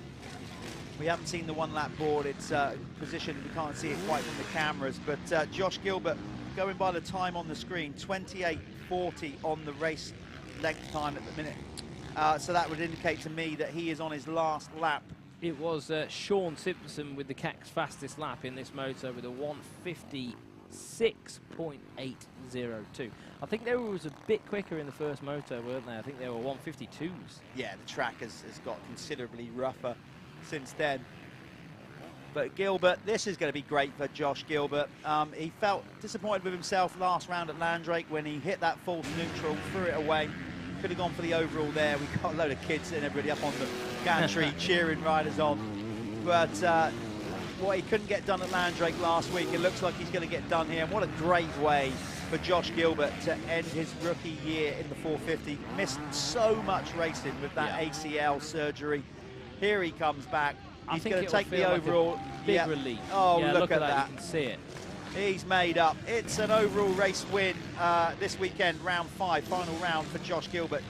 Sean Simpson comes in second with a 2-1-2. Gilbert takes the overall with a 2-1. Kulas brings it home. A couple of solid rides, staying out because of course he's going for another championship as well, Kulas. So he's not going to be throwing it down the track, is he? When he's got another championship to win. So we're going to get these guys up to the winner's circle and sign off. Very close actually. Yeah, very close for that other title. But yeah, this is the end of me. So goodbye for now. Well, you might just have to do a little bit of filling in while I get myself out to the winner's circle. All right, well you hurry yourself up then. So Jeff's going to go out there. It's been an absolute pleasure to be a part of the Michelin MX Nationals this season, and I want to thank the team, thank Neil, who sat next to me, for giving me the opportunity to sit here and do this with Jeff. I absolutely love every minute of it. And yeah, thanks for the opportunity, mate. Thank you. And well, that's it for me. We're going to throw you down to the winner's circle. I don't know whether they want to cut to adverts. And yeah, goodbye. Thank you.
The final winner's circle of the year for the Michelin MX Nationals 2021. Josh Gilbert, we did a man-in-man interview after Landrake, after you threw it away disappointingly with and you was gutted about that, but here we are. What a great way to end your year after missing most of it in your rookie year. How does it feel to get it in the bag and get an overall one? Oh, I mean, it's so good. So happy. I got about 15 minutes in and I was getting tired, and just my upper body still, like I say, my fitness ain't up yet. I was lucky I got the whole shot and I just put those first few laps in and got a break. And then I knew Sean was coming, and a couple of laps he took massive chunks out of me, and then I thought, oh, I just got go like, away. Yeah, go away. I just got to put a couple of extra laps in, a bit of a push. So I did 2 laps, and I think I was matched. We sort of levelled out a little bit, and then a 2-lap ball come out, so I just sort of managed it to the end. Then I knew that he was closing, but I had that buffer, so I was happy about that.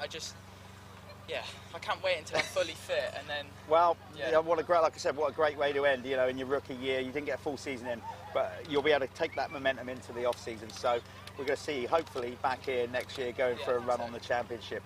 Josh, good to see you back. Well done, mate, on a good day's racing. That's Josh Gilbert. We're going to move Josh out of the way. He's going to get a well-earned drink. We're going to bring in his teammate, Florin Mio. Florin, come on in.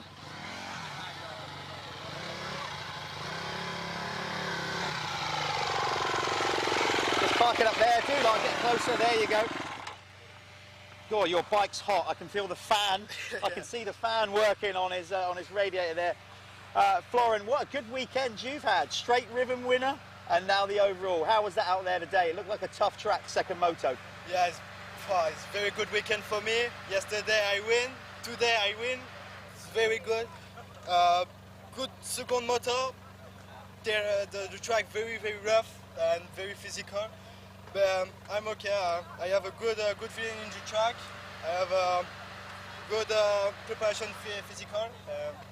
I am so happy. Yeah. How do you feel? Your first year, like racing full year in the UK, in Britain. How's that experience been for you? Have you made a lot of new friends? Yeah, it's very good experience for me. I have every friend now, and it's very good. And my English is a little bit better for the interview or everything. Well, your English is better than my French, so let's go with that. And you won't keep making friends if you keep winning, though. There's some people you won't, but keep up the good work. It's good to see. Hopefully, and, thanks to my team and my mechanic, James and Niels, Stevens, Thor, and Oakley, and everything. Yeah. It's great to have you on the series. We hope you'll be back next year.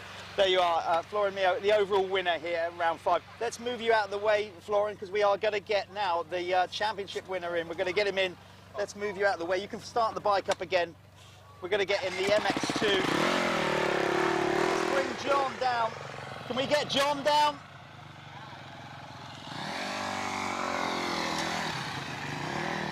Okay, let's bring him in. This is a big one. This is a big one for this man and for the team. Let's get you in, John.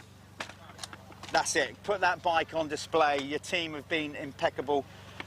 Yes, indeed. So, John Adamson, well, here we go. I think, by my reckoning, your first pro championship. It could be for these guys as well. What a way to get it done, just down the road. Obviously, the workshops are down the road. That race, you looked like you had it in control. You nearly come off when you was just checking when everybody was. What was going through your mind at that point? Obviously Scott was doing a great job on the board, and I knew that Callum I think he came off at the very start, so he obviously had a lot of points to make up and was super aggressive at the start, and unfortunately didn't pay off to him. But fair play to him, he took it down to the last race, so it made it exciting for all you guys. It was didn't exciting. Make it so nice for me. But in that second race, I just stayed out of trouble. I had the speed to catch Mio, but I tried a few times to overtake him, and it was getting a bit ropey, so I just rode round. The championship brain kicked in. Yeah, as much as I would like to have won and ended but in a win. It's important to finish with this one. Well, you got to get a gold one, later on, obviously, for winning the championship. What does it mean to you to win this first pro championship, and obviously the team, because they've not take a chance on you, but you've moved down from Scotland with this team, and this team's gone from strength to strength as you have. It's a big deal for you guys to win this Michelin MX Nationals. Yeah, obviously it's a pretty new team and we're learning and evolving all the time, and they've obviously put so much into me. I was always just known as a crasher, but we've been there or thereabouts every single weekend, been on the podiums most weekends, so they've just done such a great job, and there's not just the team, there's loads of people that have helped outside the team that they know who they are. Well, I see your trainer, Dave Dugan's out here, has pulled you, I mean, as if you weren't fit enough, you're even fitter now.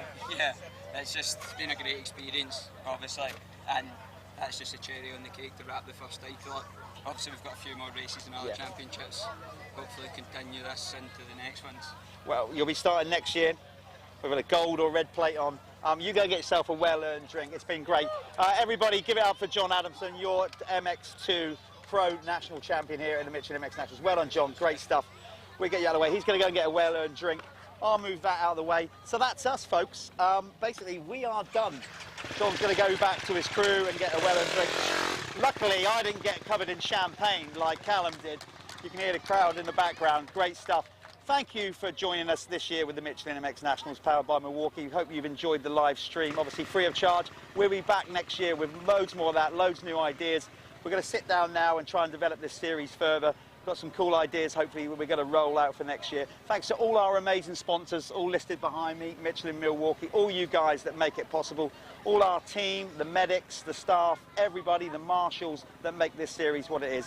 Thank you for sticking with us and watching us all year. We hope to see you next year. Follow us on our Facebook channel, or on our YouTube channel, all the things. We will be getting announcements out about next year very shortly, so keep following us to find out more what we're going to do in 2022. It's been great, it's been emotional, we've loved every minute. We'll see you next year, 2022. See you later, folks.